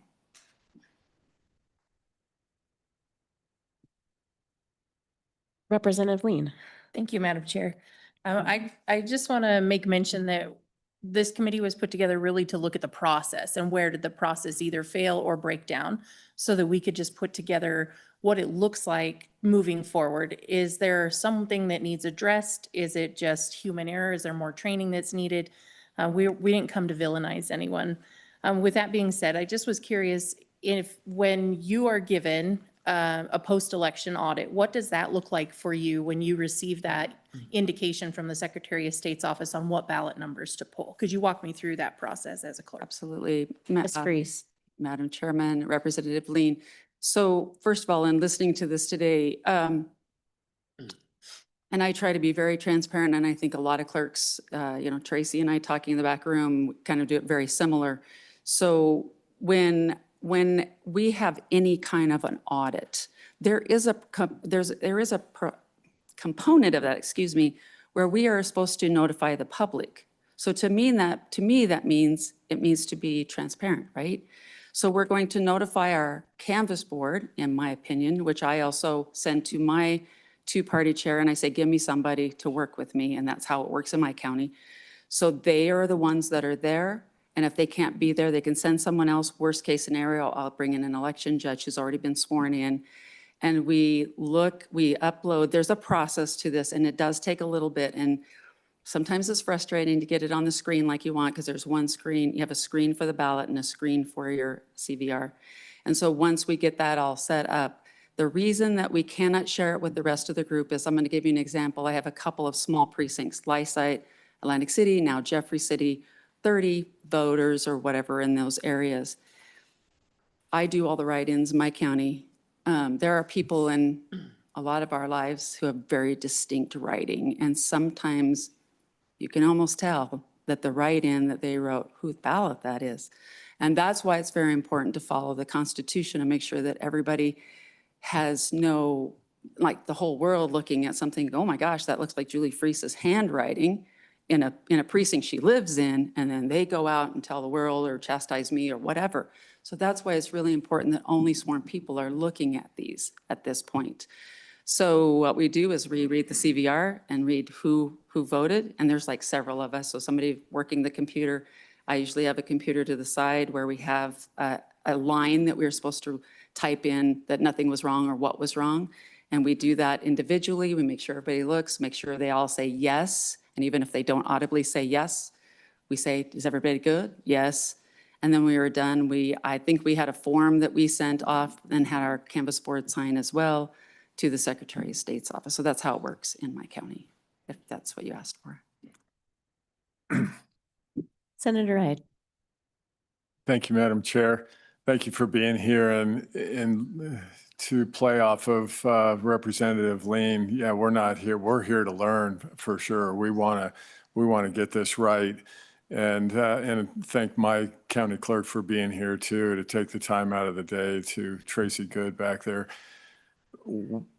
What I'd like to know is why, it's maybe more of a philosophical question, but how come we don't have the county clerks maybe behind this hand count paper ballot? And what would it take to get your support? Because if we had that, it would be a lot easier at the legislature. What are the downsides? What's your opinion of why you wouldn't be behind hand ballots, paper ballots, if that's what the citizens want, and it's the most honest, transparent, trustworthy way to count votes? Thank you. Ms. Freese. Madam Chairman, Senator Ide. So in my county, I have at the general election maybe a 14, 17-inch ballot with front and back jammed. Because you have, like, I have 8 school districts in Fremont County. I almost hate to say that to a legislature, but I have 8 school districts and a lot of special districts. And as we mentioned before, there's a rotation. And so it is not an easy hand count necessarily on those items. So it will take a very long time. It will take a very long time to do an entire ballot. And I have 17,000 voters in my county. And so I'm not saying I'm opposed to hand counting. I think there is steps that we can take to have those people who are not comfortable with our machines. I trust the machines. I've tested them and we've played with them to know what they'll take and not take and why and find that out. So I'm comfortable with how they work, but do I want to have the citizens and the electors making sure that they feel good about how our ballots are counted? Absolutely, I do. So that's what I'm saying, is that we're willing to take those small steps. And if it ends up being a full hand count someday, so be it. I'm just saying that we're offering something less to begin with, like the recount legislation or an audit of some sort. I just know also from, again, the nationwide committee that I'm on and learning from them, it's not perfect either. So a hand count is not perfect. And remember, we don't have adjudication in Wyoming, which means, so are we going to do that? That's another step you would have to put into that, is are we going to say, this is the way your vote will be counted? And then do we go away from it when somebody goes, oh, instead of filling in the bubble, I'm going to mark it out or circle it or say, no, I really wanted this one. Are we going to adjudicate it? Are we going to try? Our statute also says that we are not supposed to try to guess what the voter is thinking. And actually, I had a conversation with somebody recently who said, well, I would view this circled one as that's the one they wanted. And I said, I didn't take it that way because there was an X in it also. So you see what I'm saying, that it might be really hard to, if you're going to adjudicate, are you going to? And again, that's a part of the statute. So there's a lot to what you're asking to do through the statutes. And so I'm just saying maybe those baby steps, I think the clerks are willing to work with the legislature to see what can we do to make people more confident in their elections. Thank you, committee. Any other questions of Ms. Freeze? No, I have one for you. I'm sorry. So, Ms. Freeze, have you read the governor's investigative report and the Secretary of State's investigative report? Madam Chairman, I did read the governor's, but it's been a really long time ago, but I did read it, yes. Would you consider yourself fairly knowledgeable about the reason that this subcommittee is meeting today based on the false post-election audit? Madam Chairman, yes. Thank you, Ms. Freeze. So my question to you is, in your opinion, as a seasoned clerk of court, do you, in your opinion, did Clerk Hadlock demonstrate a habitual inattention to public business, in this case, elections? Madam Chairman, so my opinion of what happened with her situation is that she made a mistake and then she didn't take care of how to handle the mistake from the beginning properly. In my opinion, I don't think that she should have been able to recognize I should put these away so I don't accidentally send them out. So I think that was a mistake that she should have known how to fix. Hearing about the second part of it, I'm not sure what she did, but that does not sound like maybe she knew the instructions. I don't think just knowing her the small amount that I do, I don't think she willfully was trying to change the election results. I don't believe that, but I do believe there's a lot more training that needs to go there. I guess I could say it that way, is that I believe there's a lot more training that needs to be done if she were to stay in office, because we all go through the same motions and we talk a lot. And so we're there for our clerks, but it should have been able to help. Thank you, Ms. Freeze. And I have one more question for you. I'm going to ask you the same question that I asked Clerk Evan. Again, you're a seasoned clerk of court or clerk. And is it physically possible to miss 21 ballots and still conduct a post-election audit? Yeah, I don't believe so. No. I don't think so, that it would have been easy to miss. I mean, that seems like a logical, like she shouldn't have missed it. I'm sorry, I'm not answering you very well. I don't think she should have missed that. Thank you. Thank you. Any further questions? Thank you, Ms. Freeze, for joining us this afternoon. Ma'am, all right, this is going to be our last public testimony. After, it's fine. We'll go ahead and hear your succinct comments, and then after this, we're going to take a break before we move on to the folks online that want to provide public testimony as well. So ma'am, please introduce yourself. Yes, Maggie Wineski. I'm a resident from Sheridan County. First and foremost, thank you to this committee. You guys are doing, I'm in awe of your energy and effort. I have attended some hand counting sessions, probably 20 in total. And I can tell you, we have done federal all the way to our school board with, select 5 at our school board out of 9. It's doable and it's easy. And the process that we have in place, we have taken to the Secretary of State's office. We have taken it to our election supervisor, and it's clean. And when there's questions, we have two people calling and 2 people tallying. Hopefully you have a Republican and Democrat on both sides. Sometimes that's not feasible. But I'm here to tell you, it is doable. And it's so much, it's transparent, even without putting out a lot of public notification. We've had volunteers come to us. And so you don't have the cost of the machines, you have the trust of the people. We don't have the statutes to back us up. And that's where we need your help. So it is doable. Anyways, thank you so much. I'll stand for questions. Thank you. Committee, any questions? Senator Larson? Senator Ide. Thank you, Madam Chair, and thank you for your testimony. That was, and I kind of always digress here. Yeah, back to the point of we're here to vet, the person that was subpoenaed here. And so we're getting off track maybe a little bit, but it's been good to hear outside of just that specific issue. You said you were from Cody? No, sir, I'm Sheridan County. Oh, you're Sheridan County. I'm sorry. Have you had good conversations with your clerk and tried to be persuasive? Okay. Can you comment on that? Thank you. Ma'am. Thank you. My protocol's a little rusty. Okay. Thank you. I'm Senator Ide. Our county clerk, let me backtrack.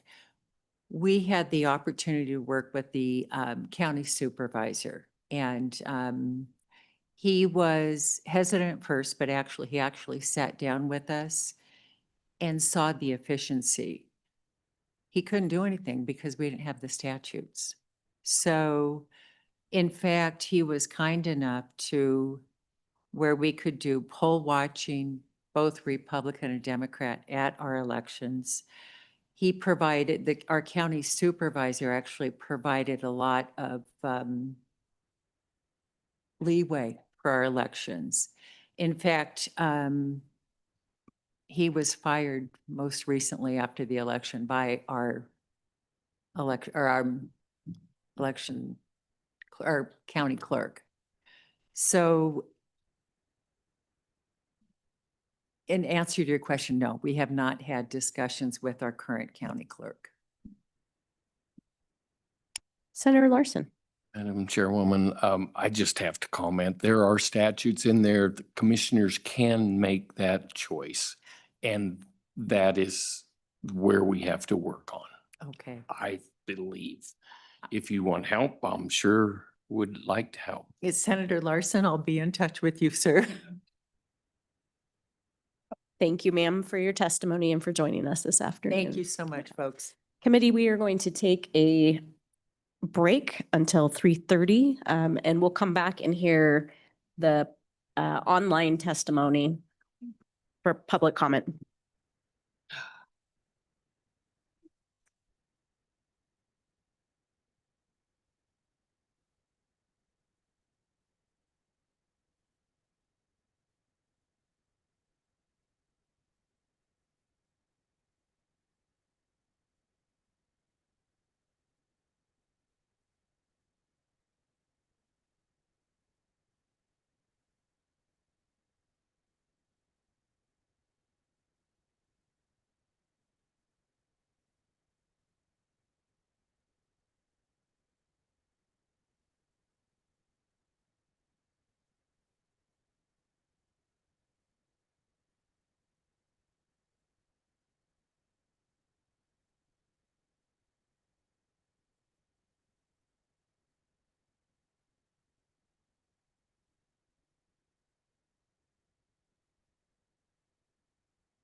All right.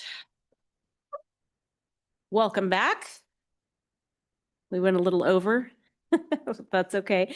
We're going to move on with public comment. And we have several folks that want to testify online.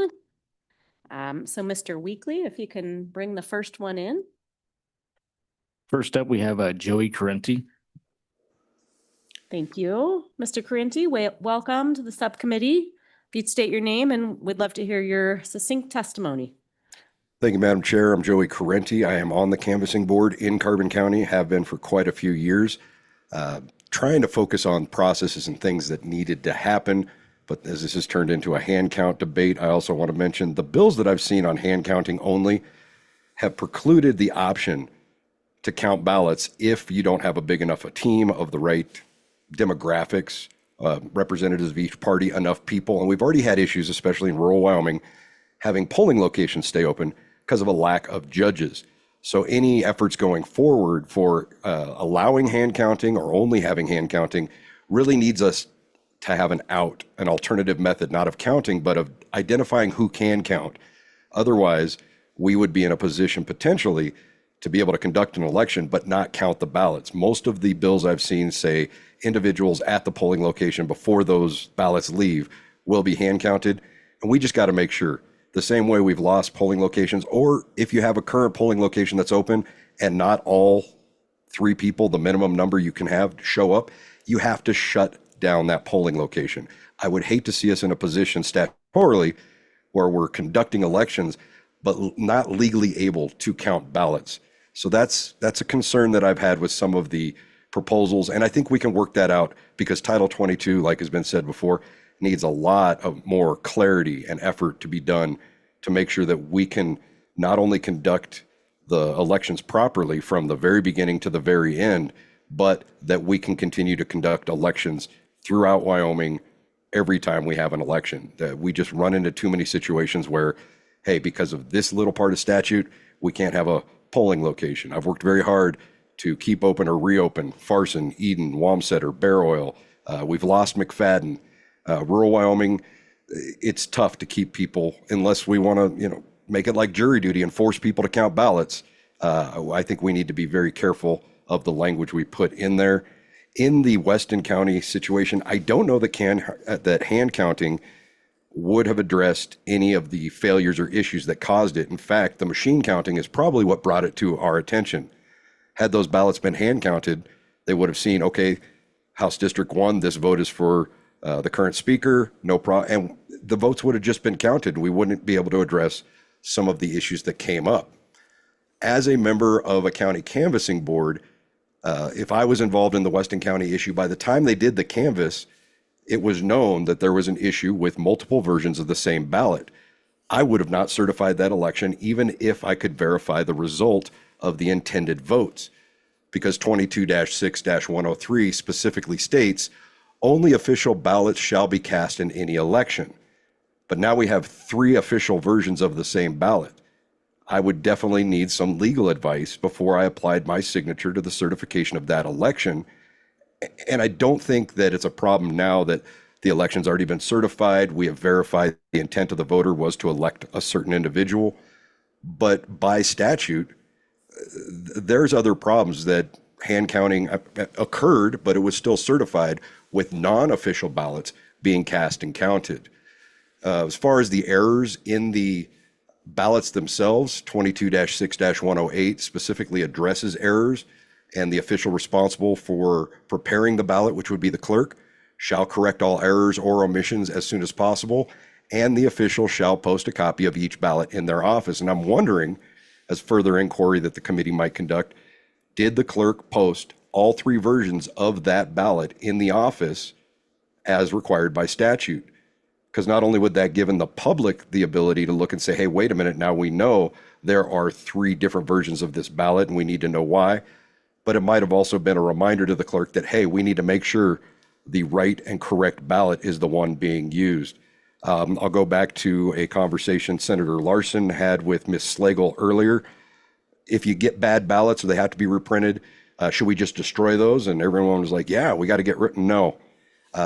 Repeatedly throughout Title 22, there's a phrase ballots to be kept by the clerk for at least 2 years after the election or longer, if required by federal law, and then get destroyed. I think in any case that we have those ballots segregated, bundled, secured, retained with notes. These are ballots that were printed, not used because of this, and that they're retained for the entire lifetime of that ballot. And we also might want to look at pushing past 2 years. I think having 48 months till the end of the next election that we still have access to those ballots in case we need to go back, do an audit. We do get somewhere on hand counts. We can go and verify those ballots from 2 elections ago at that point. As far as the post-election ballot audit goes, as a member of the county canvassing board, my biggest issue is I can't tell people, yes, I know your ballot got counted. What I certify is the comparison between the scan of the ballot and the cast vote record, and they tend to match. I've never really had a problem. There's actually additional information in that cast vote record, the data set, the serial number of the voting machine that I can go correlate to the precinct voting location. I've never even seen a ballot being voted out of its proper location before. There's also tracking coordinates. There's a 4-digit code that comes up after each name on the ballot, and it will tell you for that series of ballot, every time that person is voted for, that number should match. So there's a lot of data in there, but I can't tell somebody, I looked at your paper ballot, it went through a machine, and this is what it said. So maybe a contemplation of real-time auditing where we get that stack of physical ballots, run them through the machine, and one by one, as we run that ballot, it tells us exactly what the computer's reading, what the tabulator's reading, and that we can verify that way. But also in order to do that, we have got to get rid of the barcodes on the express votes. Because again, I don't know what the tabulator is reading. I just know that what it says it read matches what I'm being shown in the scan. A question from Representative Lean about actual public involvement with the post-election ballot audit. The public is always welcome to come in Carbon County. In fact, we have an area set up for them. We make sure that all electronic equipment is held away. The only thing they can't do is view the screens that the ballots are on. Again, that's based on something we've talked about a lot today, the opinion of the Attorney General, talking about ballot secrecy, voter privacy, all that stuff. But that was also a previous Attorney General. There may be some room in there to pose the question again to the new Attorney General. Do you still feel this way? Is there anything we can do while still respecting this opinion? Just saying, hey, this is the opinion of the Attorney General. We're not going to do anything and we can't do anything, I don't think is the full answer. Pointing to best practices asked by Chairwoman Rodriguez-Williams. As a member of the canvassing board, I also conduct the audit. We do the audit first in the morning, and then we go ahead and conduct the canvass.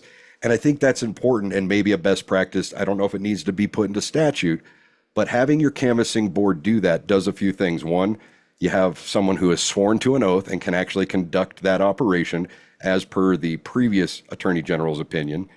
They're also going to sign a certification of all actions of the canvassing board. So if the canvassing board is conducting the audit, then not only do they sign saying we are certifying the audit, statute also requires that all actions of the canvassing board have detailed minutes. So you will have that transparency document, public document. This is who conducted the audit and the canvass. This is what happened. And there are multiple people involved, not just the clerk, not just the clerk and her staff. You have members of the public. And again, that's another good check and balance, but it also produces that required document in the minutes. Beyond that, I don't really know what we can do to change what happened. I'm not really going to get into that too much, but I think going forward, there are things we can do to address specific language in Title 22, things that may be missing from Title 22 that are okay to do. I don't see anywhere where it says the canvassing committee can conduct the audit, but I also don't see anywhere where it says they can't. So tightening up some of that language and maybe taking, like Clerk Free said, smaller steps going forward to hand counting to make sure that we're not putting ourselves into a position where votes can't be counted once they're collected, and then addressing the rest of these procedural things, I think would be prudent. And I think with that, I'll go ahead and give you back the committee and stand for any questions. Thank you, Mr. Corianti. Committee, any questions of Mr. Corianti? Senator Ide. Yeah, Ms. Corrente, it's good to see you today. You talked about issues with polling stations and not having qualified people. I don't know if anybody here can, or maybe you can tell me, what did we do about that before we had electronic voting machines? Thank you. Mr. Corianti. Madam Chairman, through you to Senator Ide, we had the same issue back then. We just had people that were a lot more involved and active in their polling, and the polling locations used to be able to be in, the gym or somebody's driveway. Remember when you had the little shower stall voting booths? But the requirements have always been there to have a minimum number of people running a polling location. Normally, they would be representative of multiple political interests, so it doesn't always have to be Republican and Democrat. It could be an independent and a libertarian, or a Republican and a constitutional party, whatever it is. But that structure's always been there. We've just had people historically that have always been way more involved, and also back before machines, well before machines, your absentee voting was only allowed for people that had a pre-described designated reason, like they're overseas in the military, they're working oil and gas out of state, stuff like that. So really, Election Day was different back then, but we've always had these constraints. It's just getting harder and harder to meet the minimum requirement to fulfill those constraints. Further questions, committee? Seeing none, Mr. Corianti, thank you for joining us this afternoon. We can move on to the next person online. Next, we'll have Mark Kep. Good afternoon, Mr. Kep. Thank you, Please introduce yourself and we'll hear your testimony. Thank you, Ms. Chairman. My name is Mark Kep. I'm a resident of Crook County, Wyoming. I want to take it back to what we started out this hearing for, and it was Weston County. And I got to tell you, as a member of the public, I am shocked, literally shocked. And I was texting like crazy this morning that the county clerk did not show up at your meeting in the face of a subpoena. And I do hope that there will be further efforts to hold her accountable for that, because personally, I've sat here for the same amount of time you all have been sitting here in order to go over this topic. And I think it's an important topic. And obviously, she's the center of it. And her not showing up at this meeting is deeply troubling. And that goes to the main thing that the Weston County incident caused for the people of Wyoming. It caused proof. We all had a suspicion that the machines weren't working. Weston County proved it. It proved that the machines are fallible. It proved that people involved in that system can break it. It proved that there is not a clean audit to catch it. It proved that that person could actually fight against clear evidence and have to be forced to do a hand count to actually find it. And finally, it proved that the hand count actually got the accurate results. So I'm a CEO of a technology company. We've developed very advanced technology, and I can tell you that I am standing before you as an advocate for hand counting. In fact, folks who've worked with me, and I'll tell you, there's a whole bunch of people in the room right now. There's a whole bunch of people online across the state of Wyoming who are all standing up like I am saying, we need to get rid of the machines and we need to go to hand counting. Weston County proves that. Now, is it going to be easy? No. It's going to be hard because we're going from a process that exists to a new process we want, right? And so there's going to be that change. But what I can tell you, and I can tell the clerks that are paying attention to this right now, is that we, the people, are actually taking the steps to go through the hand counting process. We have drills all across the country and all across the state actually trying out hand count systems. We're finding out what works, what doesn't, how long it takes, how do you secure it, how do you know that a ballot that was printed actually was counted, properly counted, verified, and then that those tallies add up. What I can tell you I have learned through this process is that not only is hand counting pretty freaking cool, but it's accurate, it's fast, and it involves the public, which I think is the most important piece that's currently missing in our election system, is involving the public. So going back to the issue at hand, you all have plenty of ammunition now in regard to the Weston County to at least go back to the governor and say, hey, dude, you said this person was fine, they made a mistake. Well, they just violated a subpoena from your committee. That seems to be a pretty big red flag that they may not be following the laws of the state of Wyoming. And that might be something he wants to look at again. As for me and as for the people that are speaking before you today, there's a lot of us who want to see hand counting. And I'm going to continue to push for that. The machines are fallible. Weston County proved it. And I hope that you move stuff forward that helps us bring hand counting to the state of Wyoming. Thank you. Thank you for your testimony. Committee, any questions? Senator Ide. Yes, thank you, Madam Chair, and thank you, Mr. Kopp. I'm not sure if I pronounced your name, but just want to reiterate, thanks for hanging around all day and taking time out of your day to listen to all of this. And your comments are well taken today. Thank you. Any further questions of Mr. Co-op? Okay, sir, thank you for joining us and for Thank your you. testimony. We'll move on to the next person online. Next, we'll have Marguerite Herman. Ms. Herman? Ms. Thank Herman, you. welcome. Thank Please you, Madam introduce yourself.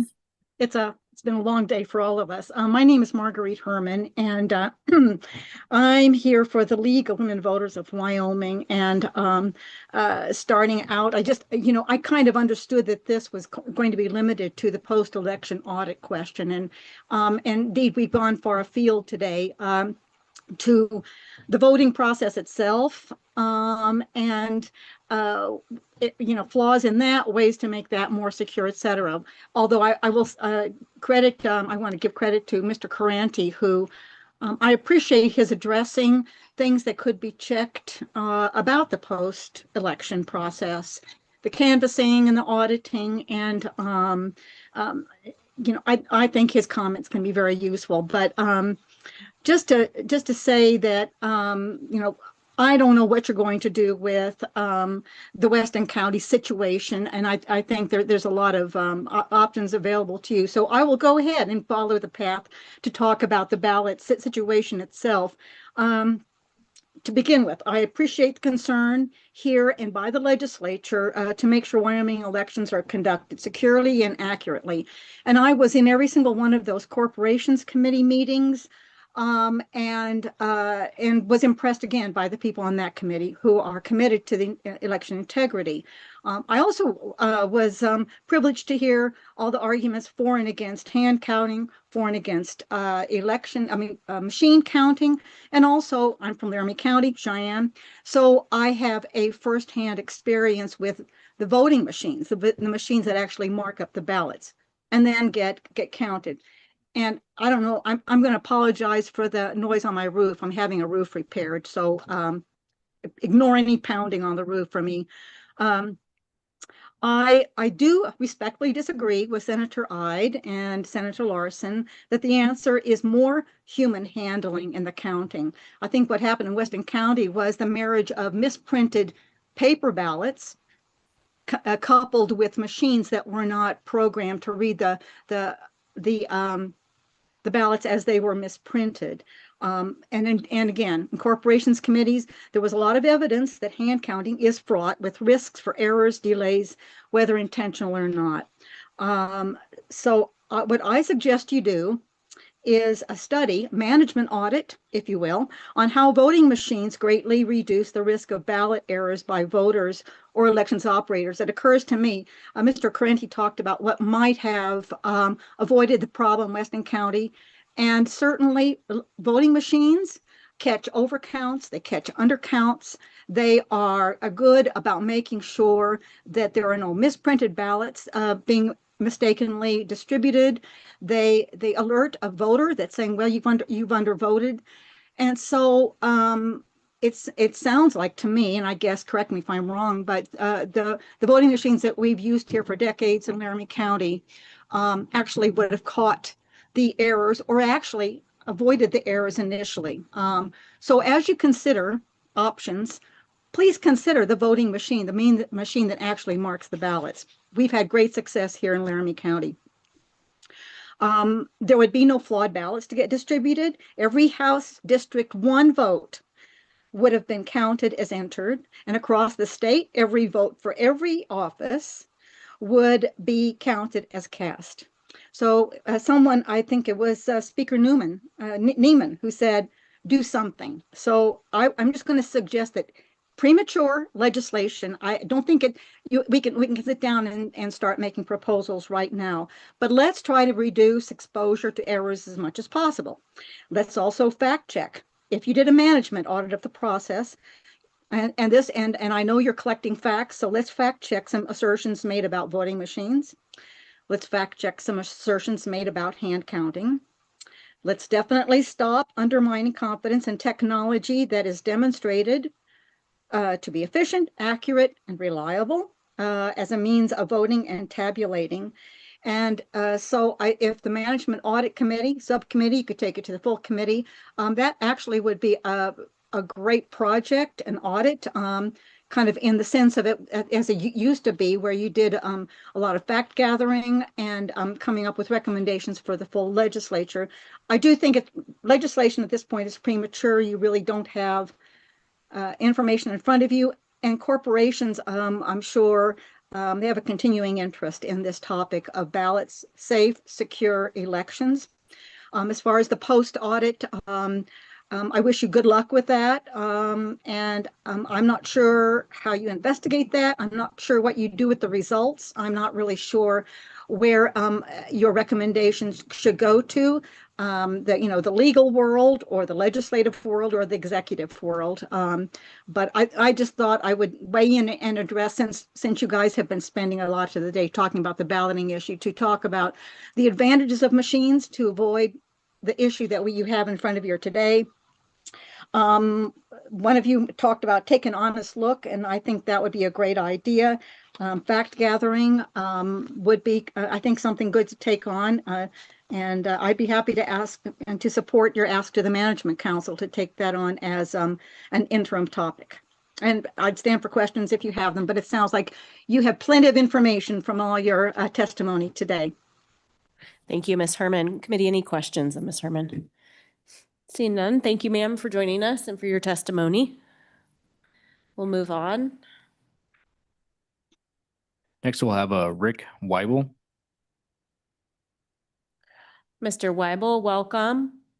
Please Thank you. introduce yourself and we'll hear your testimony. Thank you, Madam Chair. My name is Rick Wyel. I head up uscase.org. It's a nonprofit election investigation, but also looking at hand counting, looking at the election universe within the United States. We have been tracking all of the engineering change orders by all of the vendors to the United States Election Assistance Commission. We have trained on hand counting. We have trained on more stringent logic and accuracy testing to help catch and prevent bad programming or mistakes out there.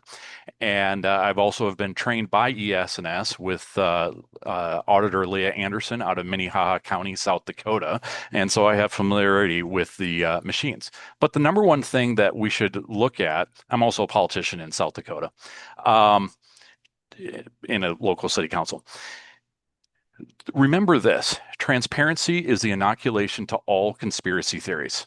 So the more transparent we are in our elections and the conduct of the elections, the more faith the electorate is going to have. And that's true of all levels of government, budgeting, laws, everything that you guys do.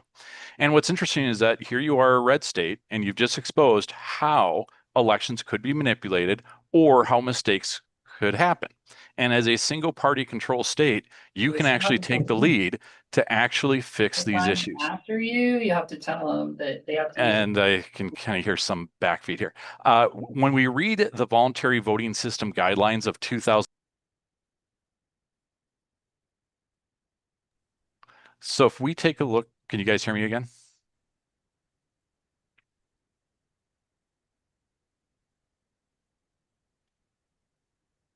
Yes. Okay, thank you.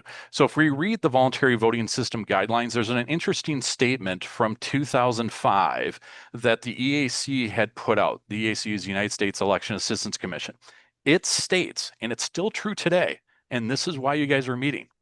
It is well known that deficiencies in election management and administration procedures can have just as much of an impact on the enfranchisement of voters and the outcome of elections as the functioning of the voting machines.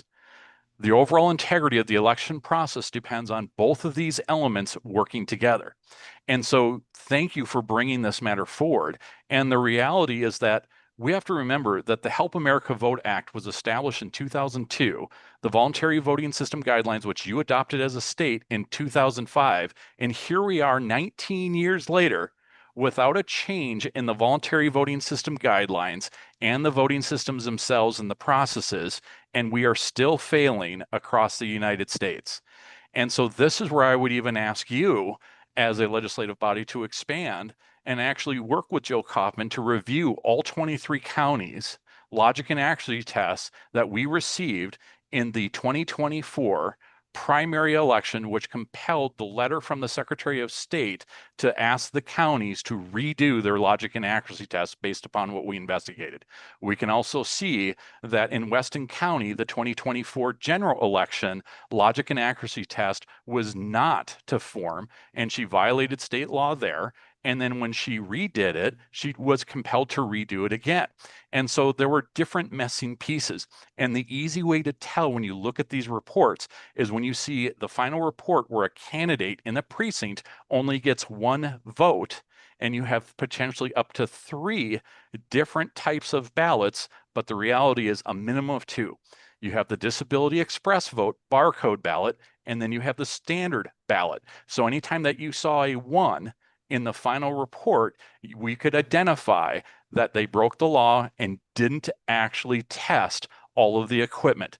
That's what we found uniformly across the state in the 2024 primary. And so other jurisdictions where they have ballot on demand printers, that requires the lowest number be 3, not 2, not 1. And so that's how we were able to ascertain that. And I would encourage your committee to have a separate meeting where we can talk about that evidence as part of the next steps for legislative reform.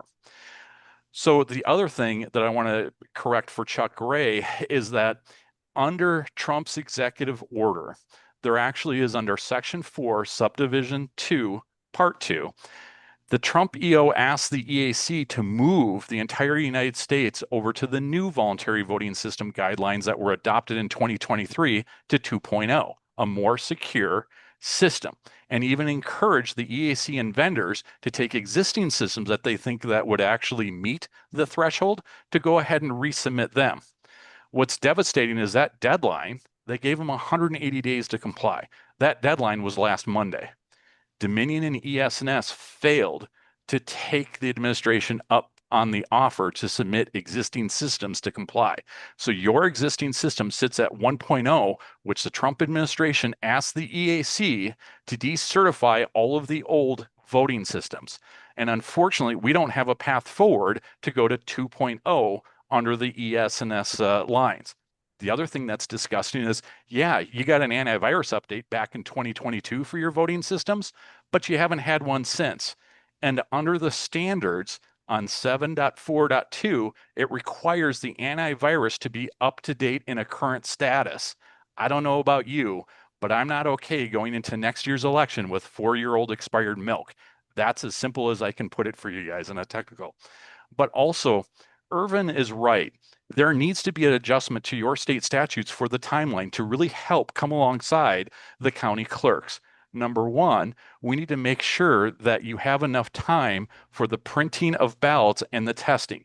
One of the areas that should be updated right away is that you should be looking at 22-10-108. It currently says that testing is 2 weeks before the election. That's a mistake. It should be 49 days before an election or 7 weeks before an election to actually start testing. So if there is an error, you can make the correction to the ballots. Otherwise, and you should also have a stopgap that says, okay, 30 days before the election, if you're unable to actually get a logic and accuracy test approved by the Secretary of State's office and certified, then you should actually go to hand counting because you have completely proven that you can't utilize the machines effectively and you can't do the testing. The other thing is correct is that during the logic and accuracy testing, you should actually have people hand fill out some of the testing of the ballots to make sure that things are correct. A secondary item you should be doing is folding at least 20 ballots of the standard ballots and feeding them through the machines to ensure that absentee ballots that might be mailed back, if your clerks are actually doing a trifold or a bifold of the ballots and sending them out to voters and absentee, put them all in blank and let's see if any of the folds traverse any of the ovals. If they do, you will actually see ghost votes out there. I've observed this in Wisconsin, Minnesota, South Dakota, in looking at cast vote records and ballot images that are available online. And so it's devastating when we see that voters will actually have their votes lost due to absentee balloting and the folds on the ballots, throwing them out. And you can actually go to Dodge County, Wisconsin and download those ballots, and you can actually see that happening in the 2020 election and again in 2022 and again in 2024. So now the next thing that you would want to do as well is in your recount statutes under 22-16-109, you don't have the word hand. If you insert the word hand right before recounts, now you would be clear that you don't feed them back into the machines, getting the same result back. You should actually perform it by hand with a team of people to basically do that. The other thing with the post-election audits, and I understand your constitution, and maybe there's a reinterpretation. There are other states that actually post the cast vote records and ballot images for free on their county websites. Wisconsin does this, parts of Florida does this, California does this. And so already under the voluntary voting system guidelines, there are methods where there is a requirement that all of the ballots are mixed up and they're secured so that you can't identify that the first ballot is Joe who walked in and the last ballot was Mary who was the last person that voted. That's not a thing. They've already created that fix in 2005 to make sure that they're randomized. Also, the software for these smaller precincts, you can actually put a threshold to basically say, okay, these precincts that are smaller than 10 voters, 50 voters, we're going to exclude that. So you have some capabilities with the existing ES&S to help protect those voters where there are smaller voters where they might have unique ballots in those situations. And so those are some of the things that I would recommend right out of the gate. The other thing is that you have a little bit of a conflict with some of your post-election audit language in there where there's a 30-day, a 1-day regarding the 22-6-130, but then also with the 22-11-109, those need to be brought in sync as a process. The other thing is you're one of the states, many states, that you don't have the ability to actually review the source code. Minnesota and Virginia are a couple of the states that actually allow party chairs to review the source code of the actual election system software and to make sure that everything is on the up and up. But reality is your Secretary of State needs to have more authority over the elections to call balls and strikes. He should have standing in every single election issue brought within a county.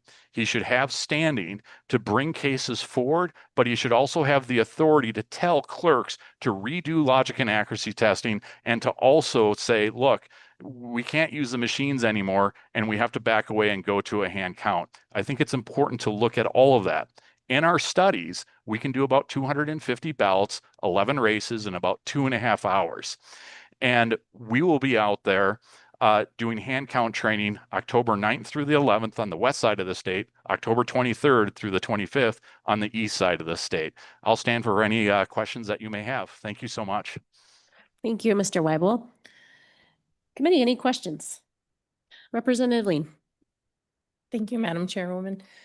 Thank you for joining us today. My question comes from the purpose of the committee being that we're here to talk about the process and where it breaks down. At the beginning of your testimony, would you say it's fair to say that I'm understanding that you're saying that between human error and ballot error would be where the Weston County situation came from? Absolutely. So point number one, the clerk made a change to the ballot. Point number two, since ES&S is the one that programmed the ballot, it is interesting to learn now that with 3 different ballot styles that they produced, they didn't change the outer timing marks to prevent the issue from happening. It could have sent out an alarm. And so the reality is that because the timing marks were all the same for all 3 ballot styles that were delivered by ES&S, this didn't create a prevention by ES&S. And also there wasn't a retest of the logic and accuracy for the new ballot styles to discover the shift of the race down. And to answer another question, I did download the sample ballots of Weston County on November 9th when I was asked to kind of help out with this. And we can see that in the one race for the legislature, the terms of office was not there. And so that tells me that the public version of the ballot that was out on the website was the second printed ballot, not the third, not the final. Follow up, Representative Lean. Thank you, Madam Chair. My follow-up question would be about the timing marks. Who would be responsible for putting in those alignment into the machine? The timing marks are programmed by the election management software and whoever has control of that. So apparently some of your clerks have that.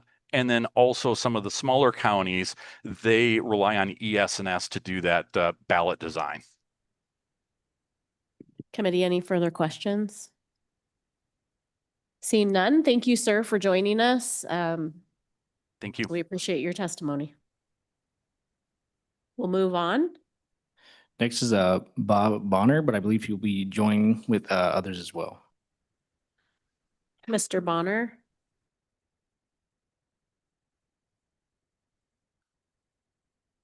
Good afternoon, Madam Chairman. Good Thank you. afternoon. I'm Bob Bonner. I'm the publisher and editor of the Newsletter Journal in Newcastle. My newspaper began covering this on election night, actually, is when I first discovered the anomaly, or what I thought was an anomaly. I would ask, in the interest of time, I do have some of my employees on the line, Walter Sprag, Kim Dean, and Alexis Barker, who had direct dealings with Clerk Hadlock throughout this. And I think it would speed things up if they were allowed, if I could maybe concede my time to them for now and allow them to speak first to what they encountered. And then I'll follow up and sort of wrap this up when they're done, if the committee will indulge me in that. I'm not sure we can bring you back on. And I'm willing to sit here and listen. I underestimated technology, Mr. Bonner. Thank you. All right. I'm also wrestling a grandchild right now. We can only see the top of their head. Okay. We will move on to Mr. Sprag, it looks like. Sprague.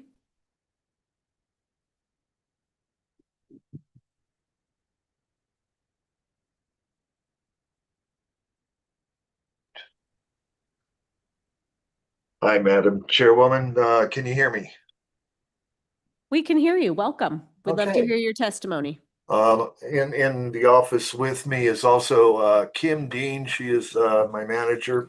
I just wanted to get back to the Weston County Clerk issue and really not go into the machine integrity or hand count. I am also a representative of the National Press Association. I report the national results to them as soon as they are out, as soon as the votes are counted. And so I get all that paperwork, and it was 9:30 that night that I got that, called it in, and I went home. And when I got home, I started looking at the rest of the votes, and I saw that anomaly over Chip Nyman's vote. So I determined I was going to go in. I made it to the Weston County Courthouse at 8:30 in the morning, and I specifically asked Clerk Hadlock if there was a problem with that vote. And I hadn't even talked to Mr. Bonner or Alexis Barker, who is one of our editors, and yet I just wanted to go and find this out. And she told me basically what Chip Nyman already had spoken on, where this was a protest vote against the districting that was going on in Weston County, because we're kind of split south and north. And I just went across the street to the Newsletter Journal's office. And I looked at the votes some more, and something didn't make sense to me at that time. Here's an undervote of over 1,000 for Chip Nyman, but in the northern or southern part of the county, between Representative J.D. Williams and Alan Slegel, that race, I did not see that anomaly at all. And had this been a protest vote, I just don't think that would have been that close with theirs and yet so huge on Chip Nyman's. Like he said, he almost lost the vote uncontested. I called Bob and we got on the phone with Bob. Within 4 hours, I followed Kim Dean across the street to the courthouse and put it on video. I do all the video work for the Newsletter Journal. In fact, I sent to an email I was provided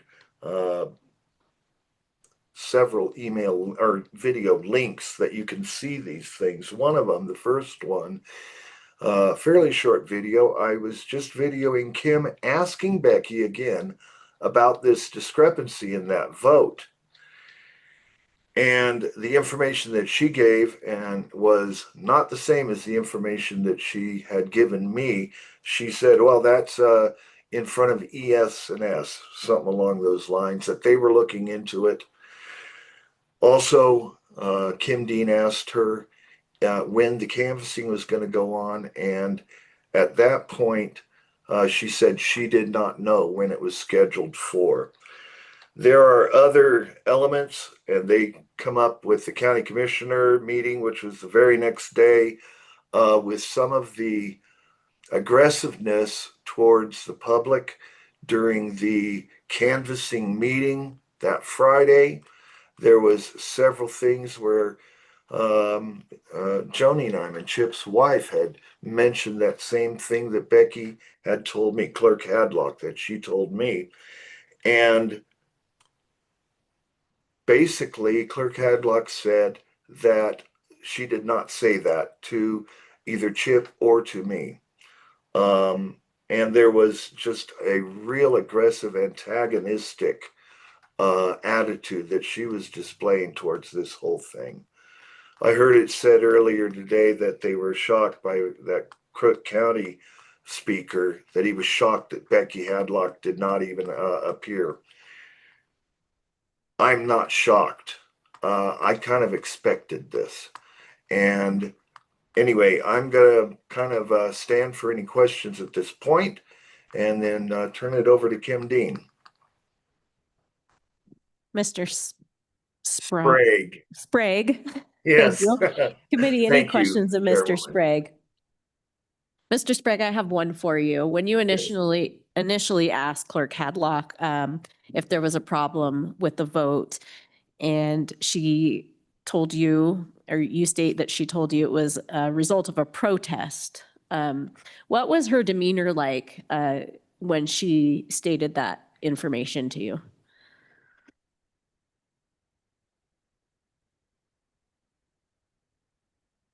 I'm not sure how to answer that question, Madam Chairwoman. I thank you for that question, but at that time, it was not antagonistic.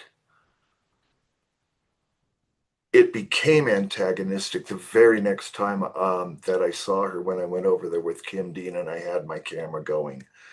I wish I had my camera going at 8:30 that Wednesday morning. And it kept being quite antagonistic toward people that were asking her questions from then on. At that time, it was very busy in her office, and I had pulled her out into the lobby, and she followed me out, and I asked her the question out there. She often is very pleasant to talk with, and then there are times when she is not. I'm not going to say at that time that I was surprised by what she said. It didn't make sense to me, but that doesn't, the way she said it, it seemed to be just par for the course. But later on, it became very guarded and blocked off.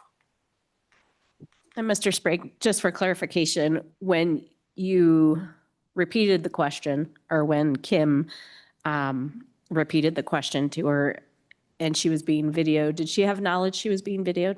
Yes, I had my camera, right? It's my phone. It was on a gimbaled system and it was up right there where she could see it. Thank you. Committee, any further questions? Senator Ide. Yeah, thank you, Madam Chair. Yeah, Walter, thank you for your testimony today. Has anybody from the governor's office or anywhere else asked you for copies of that video footage that you took? Thank you. Mr. Sprag. Madam Chairwoman, thank you for that question, Senator. I have not been asked by the governor's office. I have given copies of, I think, all 3 videos to links to them to Chip Nyman. And then when this subcommittee meeting was being put together and I got that email link for it, there was a place to email links or other information, and I emailed those there as well. And I can go ahead and redo that anytime you wish. I also do have all the raw footage. I put them together for our YouTube channel, so they have some like commercial editing and things like that in them, but I have all the raw footage. For instance, the subcommittee meeting where they did the recount. Well, it's only about an hour and a half video, but there's 5 hours plus video, raw footage. A lot of it got fast forwarded through because it was just, they were counting and nothing was going on at that time other than they were counting. So that's the type of editing that does happen. But I can supply what we have on our YouTube channel, those links, or any other raw footage anytime you wish. Thank you. Any further questions? Okay, seeing none, we'll move on to. There's Kim Dean here. The other person from your office there? I can't read this. Carrie Dean.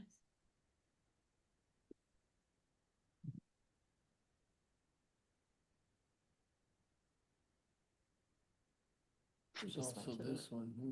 Alexis Barker or Kim Dean, it looks like. I'm Kim. Can you hear me? Yes, thank you. Please introduce yourself and we'll hear your testimony. Thank you, Madam Chairman. I'd like to thank this committee for allowing me to testify today. My name is Kim Dean. I am the managing editor of the Newsletter Journal.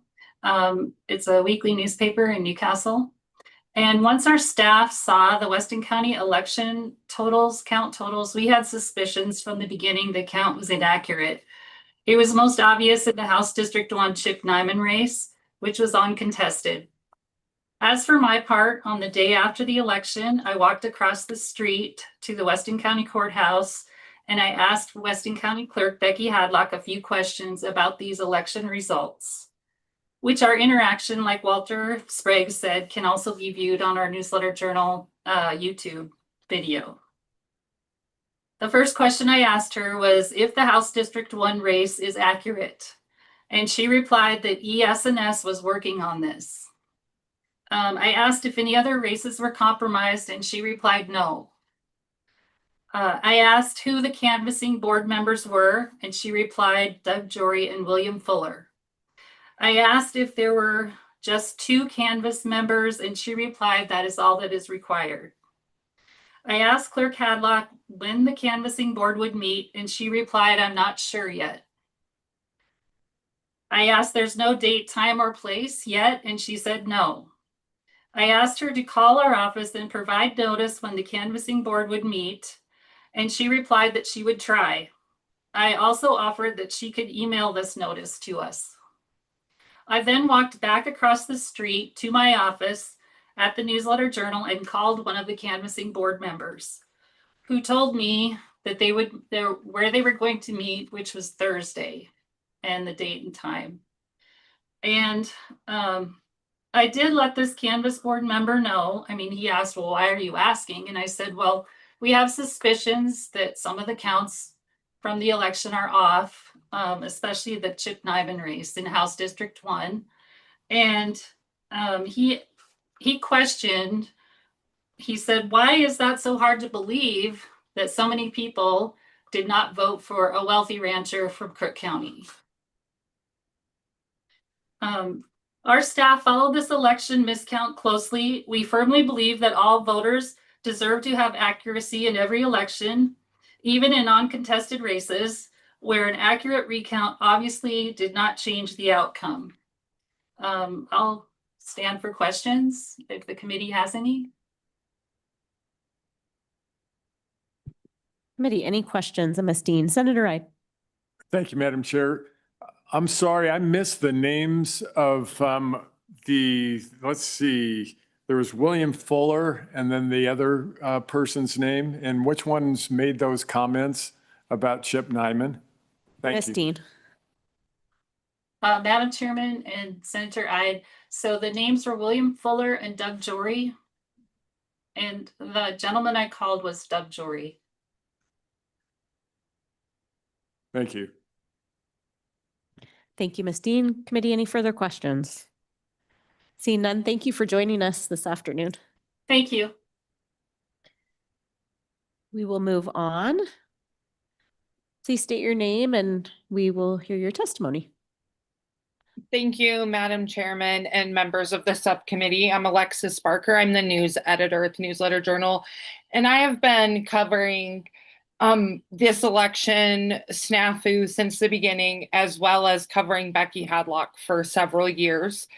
I think this issue that we're looking at really comes down to, as was spoke on earlier in the meeting by Slegel, the fact that one person has all of the control of every aspect from before the election to the end of the election. The breakdown of communication from Hadlock began before the election when she spoke of ballot security in a county commissioner meeting, and I attempted to reach out to her to request additional information. And she told me that just because she talks about things in public doesn't mean that we need to write a story about them. And this something is elections to me are the people's election, and the fact that she was even unwilling to share ballot security information and just the process of keeping those ballots safe and secure prior to election, during transport, before and after the polling places. And it was something that they had greatly increased, and they started using deputies to transport these, and she refused to share information. And then we go into the election, we uncover the issue. Earlier, I heard it asked, I can't remember who had asked it, if we've asked these questions of Hadlock, and I cannot tell you how many emails, how many phone calls, how many times people at the newsletter have attempted to not only discuss this situation with Hadlock, but also the elected officials in the county commissioner's office across the street as well. They seem to be very good at brushing it off as a mistake. And while I can agree and think that the mistake on having 3 different ballots in the bag was simply a mistake, I think that it turned to malice directly afterwards when Hadlock created falsehoods and spread misinterpretations of what happened as a way to try and cover up her mistakes. And this leads directly into filing a false audit with the Secretary of State's office, which the Newsletter Journal has mentioned in every story that we've covered, because we find that to be the biggest concern. Like I said, I think the creation of the false post-election audit in which she, whether she did it or not, or just falsified the results, that shows a malice in trying to hide what happened. And in addition, we've heard discussion about ES&S today. And I also find it extremely concerning as not only a journalist, a news editor, but also as a constituent. The ES&S will not answer any questions either. Without Hadlock answering any of our questions, we reached out to ES&S. We sent multiple emails to them asking for processes for how this could have broken down, for ways to prevent this in the future. And we were simply told that they were not going to answer any questions of ours. I think it's pretty disgusting that they are paid a significant amount of money from the state of Wyoming and feel that they are not accountable to the people in Wyoming. I wrote a story on election costs and can tell you that Weston County alone sends ES&S over $20,000 in election years, just that county alone. and there's financial, there's statements of them getting paid even in off years to maintain the equipment and the upgrades and such that were mentioned earlier. Elections cost Wyoming a lot of money. And I think that while somebody mentioned that the election or the machines caught this issue, I think the machines hid this issue. I think if you had people looking at the ballots, the people's eyes would have caught what happened. The machine didn't catch what happened. The machine counted them as undervotes. And if the Newsletter Journal, if the Secretary of State, if those people wouldn't have caught the issue within the undercount, it would have never been brought to light. It would have simply gone to be a protest vote. And yeah, so that's essentially what I wanted to say. I just really think that we need to look at taking the control away from one individual. I think that anything breaks down when you give a person control from start to finish with no checks and balances. And I think that issue is further compounded when you have an individual that in office that does not think that they are accountable to the people and not just the people that they represent, but the other elected officials and people in the state that hold authority. I will now answer any questions, Madam Chair. Thank you, Ms. Barker. Representative Lean. Thank you, Madam Chair. Thank you for joining us today, Ms. Barker. My question is in reference to the County Commission meeting that you spoke of about ballot security. Do you happen to have the date of that meeting? I do not off the top of my head, but I can sure send you an email. I've got your email on a list and I can send you guys an email. I'll make a note. I'll be able to pull that up pretty quickly. We should have the YouTube video on our YouTube page as well, but I will find a date for you. Thank you. Senator Larson. Madam Chair, thank you. My question would be, in your area, do you see people maybe not supporting using machines and would rather go to hand counting? 100%. I've watched several county commissioners meetings where the people that come and speak, the people that stand up and say what they would like to see, those are the people that you hear. There's always the silent majority. Everybody that I have heard speak on the topic has seemed to favor a hand count ballot situation. Minus the elected officials in those positions, I should say. Senator Ide. Thank you, Madam Chair. And thank you learned a lot from your testimony. The question I have, you mentioned early on that through some of your earlier journalism reporting that outside of the election security that you did maybe potentially some stories on your county clerk. Is there anything pertinent there that would help us here that we could, not to, looking for a pattern here or anything, but just curious. Thank you. Ms. Barker. Madam Chair, Senator Ide,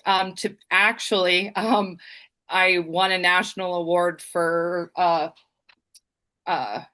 government issue reporting this year for our story on the election issues. And one of the things they appreciated was the sidebar on previous election issues by Hadlock, including not only she's misspelt several names on ballots, she's not included terms, but the previous election, she had actually forgot to include a precinct in her initial first reports. And so we published these preliminary results. We put them out online. We were sitting at our office writing the story for the front page at 11 o'clock at night. And I get a call from Becky saying, oh, hey, those results are wrong. We got to fix them. We forgot to include a precinct.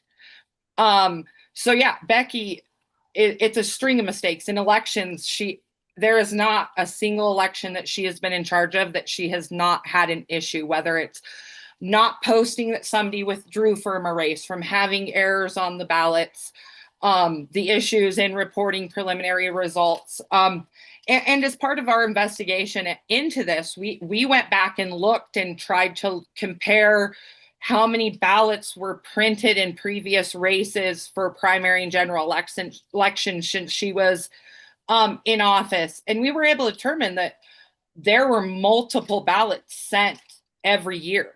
So the likelihood that this issue happened in Weston County before is there, but there's no way to prove it. Thank you, Ms. Barker. I have a question for you. So your testimony is very strong. Some of the sentences that you stated during your testimony, I want to point out and just ask for a little bit of maybe elaboration on them. You stated that it turned to malice when Hadlock created falsehoods and tried to cover up her mistakes.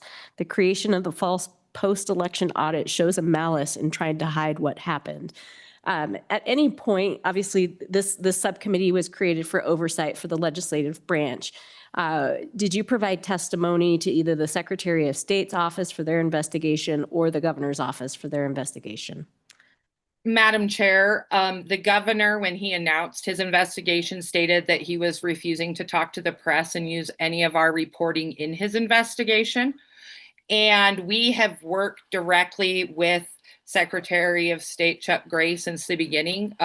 We were some of the phone calls he was making the day after. We worked very hand in hand with him, and he did use some of our news reporting and such in his findings, I believe, in his report. And those are strong statements. But I think it's my history with Hadlock and seeing how Hadlock approaches situations where she is called on something where she made a mistake. That is where I see the malice, and I don't know how you could create a false report without there being malicious intent in trying to falsify a public document for an elected official. Thank you, Ms. Barker, for clarifying that. Appreciate your testimony. Committee, any further questions? Okay, seeing none. Thank you again for joining us this afternoon and taking time out of your day. Thank you so much, Madam Chair. We'll go back to Mr. Sprag, if you have further comment. Or Mr. Bonner, I'm sorry. Yeah, I will just add a couple of things. My grandson wasn't all that impressed watching his mom testify to you, so I'll hand her off. Madam Chairman, again, thank you for indulging me and allowing my staff to testify first. I do think it accomplished the mission of shortening up our timeline on this because they did a fantastic job and said a lot of the stuff that was in my notes. I am Bob Bonner, the publisher and editor-in-chief of the Newsletter Journal. I'm a past president of the Wyoming Press Association, and I've been covering Wyoming elections for 40 years. I actually interviewed Russ Donnelly and Pete Simpson and some other candidates that ran for governor, I believe in 1986 when I was working at the radio station in Newcastle. So as a result, as soon as I saw the results on election night, I did final edit. Alexis had written the story. Walter had been at the courthouse to get the results. And the number jumped out at me immediately. The high number of undervotes, the low number of votes for Representative Nyman. And I texted the Weston County Republican Party chair that night and said that I thought we had a problem. And I called Walter right away and told him I wanted him on the steps of the courthouse the next morning because we had a problem with the election. I do want to thank you for allowing me and my staff to testify, as the governor did not give us an opportunity to speak, and the county commissioners denied me an opportunity to speak 2 days after the election when they met on this. What I'd like to speak to is a little bit to follow up on what Ms. Barker said at the end of her testimony, and that is that everybody from the governor to the county commissioners to other media outlets repeated the clerk's claim and accepted it that there was no malice in her actions. But I respectfully have to disagree with that. We encountered malice at multiple junctions. My staff is ready to testify to some of them, beginning with the vehement denial of Alexis's desire to write a story about ballot security. That story, the question and answer process of that may have revealed to Clerk Hadlock that she had these extra ballots, may have actually prevented this problem from happening. She balked, I believe you have someone else who's going to testify, that she balked at requests for more thorough machine testing before the election. I believe that was malicious.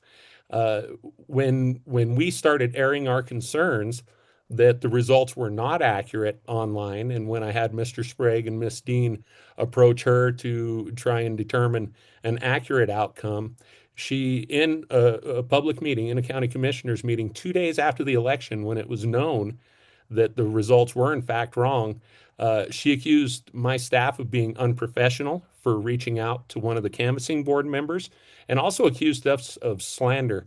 Madam Chair, and in every word that we have written about this, I will attest to being accurate and will swear an oath to. She also wouldn't give us any information about how she was proceeding. She failed to provide notice to all requested parties about scheduling of canvassing board. In my experience, and again, 40 years of covering elections, prior to Clerk Hadlock, all other county clerks had announced the date of the canvassing board meeting before the election even took place. So there were no questions. For her, the day after, and then the day after the election, to still not know when the canvassing board, or not be willing to reveal to us when the canvassing board was going to meet, was suspicious at best. We were never even told that she was discussing the canvass with the Clerks Association or anybody else.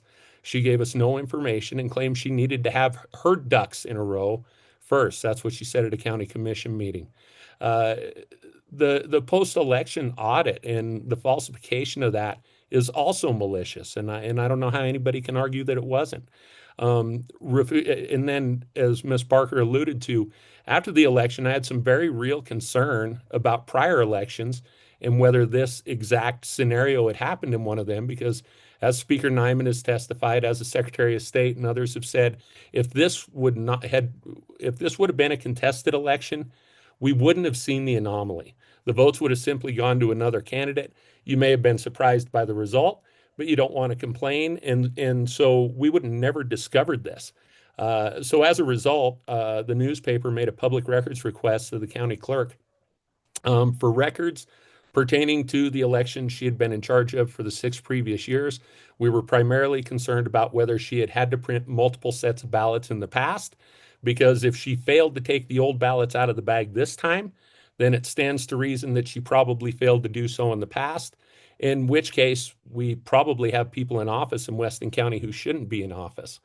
Despite the fact that current Wyoming state law requires such records to be delivered within 30 days of a request, Clerk Hadlock did not get me the entirety of the record for more than 100 days. She tried to charge me almost $400 for them. She sent them, she provided them piecemeal and in formats that made it impossible. She took electronic records and turned them into printed records and gave them to us, and then we had to turn them back into electronic records to try and compile them and determine exactly what had happened in previous elections. And quite honestly, with my manpower and resources, that proved basically impossible to do. She also told the commissioners that our request was an excessive one. And she's repeatedly accused my newspaper of picking on her, and that has done harm to my business. As Ms. Barker testified, Clerk Hadlock has a history of election errors. I think we were justified in following through on this one and wanting to learn more about previous elections. We were denied those opportunities. And I do have significant concerns that we may have people in office in Weston County who didn't actually win their elections. And we made the records request to determine if that was in fact true, because I had noted in previous elections what I thought were high undervote amounts. And in particular, the 2024 primary for county commissioner was one of those elections that I looked at, a pretty close election, and I was surprised by the number of undervotes in the election. However, as Speaker Nyman said, you don't want to be that guy who accuses without any proof. So I kept my mouth shut about those concerns. But after the general election anomaly, I now no longer am sure that the primary results were accurate. As I said, she delayed the records request, violated state law, I believe, in doing so by taking over 100 days to get them to me, and made it very difficult for us to determine if this problem had occurred in previous elections. And I really, because of the way she split them up, I don't even know if we got all the records that we requested. It's kind of impossible for us to know that too. I do have, and I'm trying to be quick because I know it's been a long day for y'all. I do have some suggestions. I know this committee is interested in learning how to maybe prevent these things or tighten up our elections in the future. And first and foremost, I would say there is no need for machine counting in Weston County. In this case, the machines did not reveal this error. In fact, they concealed it. And I will double down on what Ms. Parker said. Results are produced no faster than they were before. We still get election results at about the same time on election night as we used to. And so in small counties in particular, I see where these election machines serve no purpose, especially when you consider the expense of them, several $1,000s a year, even in non-election years that the county pays in these contracts. And also the fact that ES&S operates as this quasi-governmental entity that is not subject to open meetings or public records laws. And they had no hesitancy about just denying any comment, any explanation, any information whatsoever. That's just wrong. I think those companies serve the public and they should be accountable to the public. And that is not the case in Wyoming, certainly not the case in Weston County. They deferred to the clerk to make all comments, and she was stonewalling and refusing to speak to us. The commissioners also will not fix this. I know they have the opportunity to in state law, and I'm an advocate of local control, but I'm an advocate of local control until you prove that you are not willing to exercise control locally. Oftentimes that's harder to do than it is at the state level. And one of the commissioners, even 2 days after the election, when it was known that these errors had taken place, he's actually a member of the County Commissioners Association election committee. He called on the public to apologize to Clerk Hadlock for our reaction to what happened in the election. My second suggestion, beyond eliminating the machines in Weston County, would be to have the canvassing board members selected by the political parties. At least one member, as Ms. Dean testified, of the canvassing board in Weston County was ready to approve the results, as was Clerk Hadlock. The one thing Ms. Dean didn't mention is that canvassing board member was actually Clerk Hadlock's former supervisor in a county office. That's just kind of icky, I think. And it really felt icky when he suggested that he thought the results were valid. That meant between he and Clerk Hadlock, they made up a majority of the canvassing board.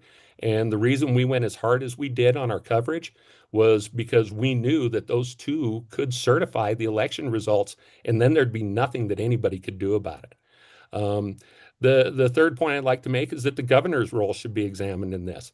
There should be another path to hold elected officials accountable after the governor's refusal to do so in this instance. His findings did not exonerate Clerk Hadlock in any way. In fact, he supported a lot of what we had reported, including her reluctance to be forthcoming and answer questions. But the fact that he denied the citizens the right to remove her discouraged others from taking action against her. I believe that probably impacts the AG's decision, who is appointed by the governor, and probably speaks well of the idea of looking at electing attorney general in Wyoming, because an appointed attorney general is probably going to do the governor's bidding in instances like this. It also seemed like what the governor did acquitted Clerk Hadlock of wrongdoing. Again, that's not what he did, but it seemed on the surface to be that. And as a result, her supporters have used that to accuse others of harassment. As a matter of fact, the Weston County Gazette, which is Weston County's official newspaper of record, went so far as to accuse the Secretary of State of a crime, accusing him of filing a false felony complaint against Clerk Hadlock in this matter. My fourth point is a wish that the legislature would look at recall provisions. Voters should have a greater opportunity to correct their own mistakes when it becomes obvious that someone that they have put in office is incompetent or incapable of performing those duties. Fifth, I would ask this committee if there is any way possible that there needs to be a consequence for Clerk Hadlock. I believe the original mistake may have been unintentional and in fact probably was, but I believe her actions after that were intentional and intentionally done to conceal her initial mistake. Her treatment and accusations of me and my staff, her refusal to acknowledge the possibility that a mistake had been made, and the false post-election audit all point to that fact. Training will not fix this problem. There is a county clerk in Weston County who has abused her authority and brought an incredible amount of distrust on the system. And in closing, I want to back up Secretary Gray and Speaker Nyman's insistence that this is an important issue. And I just have to testify that I don't trust elections anymore, and I'm not someone who distrusted them.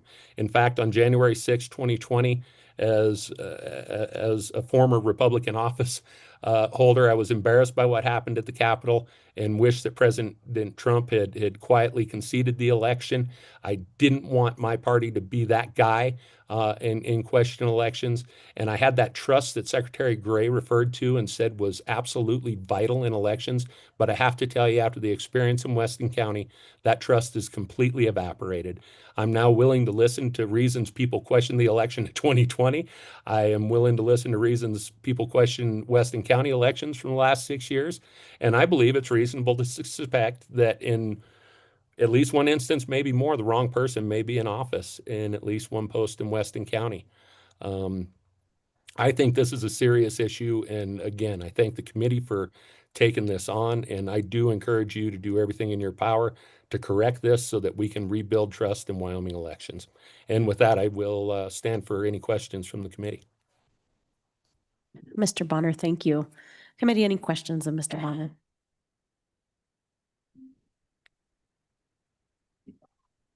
Senator Larson.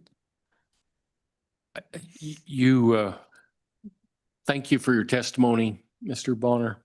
I know you'd spoken already on the first point that machines need to go, and I'm glad you said that, because I've said that for 2, 3, 4 years too. You can't trust them. The people don't trust elections anymore. They aren't going to go if they don't trust them. So we need to fix it. Thank you for your comments. Madam Chairman. Senator Ide. Yeah, thank you, Madam Chair. And again, thank you, Mr. Bonner.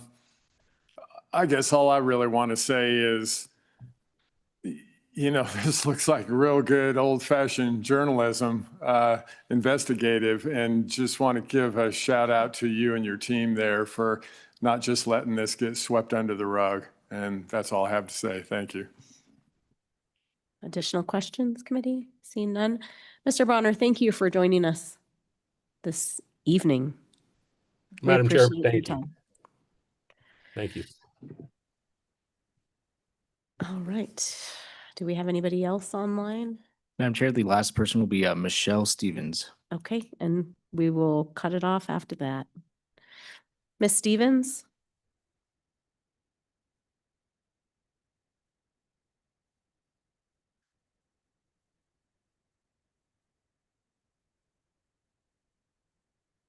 Good evening, Ms. Stevens. Welcome. If you'd unmute yourself, please introduce yourself and we'll hear your testimony. Mute.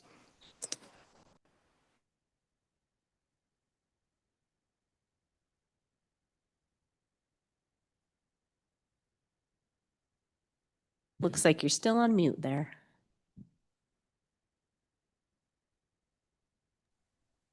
Okay, now can you hear me? We can hear you. Okay, great. I'm so sorry. I'm a little tech-tarded. So I'm representing Hot Springs County GOP Precinct 4. And really everybody has articulated really well my thoughts. And so my final thought is this, that the degree to which we hold ourselves, other individuals, organizations, and even the government accountable has a direct and proportionate relationship to the degree to which those entities achieve success. And so I think we all here want to see our elections be something that we trust and we don't develop apathy that happened, in the past when I was a teenager during the 80s. Our patriotism was revived by President Reagan, and most recently, to a degree, with President Trump, like we've not seen historically ever before.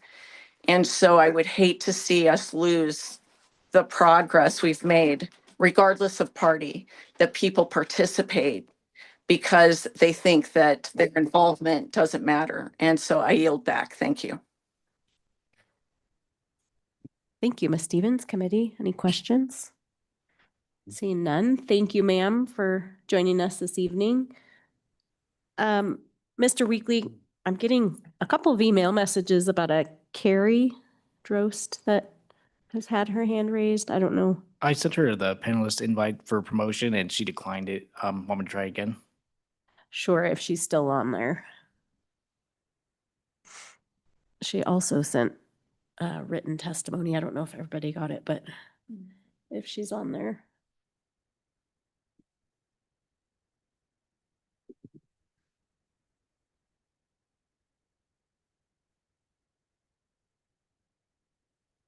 Madam Chair, she's rejoining as a panelist now. Thank you, Mr. Weekly.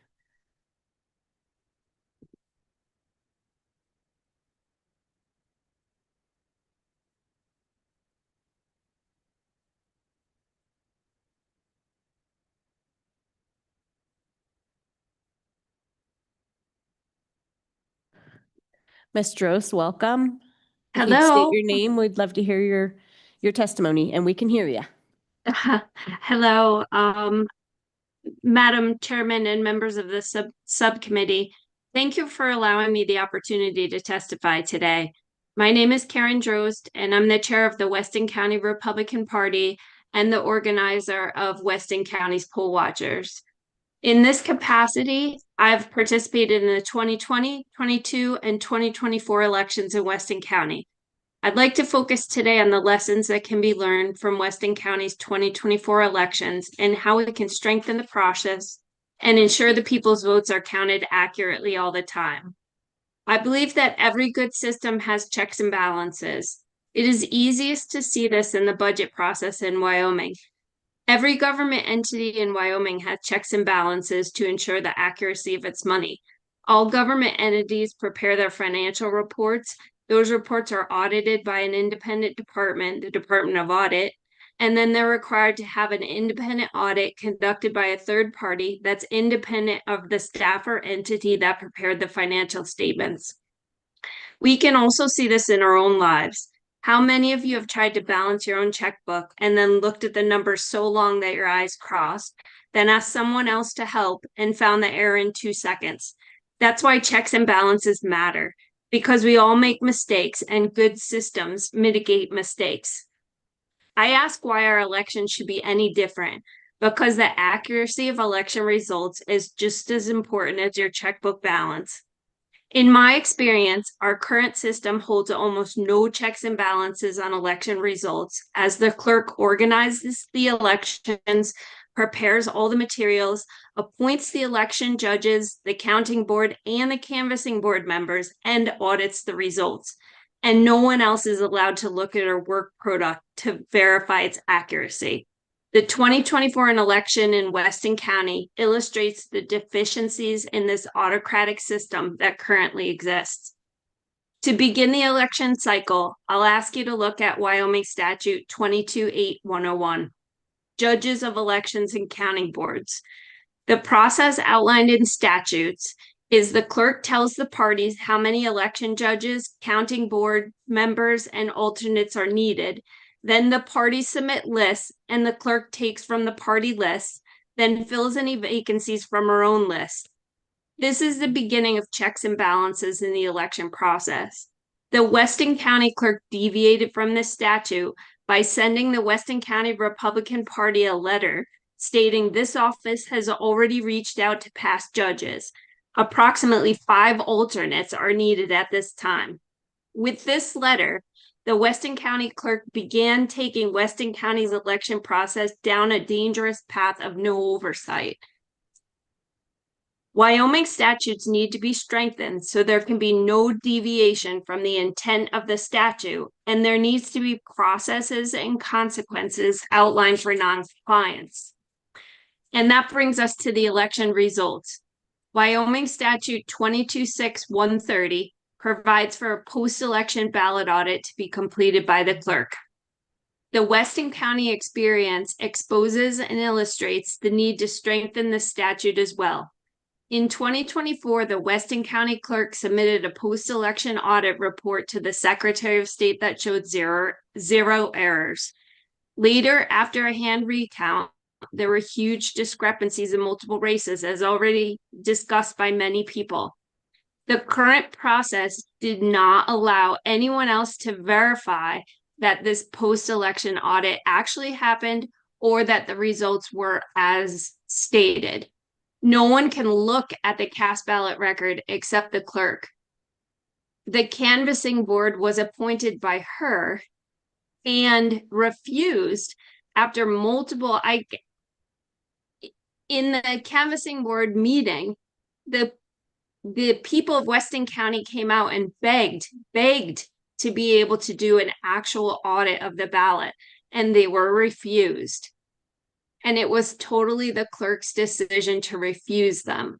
So when you say that there was no malice in the process, the refusal to let the people audit their own results is malice. Wyoming statute 226130 should be expanded to include the same audit of cast ballot records to be completed by the canvassing board as well as an independent third party like the Secretary of State's office, and include a provision for hand counting of a certain percentage of ballots for comparison to the machine counts in all cases where machines are used. In order to be complete, the process to verify election results reported by the clerks should not include the clerks. As discussed in an accounting office, multiple parties, including an independent third party, must be able to verify results in order to ensure accuracy. Currently in statute 2216-101, the county canvassing board consists of the county clerk and 2 electors from different political parties appointed by the clerk. The Weston County experience, it proves how problematic this is as well. Mr. Bonner did a great job of outlining that. We need an independent canvassing board that's able to look at all the results, and we need an independent auditor like the Secretary of State's audit. In conclusion, we all make mistakes, and we're all good at some things and not others. A good system of checks and balances is designed to and will succeed in identifying small problems before they become massive, and in minimizing individual deficiencies to ensure overall accuracy and success of the system as a whole. Our elections are too important not to have a solid system of checks and balances in place. I hope you all will use the Weston County experience to fix the flaws in our current election code. Our goal should always be to ensure all voters everywhere that their votes matter and will be counted accurately. So thank you all for listening for this very long day, and I'll stand for questions if you have any. Thank you. I Ms. was Jones. with the entire Weston County process from the very beginning. And I sat on Miss Hadlock to try and get her to do the right thing. And I'm sorry that I didn't succeed in that completely. Thank you for your testimony, Ms. Drost. Committee, any questions, Ms. Drost? Okay, seeing none. Ms. Drost, I did provide your timeline testimony to the members of the committee via email as well that you forwarded me. So thank you very much for doing that, Madam Chairman. I was extremely insulted by the governor's office stating that because I didn't ask a question in a certain way that my testimony didn't matter at all. Look, I will say that I did provide 100 pages of written testimony with addendums to the governor's office, and I never even received a phone call back. So, well, thank you for taking the time to testify this evening. We appreciate it. Thank you. All right, that concludes public comment for today's subcommittee. Committee, what is your pleasure? Do we have any comments? Our next meeting will be next Monday when the subcommittee meets virtually.